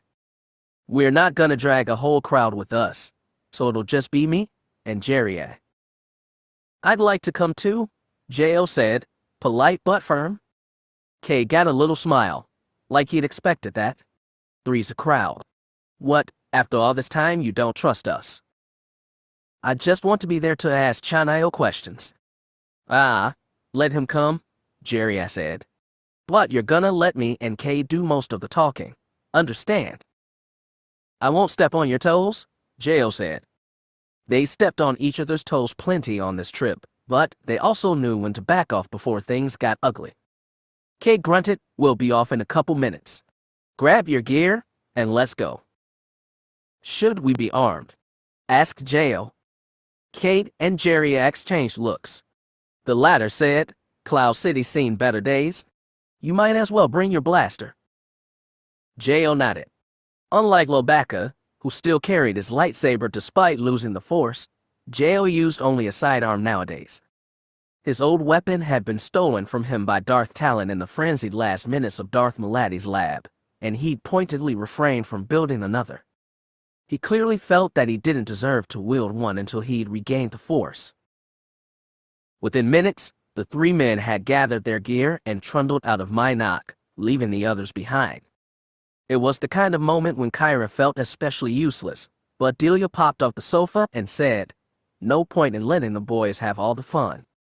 I know a place we can scrounge up some good gear for low prices. Kyra, want to come? It was the excuse she'd been waiting for. I don't see why not. The Zeltron favored her with a smile. Then let's get going. I'm sure Loie and the droids can watch over Mynock while we're gone. That was true enough. Despite proffering his usual wealth of information about Cloud City, C-3PO seemed reluctant to actually step foot in the place. Kyra had no such qualms. She gathered her things and they were out of the ship in minutes. Delia went out armed, but Kyra refrained from bringing anything. She'd had practice with blasters, but the Zeltron was a better crack shot. She spent more time practicing with Lobaka's lightsaber, under instruction from both the Wookiee and Jo, but she couldn't use it without fear of hurting herself. Thankfully, the environs outside the landing pad didn't seem unsafe. Most of the people and activity took place in the interior portions of the city, and the halls Kyra and Delia walked through were well lit, if a little shabby. The inhabitants were a motley group, leaning toward human with plenty of other species mixed in. Some walked fast, like they needed someplace to be. Others, more shabbily dressed, loitered. A few beings slumped desolate in the halls and panhandled pedestrians. As they made their way to the market space, they passed through dirtier corridors and places where the light struggled to stay on. The pedestrians grew scarcer, and when they found themselves alone in a long dark hall, she asked Delia softly, "Are you sure this is the right way?" "I'm just following that map we saw," Delia said, though she kept one hand near her holster blaster. They kept walking, and after turning a corner, they saw a brightly lit section further down the hall, and a few more pedestrians. Kyra allowed a small breath of relief and hurried toward the light. She only got a few steps before a muffled shout stopped her. Delia froze too and drew her blaster. They looked around but saw nothing in their hall. The sounds didn't stop, and Kyra backtracked to an intersection they just passed. She looked down the right branch to see two figures far down the hall, barely visible in the flickering light. One was on his knees, struggling to rise. The other was pummeling him with angry kicks. Kyra started down the hall, but Delia grabbed her shoulders and pulled her back. "Quiet but very firm," the Zeltron said. "None of our business." "But there. You're not a Karkin Jedi. You don't have to go around solving everyone else's problems." Even as Delia tugged her back, Kyra looked down the hall to see the standing man deliver more vicious blows. The man on the floor had curled into himself and stopped struggling. The man might be unconscious, even dead. She'd seen her share of random cruelty in her life. The bloody bones tattoo on her arm was proof she'd been on the receiving end. It was wrong to let this pass. She knew Lobaka and Jo would have rushed in to break up the fight, force or no force. But Delia dragged her away. With a pink hand firm on her shoulder, Kyra allowed herself to be pulled toward the clean, bright section ahead.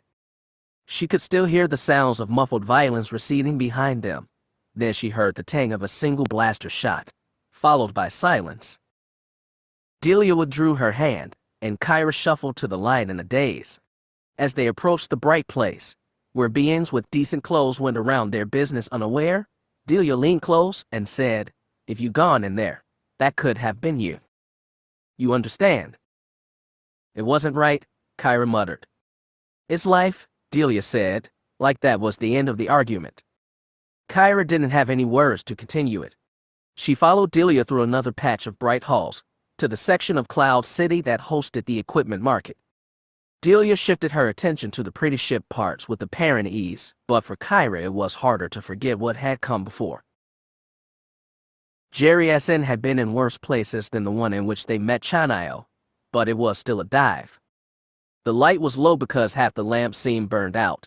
The grime on the floor squished faintly beneath his boots, and the Togruta on stage was wriggling around with an impressive lack of enthusiasm. He, Cade, and Jo went straight to the bar and ordered drinks. Once they got libations in acceptably clean glasses, Jerias scanned the dark cantina for his friend. The Yuuzhan Vong was sitting in a corner booth with the dead overhead light, but ambient glow spilled across a masked face with tan skin and a dark beard. It was the same face he'd seen Chanayo wear the last time they'd met, but different from the one he'd used back on Crimson Axe. It must be handy, Jiraiya thought, to be able to change faces at will. "Good to see you again, Chanayo," he said as he dropped into the booth first. Kay followed, then Jo. "Good to see you too," Chanayo said. His yellow-tinted eyes turned to Jo. "I've never met you before. You the imp." "That's right." Jo gave a polite little smile.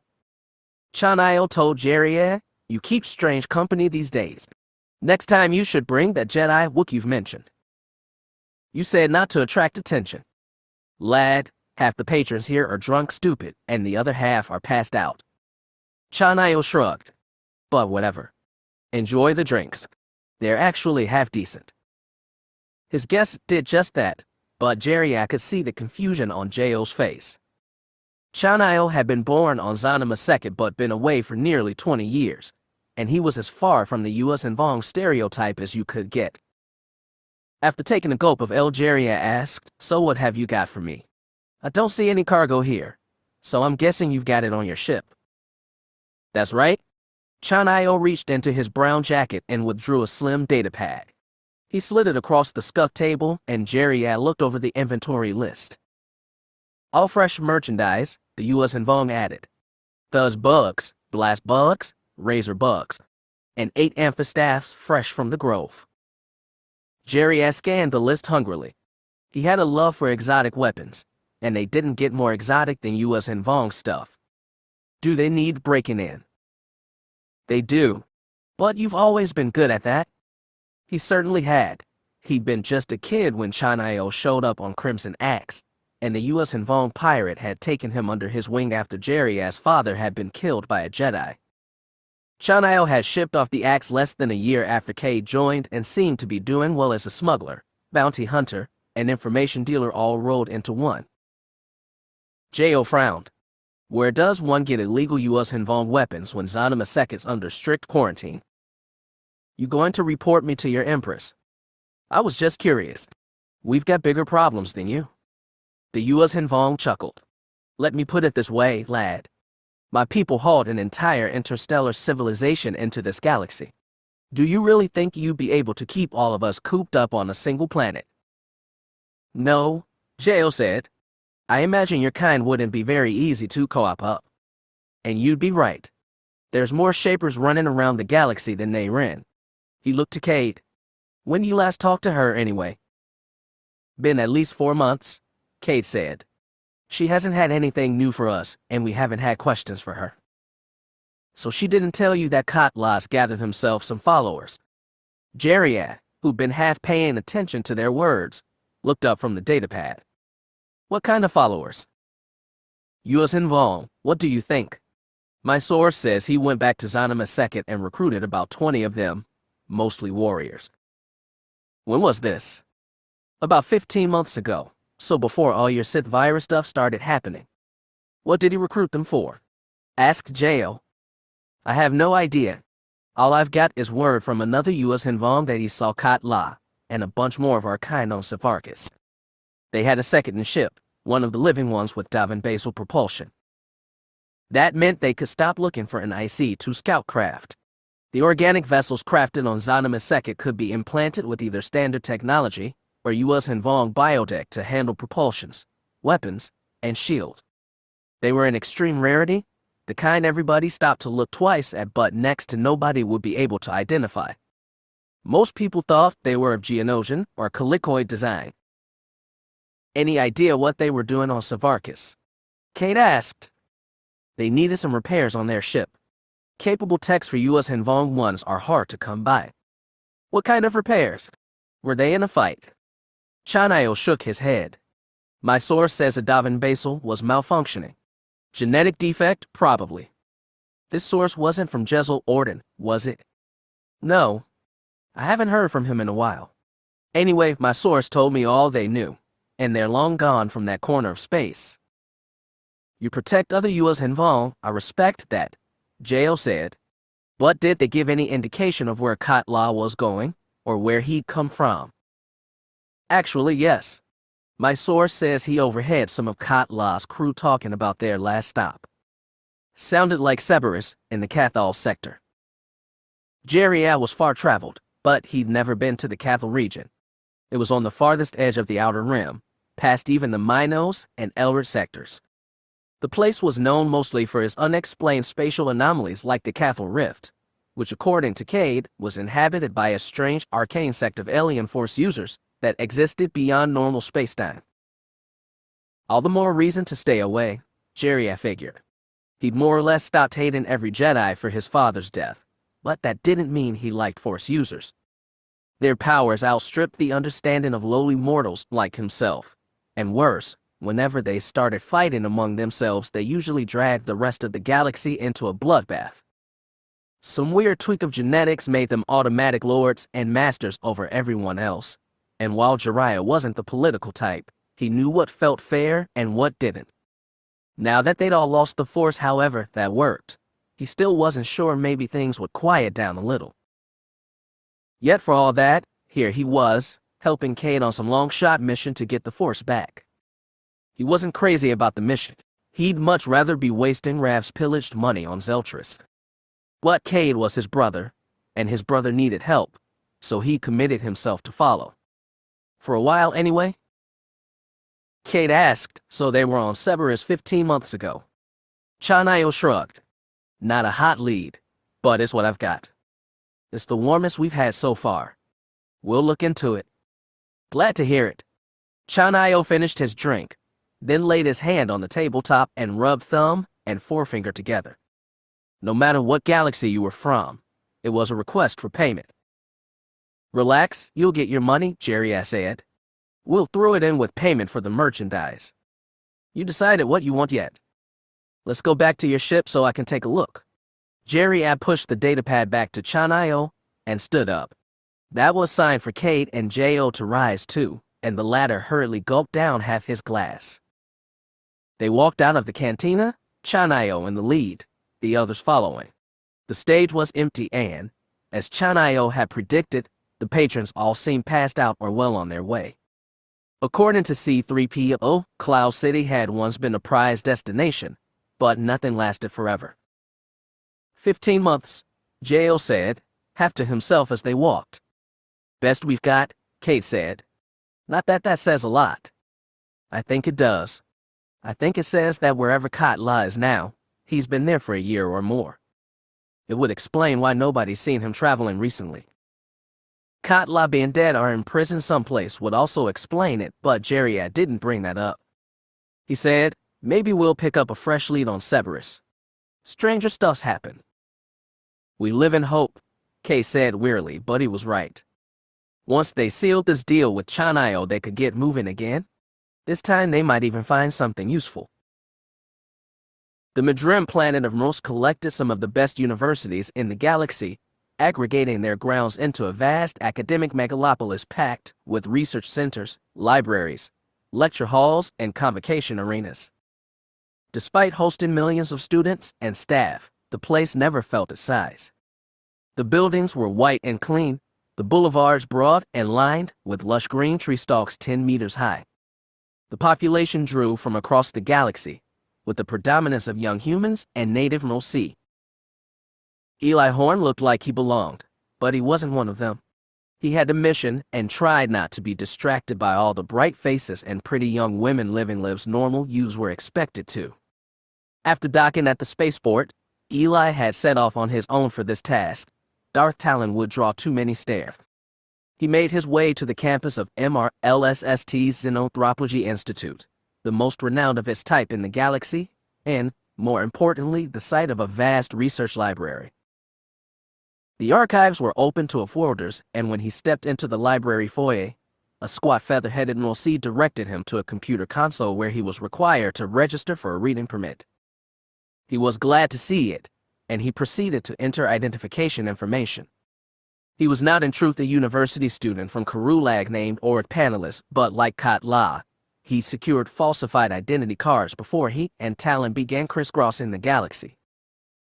As he finished submitting the information, Eli said casually, I'm looking for information on the pre-Republic era, with a focus on the Rakuten and Gree empires. I have a professor who did research here last year. Is there any way I can look up a list of the archives he viewed? The Mrosi's feathers bristled. See, I am sorry. Reading lists from our patrons are confidential. But you do record them. They are stores in our database, of course, but it is not in library permissions to share. Perhaps you could ask your professor to see. He died in a speeder accident a few months ago, Eli said. Very serious. I am so sorry, the Mrosi flustered. But the information is confidential. You understand? I understand. He made a show of disappointment. I can provide you with a general reading guide. See, your topic is not uncommon. We have a list of the most requested volumes. I'd like that, thank you. The Marasiah explained that a list would be sent to whatever cubicle Eli activated in the reading hall. Acting suitably polite, he thanked the librarian and made his way to the long, barrel-roof chamber full of tightly packed reading cubicles, each one with a built-in touchscreen datapad.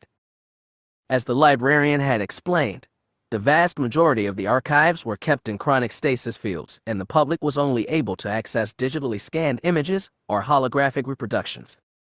Eli selected one cubicle far from the reference desks, where he'd be sure to have privacy, and inserted his reader's card into the datapad. Just as promised, a list of popular tomes regarding the Gree and Rakata downloaded onto his pad. It would be good to reconcile hard scholarship with the jumble of legends he'd found in the Gree archives, but Eli had something else to do first. The Jedi and Sith both had taught him to rely on the Force as his primary tool. Now the Force was gone, and he'd had to teach himself new ones. Over the past months, he'd been learning how to slice through common digital security protocols, and he doubted the library's reader database was protected by anything too rigorous.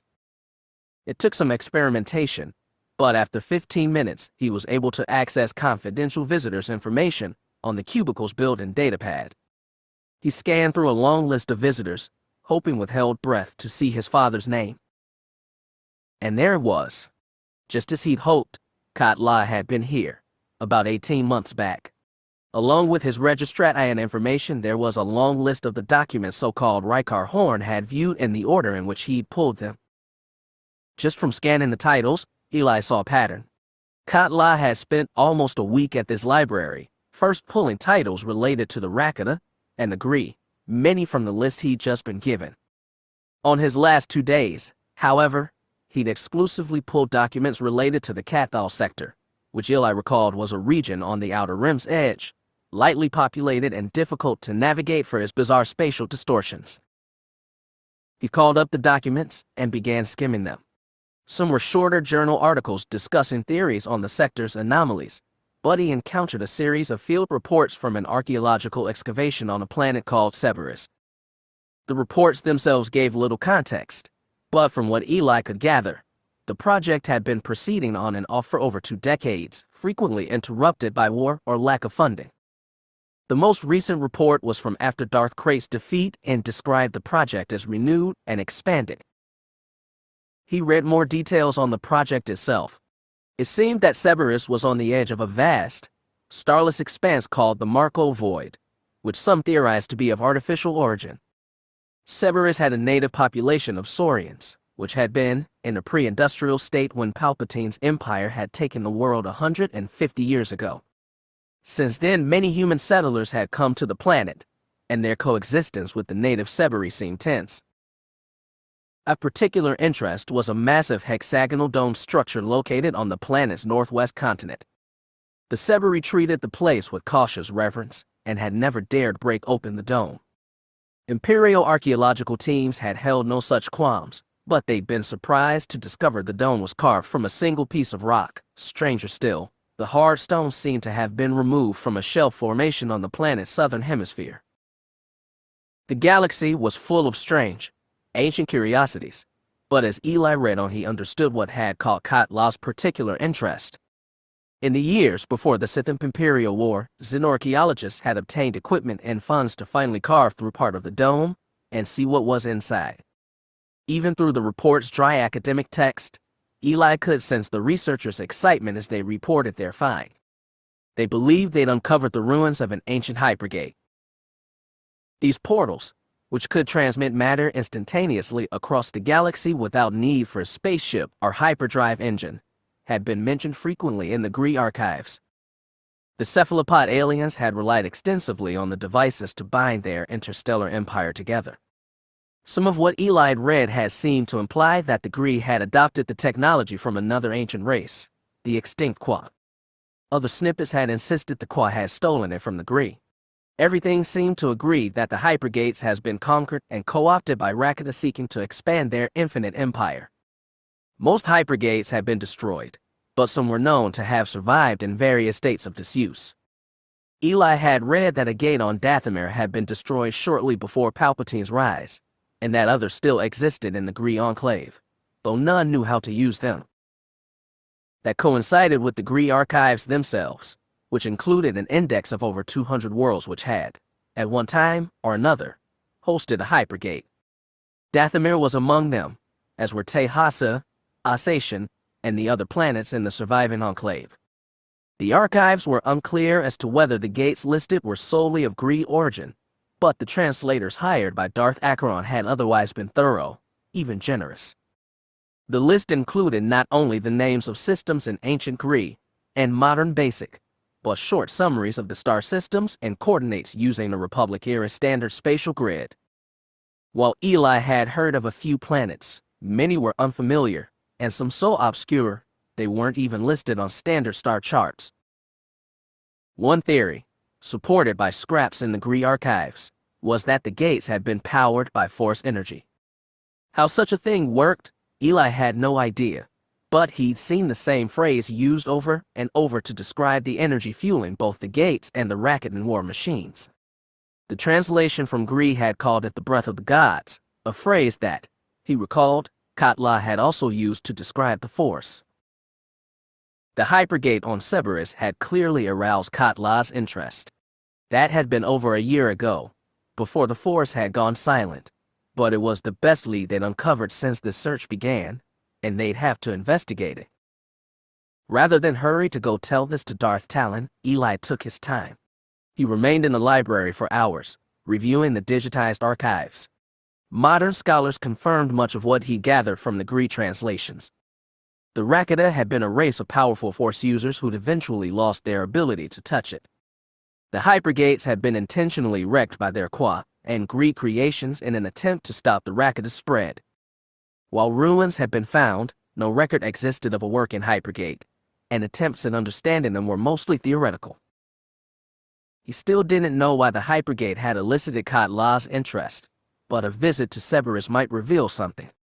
Before leaving, he looked up the latest reports from the excavation team and found 2 filed within the past year. What he read in those entries confused him. They spoke of a slowdown in research, staff problems, and equipment losses, but only in the vaguest terms. Given the dry academic precision of the others' reports, it was very strange, and he pulled up each one the excavation team had filed to try to piece together what had happened. He found no explanation. Something had happened that the official reports were hedging around, and it had happened after Katla paid his visit to MRLSST. Whatever the Yuuzhan Vong had done since then, it must have upset the excavation on Cerberus in a way they didn't want to admit publicly. That was all the more reason to make haste for the Cathal sector. Eli reviewed the reports one more time to make sure he'd missed nothing, then withdrew his reader card from the datapad and gathered his things. When he stepped outside, he was surprised to find it was twilight. The Academy City students and professors had departed their study halls, leaving the quadrangles empty but the boulevards bustling with young people eager for a fun evening. As he made his back to the spaceport, Eli wasn't distracted by the bright lights or pretty faces, the life a normal man his age should be living. He had a place to go, and a mission to accomplish. Chapter 9. Banire was an unlikely place for the Empress to make her first trip from Coruscant in months. Located in the mid-rim far from major trade routes, it was sparsely populated by a mix of Saurian and human settlers who occupied the volcanic islands that dotted an otherwise watery surface.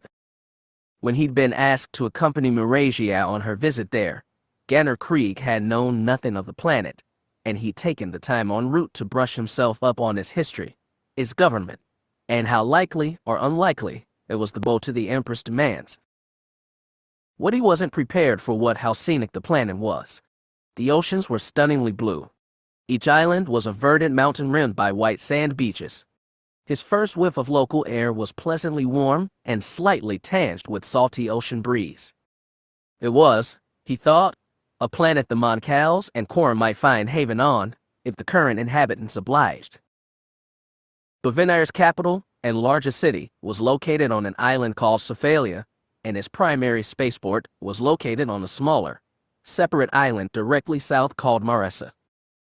The Empress Scarlet shuttle set down in Marasiah's most secure berth, and the delegation was met with a display of splendor from a mix of Saurian and human guards in brown and gold uniforms.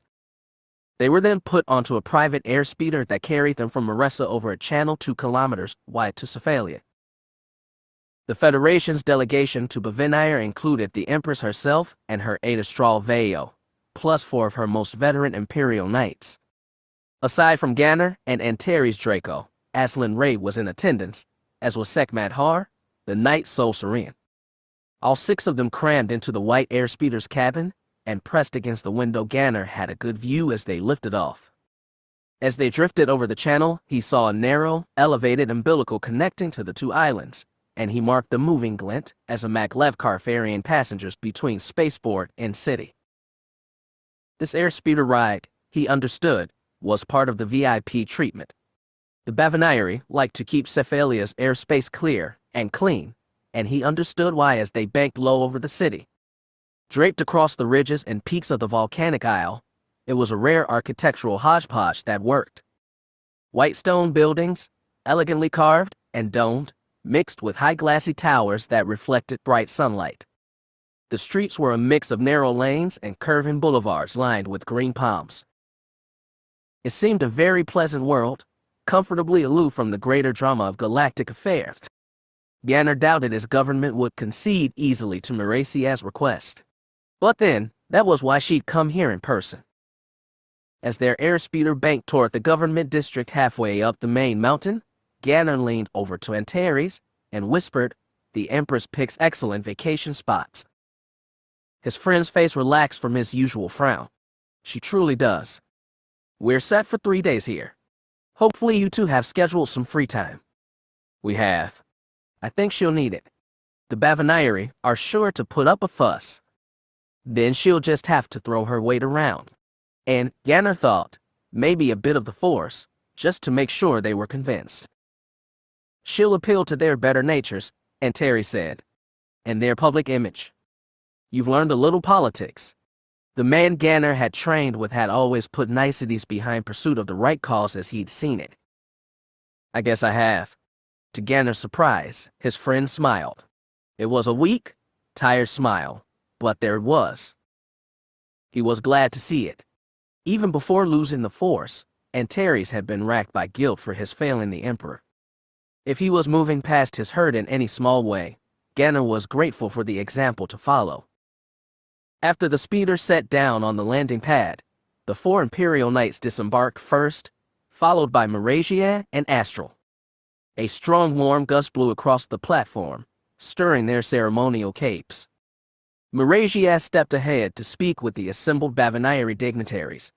A few gave respectful bows, but Marasiah surprised them, and Ganner by offering her hand to shake.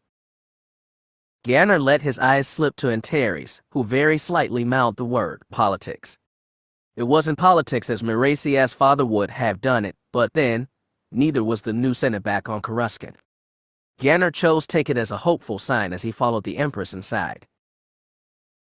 When Darth Havoc finally arrived on Coruscant, he found everything had been prepared by the other Sith agents currently in the capital.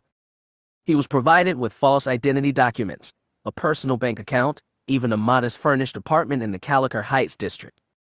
From here he could coordinate Sith activities on Coruscant and consult with Darth Nil in the Outer Rim, both with equal ease. What caught Havoc's interest more than anything as he settled in was the news reports. Here on Coruscant you had access to just about every network in the Federation, and it was most enlightening to see what was getting the most airtime.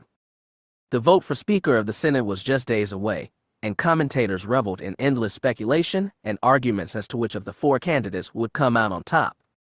Most agreed that the 2 so-called moderate or pragmatic candidates would split a centrist vote between them, leaving the real matchup between Bastion Senator Eldon and Reynolds Senator Brighton and Short, between the stalwart Imperials and die-hard Alliance supporters.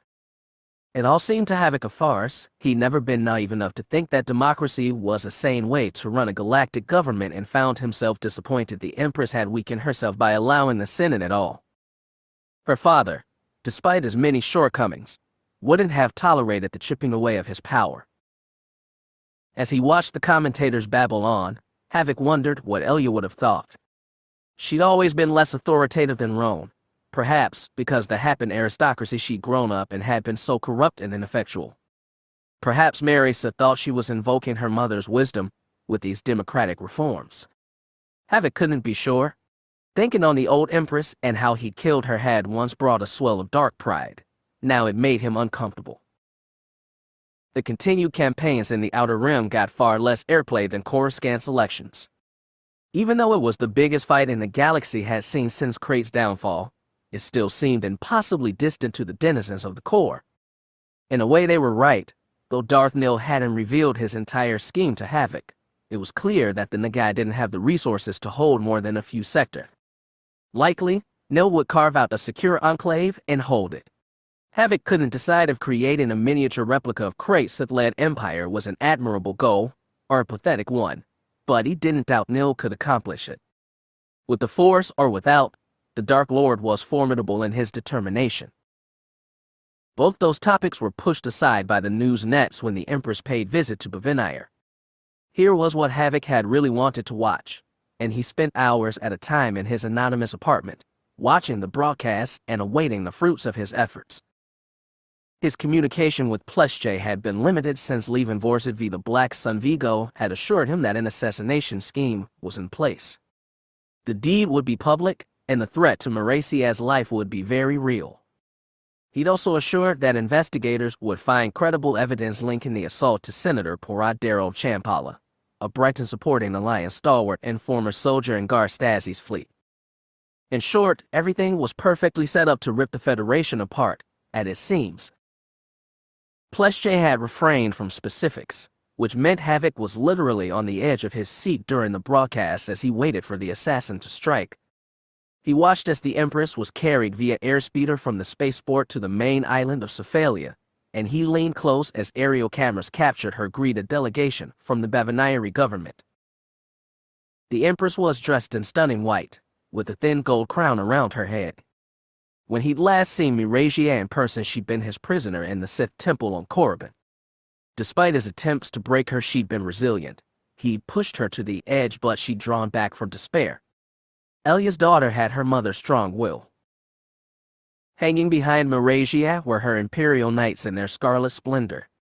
The sight of that armor, which Eshkar 9 had once worn, usually filled Havoc with derision, but his attention was drawn to the stolid face of Antares Draco. 9's apprentice had also spent time as Havoc's captive, and unlike his lover, Antares had broken to reveal the location of the hidden Jedi temple at Tavis. He'd hoped during Antares' breaking that he might turn the young man to the dark side, as he'd always had a deep and righteous anger within him. Instead, Antares had proven a disappointment, a weakling. He was amazed that Marasiah had agreed to take him as her consort. Leaning close to the image, squinting at the details of Antares' face, he wondered what the man was thinking now. He wondered how his old apprentice had dealt with the sudden silence in the Force, whether it had broken him inside. He wondered whether Antares was now trudging through a life that was hollow and without purpose. It was a grim fate, he thought, but fitting for a man who continually disappointed. Marasiah and her party followed the Banire delegation inside, away from the holocam's view. Plunging had been insistent that the assassination attempt, when it came, would be very public, so Havoc busied himself with other work while he waited. 5 hours later, after some private talks with the local government, Marasiah appeared again, once more with her scarlet bodyguards. They stood with a group of Banire on the steps of some white stone government building, apparently before a modest crowd. It was the perfect setting for an assassination, and Havoc watched in anticipation as Banire's prime minister spoke, then Marasiah. "I'm proud to have worked with the Banire government so far," she said, looking more regal and inspiring than her father ever had. "They have been accommodating to our requests and willing to help millions of refugees from Dak. They have agreed to help resettle parts of the Mon Cal and Corn populations in Banire's southern oceans. Over the next few days, I'll be working closely with the Banire to lay down a preliminary framework for mass population transfers. Rest assured, we will work with the local government at every turn and do our best to make sure the Mon Calamari and Corran are integrated into their new homes politically, socially, and economically." Havoc was surprised she'd made so much progress so quickly. Perhaps she'd used the Force to nudge the Banire where she wanted them to go. After Marasiah talked, another Banire official gave a speech reassuring the locals that the millions of refugees wouldn't upset their normal lives. It was a momentous announcement wrapped in typical democratic platitudes. Havoc wavered between boredom and impatience. When Marasiah and the others stepped back inside the building, he was downright angry. Rage without the dark side became distracting, and he tempered it as best he could. The speech had looked like the perfect venue for an assassination, but Black Sun's agent knew the security on the ground better than he did. The time would come eventually. He had to be patient. For the next 2 days, Havoc was effectively trapped by the news broadcasts. Boredom, impatience, and anger all brewed together as Marasiah's short, sporadic public appearances passed without incident. There was even word that she and her party had retreated to a private island for a half-day of recreation. Havoc was appalled. He wanted to call Viggo Plesche, interrogate and threaten him, and find out what the delay was. Without the attempt on Marasiah's life, Nil's conquest in the Outer Rim would also be threatened. When the news reported that talks had concluded and the Empress was leaving Cephalia, Havoc was almost bursting with rage. Before calling to berate Plesche, he forced himself to sit and scour the news nets for the last footage of Marasiah on Banire. A few networks had already moved into commentary mode. One had Senator Gay enlisting complaints about the government's lack of transparency, but the rest followed Marasiah and company as they boarded their white airspeeder, lifted off from Cephalia's government zone, and veered toward the channel and Marasiah spaceport. Havoc picked one channel, watched, and waited. A Sith Lord should have never been this helpless, but watching was all he could do. Late afternoon sunlight slanted over Cephalia, casting long shadows from the skyscrapers and turning the surrounding ocean white gold. As their airspeeder cut across the channel between Cephalia and Marasiah, they ran parallel to the umbilical maglev train connecting capital and spaceport. It was a straight black line through gleams so bright Marasiah had to look away. Her party of 6 sat 2 by 2 in the passenger compartment, with Marasiah and Astral in front, Antares and Ganner in the back. Astral was summarizing reports from her datapad, catching Marasiah up on the latest from the Outer Rim. General Yeager and Admiral Slosser had staged their fleets and were ready for the Nagai's next move, she said, and recited a list of possible targets. Astral was only trying to be helpful, but Marasiah's attention drifted. The mission to Banire had gone better than she'd hoped, with the government apparently ready to bow before public pressure to help settle Dax refugees. They'd drawn some lines, namely restricting the total number of beings they'd take into their oceans, which meant several more worlds would be required to help. Marasiah hoped, with Banire's example, they'd do just that. If not, she could always use this world to shame others into compliance. That line of thought tired her, and her thoughts drifted further. Yesterday, she delivered Antares the brief vacation she'd promised. They'd gotten a tiny island entirely to themselves and for once could enjoy themselves, free of the stress of politics and reminders of all they'd lost. She'd seen Antares' habitual moodiness slide off like a cloak, and for one day they'd enjoyed each other as they once had, when she'd been merely a princess and he merely a knight. She hoped she could recapture some of that magic on Coruscant and knew it wouldn't be easy. As the speeder drew close to Marasiah, the warm feeling inside her suddenly chilled. Marasiah looked around the cabin.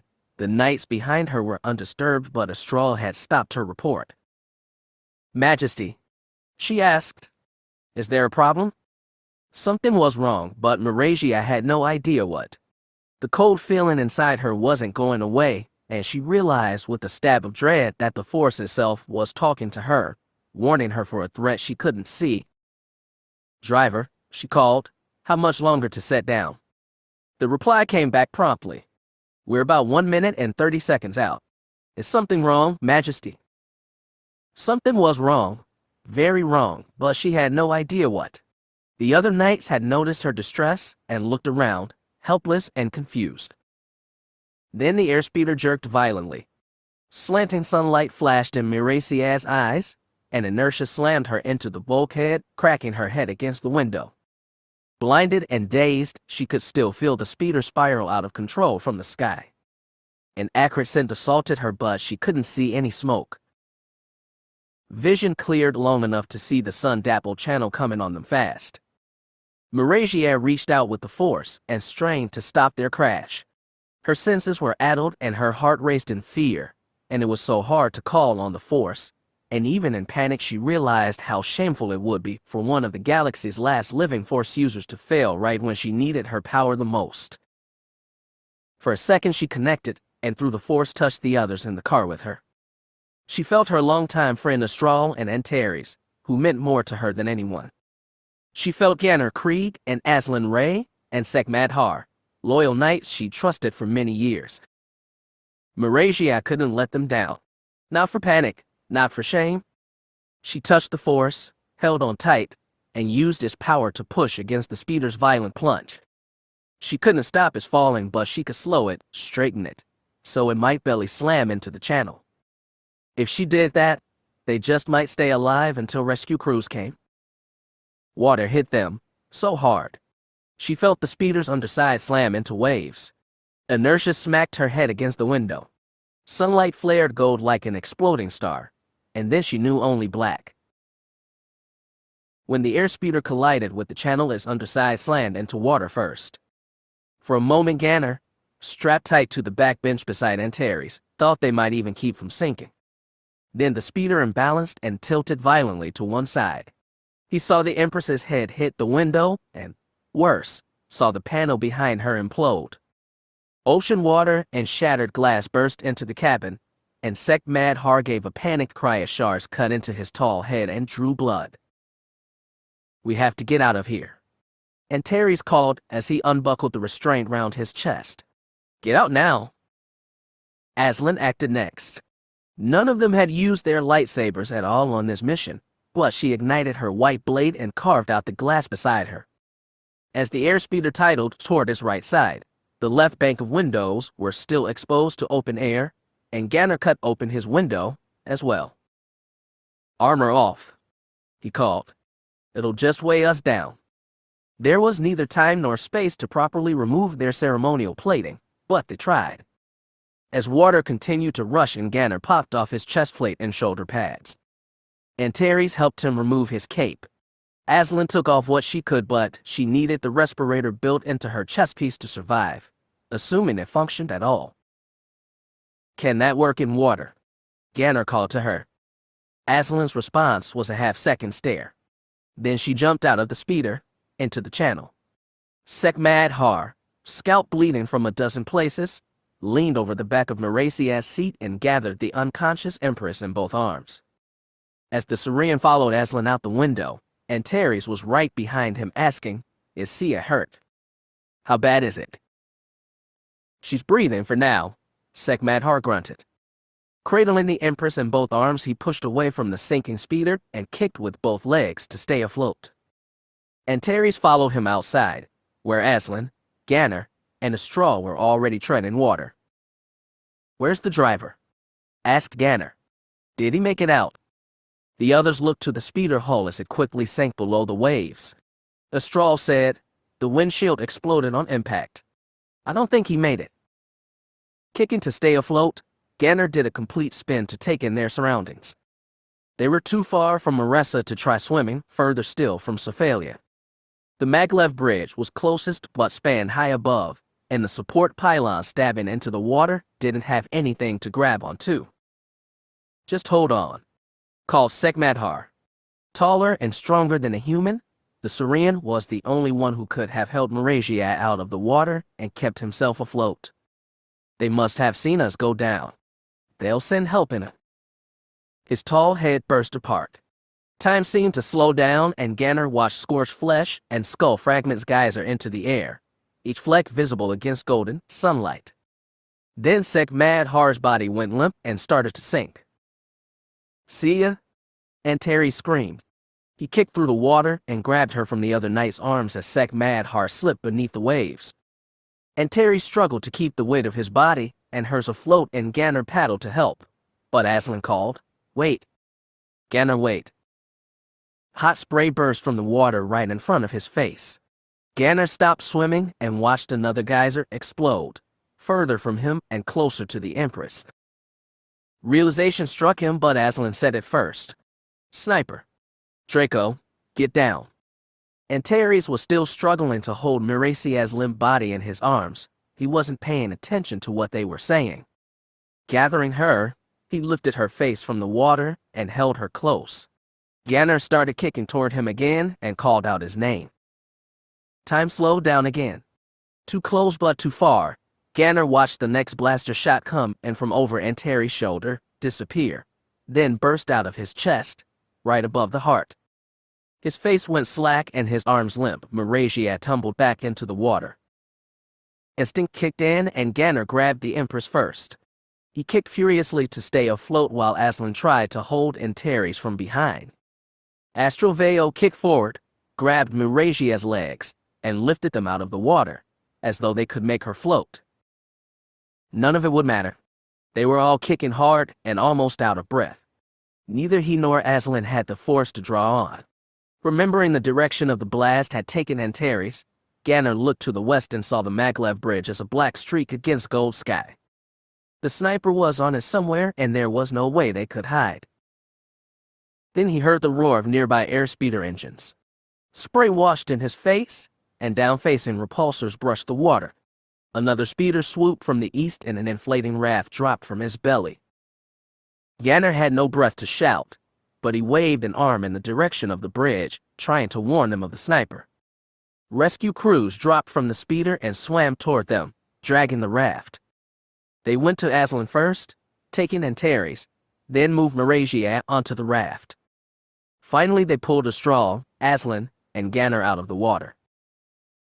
His arms and legs ached for the strain, and his oxygen-starved brain grasped for sense. Collapsed on his back and staring at the sky, Ganner tried to figure out why they were still alive.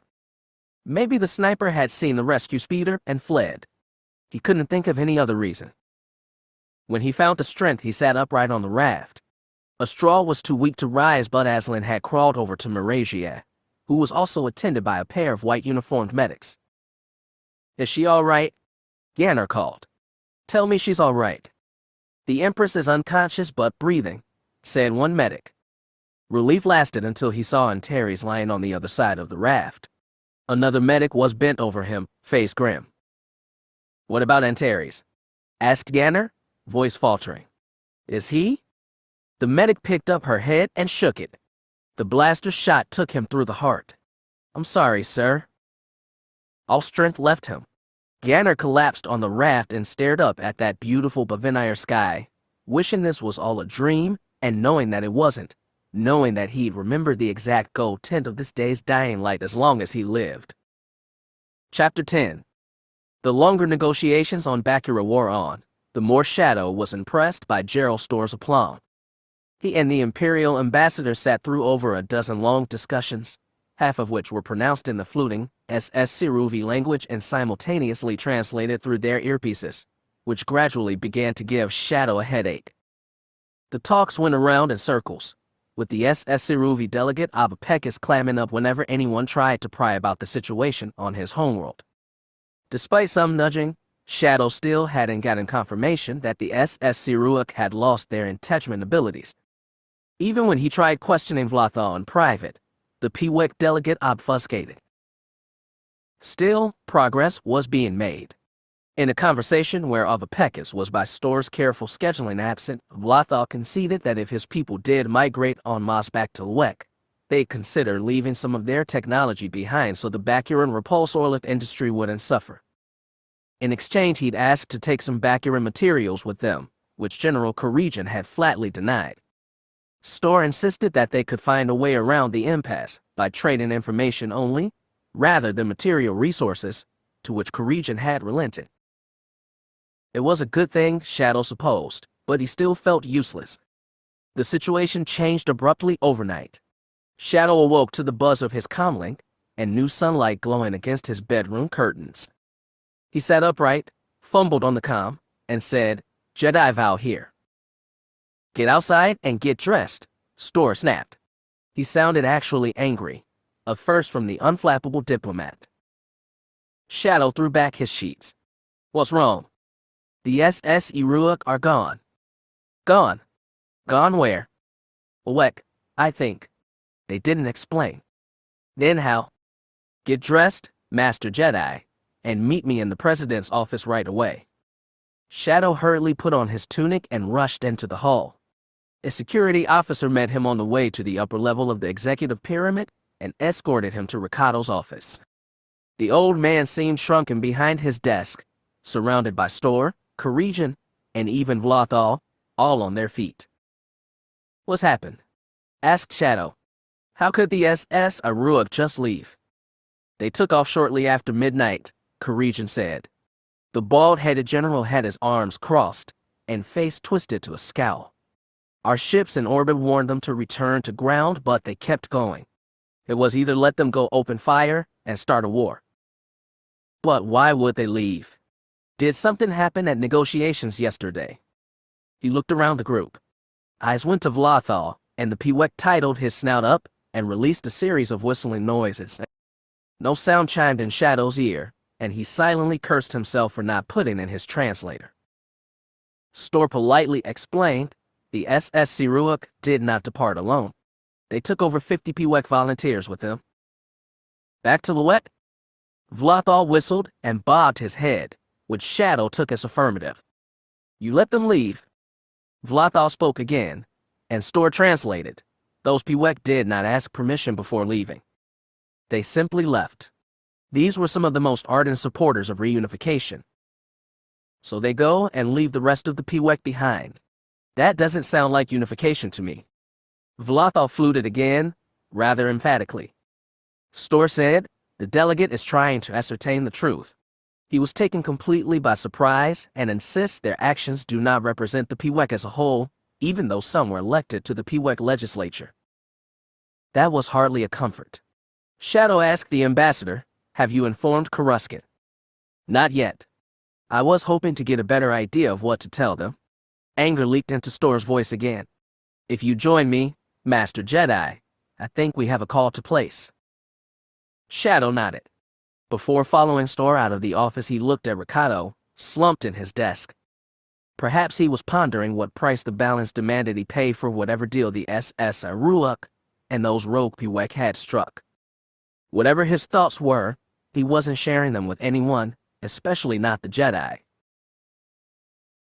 Located at the confluence of the Corellian trade spine and the Hydean Way, Terminus was often cited as the last port of civilization before reaching the wild edge of the Outer Rim. That edge was itself home to thousands of systems and billions of beings, including the Nagai.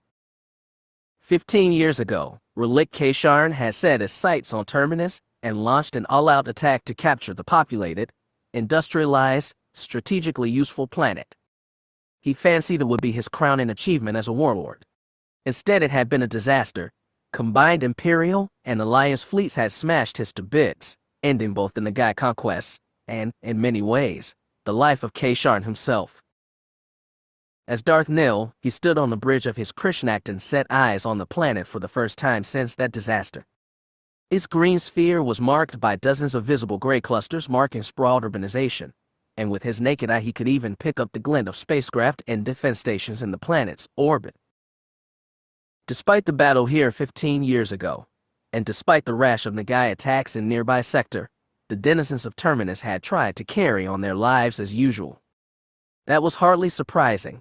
Most beings fell into stubborn denial at the thought their lives could be upended.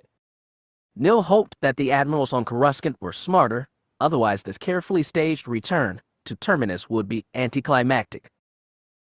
Everything was going to plan so far. The Nagai fleet had split into 5 battle groups and decanted from hyperspace at different angles.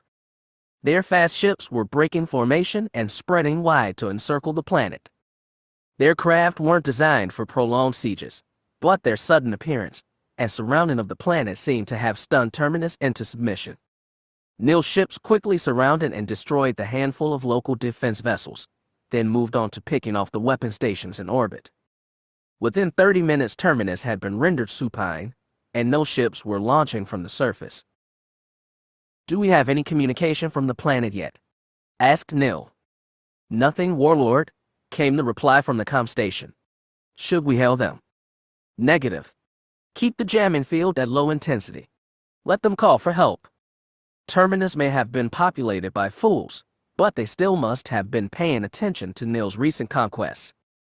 They picked up the pattern of each attack, where the Nagai raced in, quickly subdued the meager local defenses, then commanded the planet's government to surrender or face harsh consequences.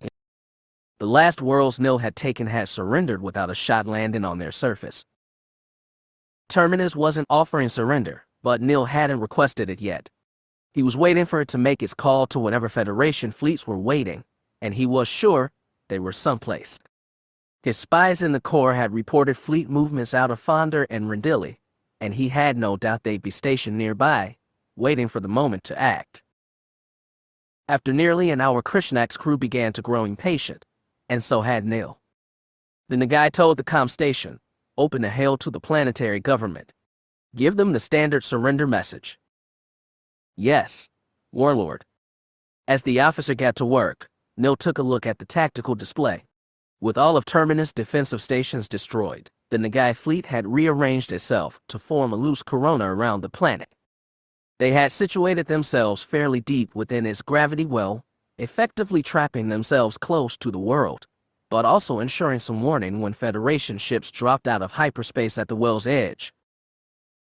Of course, the Nagai were just one piece of the strategy Nil had laid out for the second battle at Terminus. After a few minutes, Nil asked, no response. "Nothing, Warlord." "Then we should open fire." Nil stalked over to the tactical station, where Darth Vurik's black-cloaked form loomed. "Don't aim for the government district. Aim for the spaceport. Scatter barrages on their shield barrier and around it. Put fear into them." As the crew hurried to comply, Vurik asked Nil in a low voice, "Are you sure our allies will come when we call?" "I'm certain of it. They're being well compensated for their efforts. I'm not worried about the Mandalorians. The other ones are receiving far more than credits can buy. Have faith, Lord Vurik." The Sikayan nodded stolidly. Krishnak reduced altitude and began to fire directly on the planet. Some laser fire scorched the energy shield erected over the spaceport, while more roused fiery destruction beyond the dome's edge. Nil let it go on for good 5 minutes before commanding the gunners to halt. "Still no surrender?" he asked the comm station. "Negative. Weapons, wait 2 minutes, then begin again. We'll keep up the pattern until..." "Ah," said Vurik. "It's starting." Nil looked at the tactical holo. Sure enough, Star Destroyers were emerging from hyperspace at the edge of Terminus, gravity well. He counted 3 battle groups of 3 destroyers each, plus support craft. As they veered down on Terminus, the destroyers split formation and began to vector for clusters of Nagai ships. Apparently, the Imperials were confident they could handle the smaller, faster craft. "Excellent," Nil stepped eagerly to the comm. "Hell Yaga Arches. Tell him it's time to join the fight." The jump from their staging area in deep space to the edge of Terminus orbit took the Mandalorian fleet all of 2 minutes. It was just enough time for them to patch the battlefield telemetry from Darth Nil's flagship into their tactical computers and survey the firefight they'd be jumping into. When they exploded into real space, they were instantly thrown into a dazzling light show. The incoming warships, mostly wedge-shaped Pelion-class Star Destroyers and smaller Ardent-class frigates, had their bright glowing aft's turned toward the incoming Mandos, but they had their rear shields ready and threw up protective screens over their engines. At the same time, smaller Imperial corvettes and attack frigates pivoted away from the bigger ships and raced out to meet the newcomers. The Imps hardly acted like they'd been caught with their pants down, and that worried Yaga Arches. His flagship frigate dove right into the fray with the rest of the Mando fleet, though it bore no markings to outwardly distinguish itself from 24 other Terok 3-class assault ships. Mando frigates were small, fast, and tough, and Yaga was less worried about himself than the hundreds of pilots currently racing forward in their nimble T-shaped Beskets. His daughter was among them, leading an entire wing of starfighters.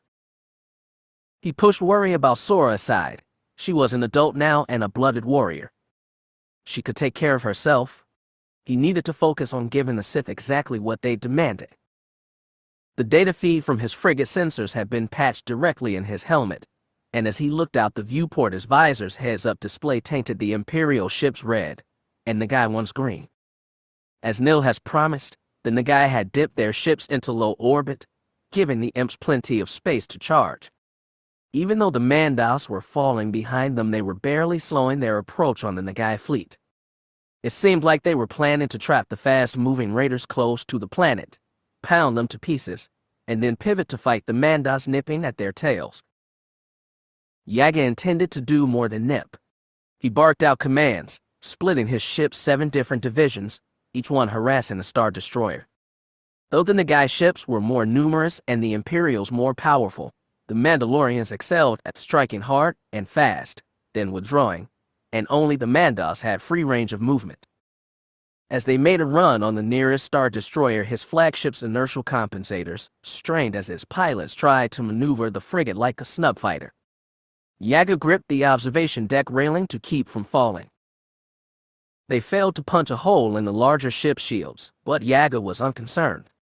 He watched through the viewport as an Imperial Ardent-class maneuvered to block their path, exposing their starboard flank and unleashing with broadside cannons. What Yaga's frigate couldn't evade it absorbed, and the shield's scatter lit up the viewport so brightly he had to look away. He watched the tactical holo instead as 2 Mando corvettes, plus 3 full squads of Beskets, dove down on the Imperial ship's port side and overwhelmed its shields with a single bombing run. The frigate's starboard defenses stuttered and died as well, but Yaga's ship kept charging and unleashed all of its missile and turbolaser batteries at once. The explosions that followed was once again blinding, but this time it tore through the Imperial's hull and wrenched billowing flame out of its scorched armor plating. Some Mandos on the bridge cheered, others pumped fists. All did it silently within their helmets. Yaga, patched into transmit on all frex, told them, "Let the corvette pick apart the frigate. Have the Beskets follow on us. We'll go hunting for more imps." As his frigate peeling away, Yaga watched a frenzied battle scene pan by.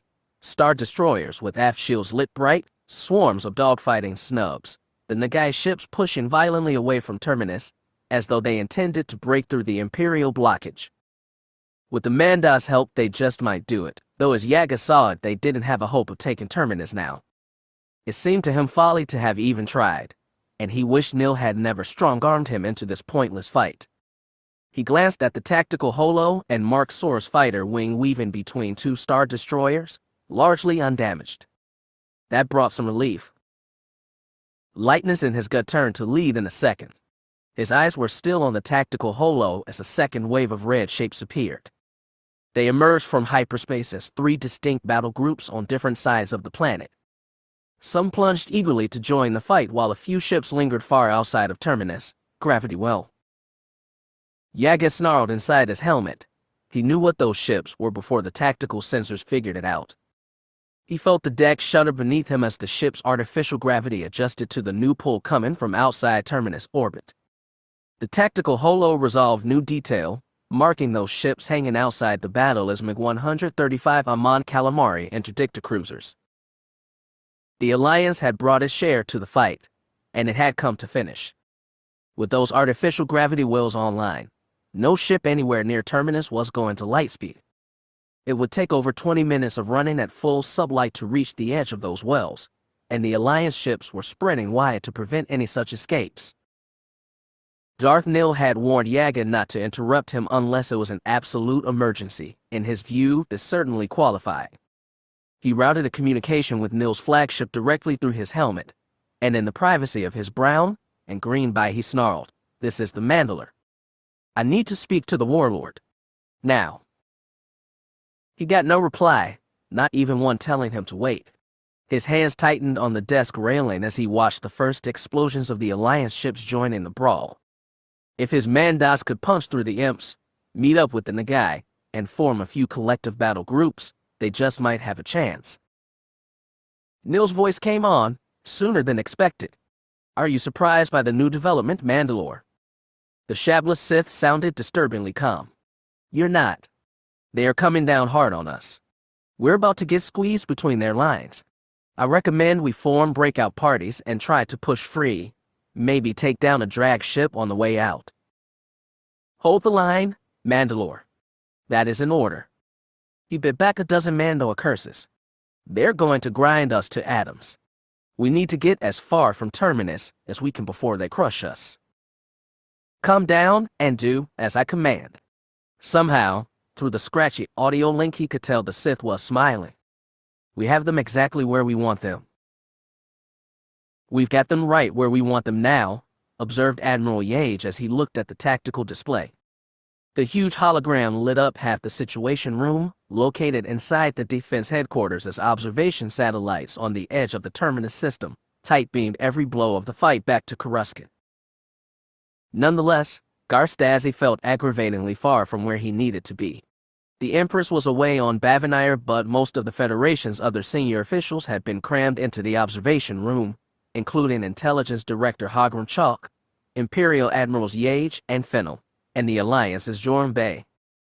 Stasi and Bay stayed close, crowded in as they were by so many humans, but everyone's attention was fixed steadily on the relayed reports from Terminus. Stasi himself had commanded there 15 years ago, when they turned back Relic Kasharn and apparently killed him. Chalk reported that they still couldn't confirm who was leading this renascent Nagai, but they all hoped to stop it at Terminus again. The battle was going well thus far. General Yeager's fleet had successfully trapped the Nagai inside the planet's gravity well, triggering the enemy to call their reinforcements. The appearance of the Mandalorians was not unexpected. Chalk's intelligence sources had picked up reports of large-scale movements from the Mandalorian sector. The arrival of Admiral Slosser's fleet, and the activation of his 3 interdictors, played out as planned. The combined Alliance Imperial fleets had the Nagai Mandalorian forces severely outgunned, and with the expanded gravity wells brought up, they had no place to run to either. Victory was clearly theirs, and satisfaction showed on the face of the Imperial admirals, but Stasi didn't feel any himself. The Mandalorians were mercenaries, and he was sure that if things got dire they'd cut and run, even if they had to slog through the interdiction field to get out. The Nagai, however, were ferocious fighters. At the first battle at Terminus, they'd had to be beaten into submission, and the fight had been costly for all sides. He hoped but doubted their attitude had changed since. The battle raged on, and to his surprise the Mandalorian and Nagai ships didn't try to work around the Imperials and form joint clusters. Instead, the Nagai fought the Imperials while the Mandalorians fought the Alliance ships, and none seemed to be making a break out of Terminus' frenzied orbit. The interdictors sat far past the planet's moons, unmolested as they kept the enemy from fleeing. After some 15 minutes, Stasi muttered, "Perhaps we should try hailing the Nagai and demand they surrender." "I doubt that would work," Yeage said. "Besides, our tactical computers can't even identify their flagship." "Nor the Mandalorians," Bay added. Stasi's mind drifted back to the first battle at Terminus. With a pang he remembered his old ship and his old captain. Indomitable and J.S. Yorub were both long gone, perished together in battle against Crate. Back then the stout, unpretentious Celestin had figured out a way to trace Nagai communications and from there pinpoint the root of their command tree. He tried to recall the details but was interrupted by the sudden appearance of yellow markers in the middle of the tactical holo. The symbols flashed as the computer tried to decide what to make of them, and Stasi thought was that the holo was experiencing a glitch. The markers had appeared out of nowhere at the edge of Terminus' natural orbit, behind Admiral Slosser's battle groups, and well within the interdiction field. That was impossible. Any ship racing to Terminus would have been wrenched from hyperspace at the edge of the artificial gravity well, hundreds of thousands of kilometers away. Everyone in the room was stunned speechless. When the computer decided on a designation for those newcomers, the Admiral still stared in wordless shock. With surprising calm, Hagran Chalk said, "There must be a mistake. This isn't possible." Admiral Fennel slapped the controls at the edge of the table and patched in a direct line with the Imperial flagship. "General," he said. "General Yeager, do you copy? Please respond." After a long 30 seconds, a small hollow image of the Imperial formed beneath the main display. "Reporting, Admiral." "Oron, what the hell just joined the fight? Our tactical display says there. SS Iruuk. Sir, Jaeger confirmed the impossible. 12 of their warships have just jumped into the middle of the fight. Are you happy, Mandalore? Nil whispered, sharp teeth bared in a feral grin as he bent close to the comm station. Do you trust me now? Yaga Auchus was stunned past speaking, just like most of the Krishnak's crew. Nil reveled in it. The second battle of Terminus had been a carefully arranged drama, mounting tension and upping the stakes with one surprise after another. Finally, he made the climactic reveal, one which neither his enemies nor allies had expected. Finally, the mercenary said, "What are your orders?" Targets of opportunity. The SS Iruuk will take care of the interdictors. I recommend focusing on the Imperials. Hurt the enemy as much as you can. After another pause, Auchus asked, should we capture their ships or destroy them? Destroy, Nil said. He'd weighed the value of prisoners versus that of shock and awe, and come down in favor of the latter. Happy hunting, Mandalore. Auchus grunted and closed the link. Still grinning, Nil stalked to the front of the bridge so he could witness the carnage with his own eyes. From the position of the Nagai ships, the SS Iruuk were far out, beyond the clusters of Alliance, Imperial, and Mandalorian ships. Nonetheless, he could make them out for their usual ovoid shapes, vaguely resembling insectoid faces with sensor and weapon-packed blisters for eyes, and vehicle launch bays for jaws. They joined the battle exactly where and when he wanted them to, a sign that his months of negotiation with their Shriftut hadn't been in vain. Neither, clearly, had the SS Iruuk's recent overtures to Bakura, the closest major Federation planet to their interstellar imperium. The SS Iruuk had successfully wooed some of their Pewek ex-slaves and convinced the lesser Saurians to steal key scraps of Bakuran technology, most notably hyperwave inertial momentum sustainer. The HIMS devices, developed by Bakuran engineers over a century ago, created a sustained static hyperspace bubble around equipped ships, which allowed them to continue through an artificial gravity well on inertia rather than being immediately yanked out of light speed. Theoretically a game-changer in interstellar warfare, the HIMS devices were prone to malfunction and only of use in limited situations. Unreliable supply and low demand had led to the experimental technology being nearly forgotten, but not by Nil. The SS Iruuk seemed to have adapted the HIMS wonderfully to their ships. The Alliance vessels were responding slowly, no doubt due to crews who literally didn't believe their eyes. The SS Iruuk hadn't waged war in the charted galaxy for over a century, and their bizarre craft would be recognizable only by military historians. The most critical part of the attack, however, was invisible from Nil's range. The ovoid SS Iruuk vessels were currently belching out thousands of small droid starfighters, each pyramidal drone barely larger than a standing Nagai, incredibly maneuverable and very difficult to hit. Their deployment would mark the finishing blow of this fight. In a sense, Nil could have never started his campaign without them. The sudden silence in the forest had unexpected side effects across the galaxy. The vampiric entity, he'd been told, could no longer drink their victims' minds with the force dead. Rumor said many had gone mad. The SS Iruuk, who'd never been known to touch the force, had nonetheless relied on it when transferring their prisoners' essences via the entachment scheme. One Sith researcher suggested they'd appropriated ancient Rakatan technology to convert life energy to fuel, which seemed plausible to Nil. True or not, the system of technological slavery on which their empire was built had collapsed overnight, throwing the entire Imperium into chaos. It was into that situation that Nil had arrived, promising stability for the SS Iruuk and a replacement for their lost entachment. The aliens were warlike and xenophobic, used to seeing outsiders as either threats or prey.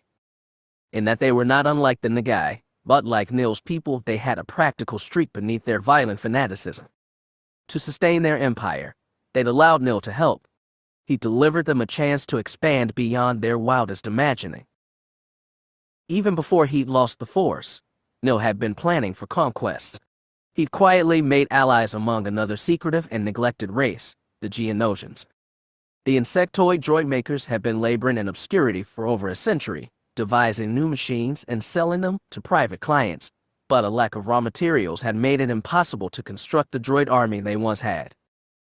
Through Nil's intercession, it agreed to modify their droid brains for use in the SS Siruak's already existing droid starfighters. Thus the Geonosians and SS Siruak opened new doors to each other, and in turn the Nagai gained opening for such conquest as they'd never seen before. It was all such impressive serendipity. Nil couldn't help but wonder if the Force was working his will through him, even if he could no longer hear it. He liked to think so. As he stood on Krishnak's bridge and watched the explosions light up across the Alliance fleet, he felt like a true Dark Lord, master of all he saw. In the Coruscant Situation Room, the gas silence had been replaced by choruses of frantic orders interspersed with long minutes of tensely watching the display holo. There was little the admirals could do from half a galaxy away except, and Yeager and Slosser were doing the best they could with the situation they'd been given. The SS Iruak were essentially an untested foe, and the Alliance vessels were the first to be thrown against them. When Slosser's Mon Calamari cruisers got close enough, they were able to deal substantial damage to the strange Ovoid battle cruisers, but not enough to knock any out of the fight. Few capital ships got close enough for direct combat. The SS Siruak's tiny droid starfighters swarmed like piranha beetles around smaller corvettes and frigates, tearing them to pieces, and the squadrons of Crossfire and Twin-Tail fighters that attempted to engage were similarly ripped apart. The heavy cruisers' shields deflected laser attacks and suicidal dive bombing by the droids, but the craft were staggered by constant attacks and unable to mount a coherent counteroffensive against the SS Siruak. The Imperials, meanwhile, were struggling against the combined forces of the Nagai and Mandalorians. Both enemies used small, fast, heavy-hitting attack craft, and while the Star Destroyers could defend themselves, it was the smaller capital ships that again took the brunt of the assault. Frigates and corvettes were blasted apart by concentrated assaults, and the Imperials began to lose their protective fighter screen. When it became too much, Slosser hailed Coruscant and said he was withdrawing. He didn't bother to ask, but at that moment none of the admirals would deny him. Stasi and the others watched as the tactical holo, with clinical precision, showed the three interdictors drop their artificial gravity wells, returning Terminus to its natural state. The interdictors then fired their hyperdrives and jumped out of the Terminus system, the first ships to escape. Slosser and Yeager tried to coordinate an orderly withdrawal, but it quickly turned to shambles. Alliance ships tried to push through swarms of SS Siruvi war droids. None escaped without damage, and several ships were utterly destroyed. The Imperials fared even worse. Despite having no apparent coordination between their fleets, the Nagai, Mandalorians, and SS Siruak fell on the fleeing Star Destroyers and savaged them. One 2-kilometer-long warship was destroyed outright after being trapped with a SS Siruak cruiser on either flank and a Nagai attack pack on its aft. A second destroyer was crippled and, on Yeager's permission, broadcast a surrender signal. The Coruscant War Room watched in wordless horror as it was surrounded by the SS Iruak and pounded to lifeless debris. As the first of Yeager's ships finally escaped to hyperspace, Admiral Fennel finally muttered, "The bastards. The despicable bastards." "I don't understand," whispered Beck. "I thought the SS Siruak powered their droids with life energy from slaves they had there." "Attachment process," Chalk supplied. "There have been indications the process no longer worked." "Those droids worked damn fine just now," Fennel snarled. "How did it happen?" "How?" The intelligence director looked away, ashamed. The other admirals watched as Yeager's flagship jumped out of the system. The surveillance satellites, which had been recording the whole battle, hung further out, well clear of the battle zone, and after all the Federation warships had left Terminus, they remained to broadcast the planet's hollow image, surrounded on all sides by hostile red. "May the gods help the people down there," they muttered. "Because we can't," Stasi thought. Weariness settled over him. For the past few years he dared hope it was done, that the galaxy was finally free of fighting that tore apart entire star sectors. War never ended, he knew that deep in his bones, but still he dared hope. As the admirals watched the holo with grim expressions, a ping sounded. Admiral Yeage turned toward the door and called, "Enter." A human lieutenant stepped in. He seemed surprised by the sight inside, though whether it was all the Admiral's bars that impressed him or their uniformly grim faces, Stasi couldn't tell. The young man swallowed, then delivered another blow. "Sirs, we have news from Banire. I'm afraid something terrible has happened."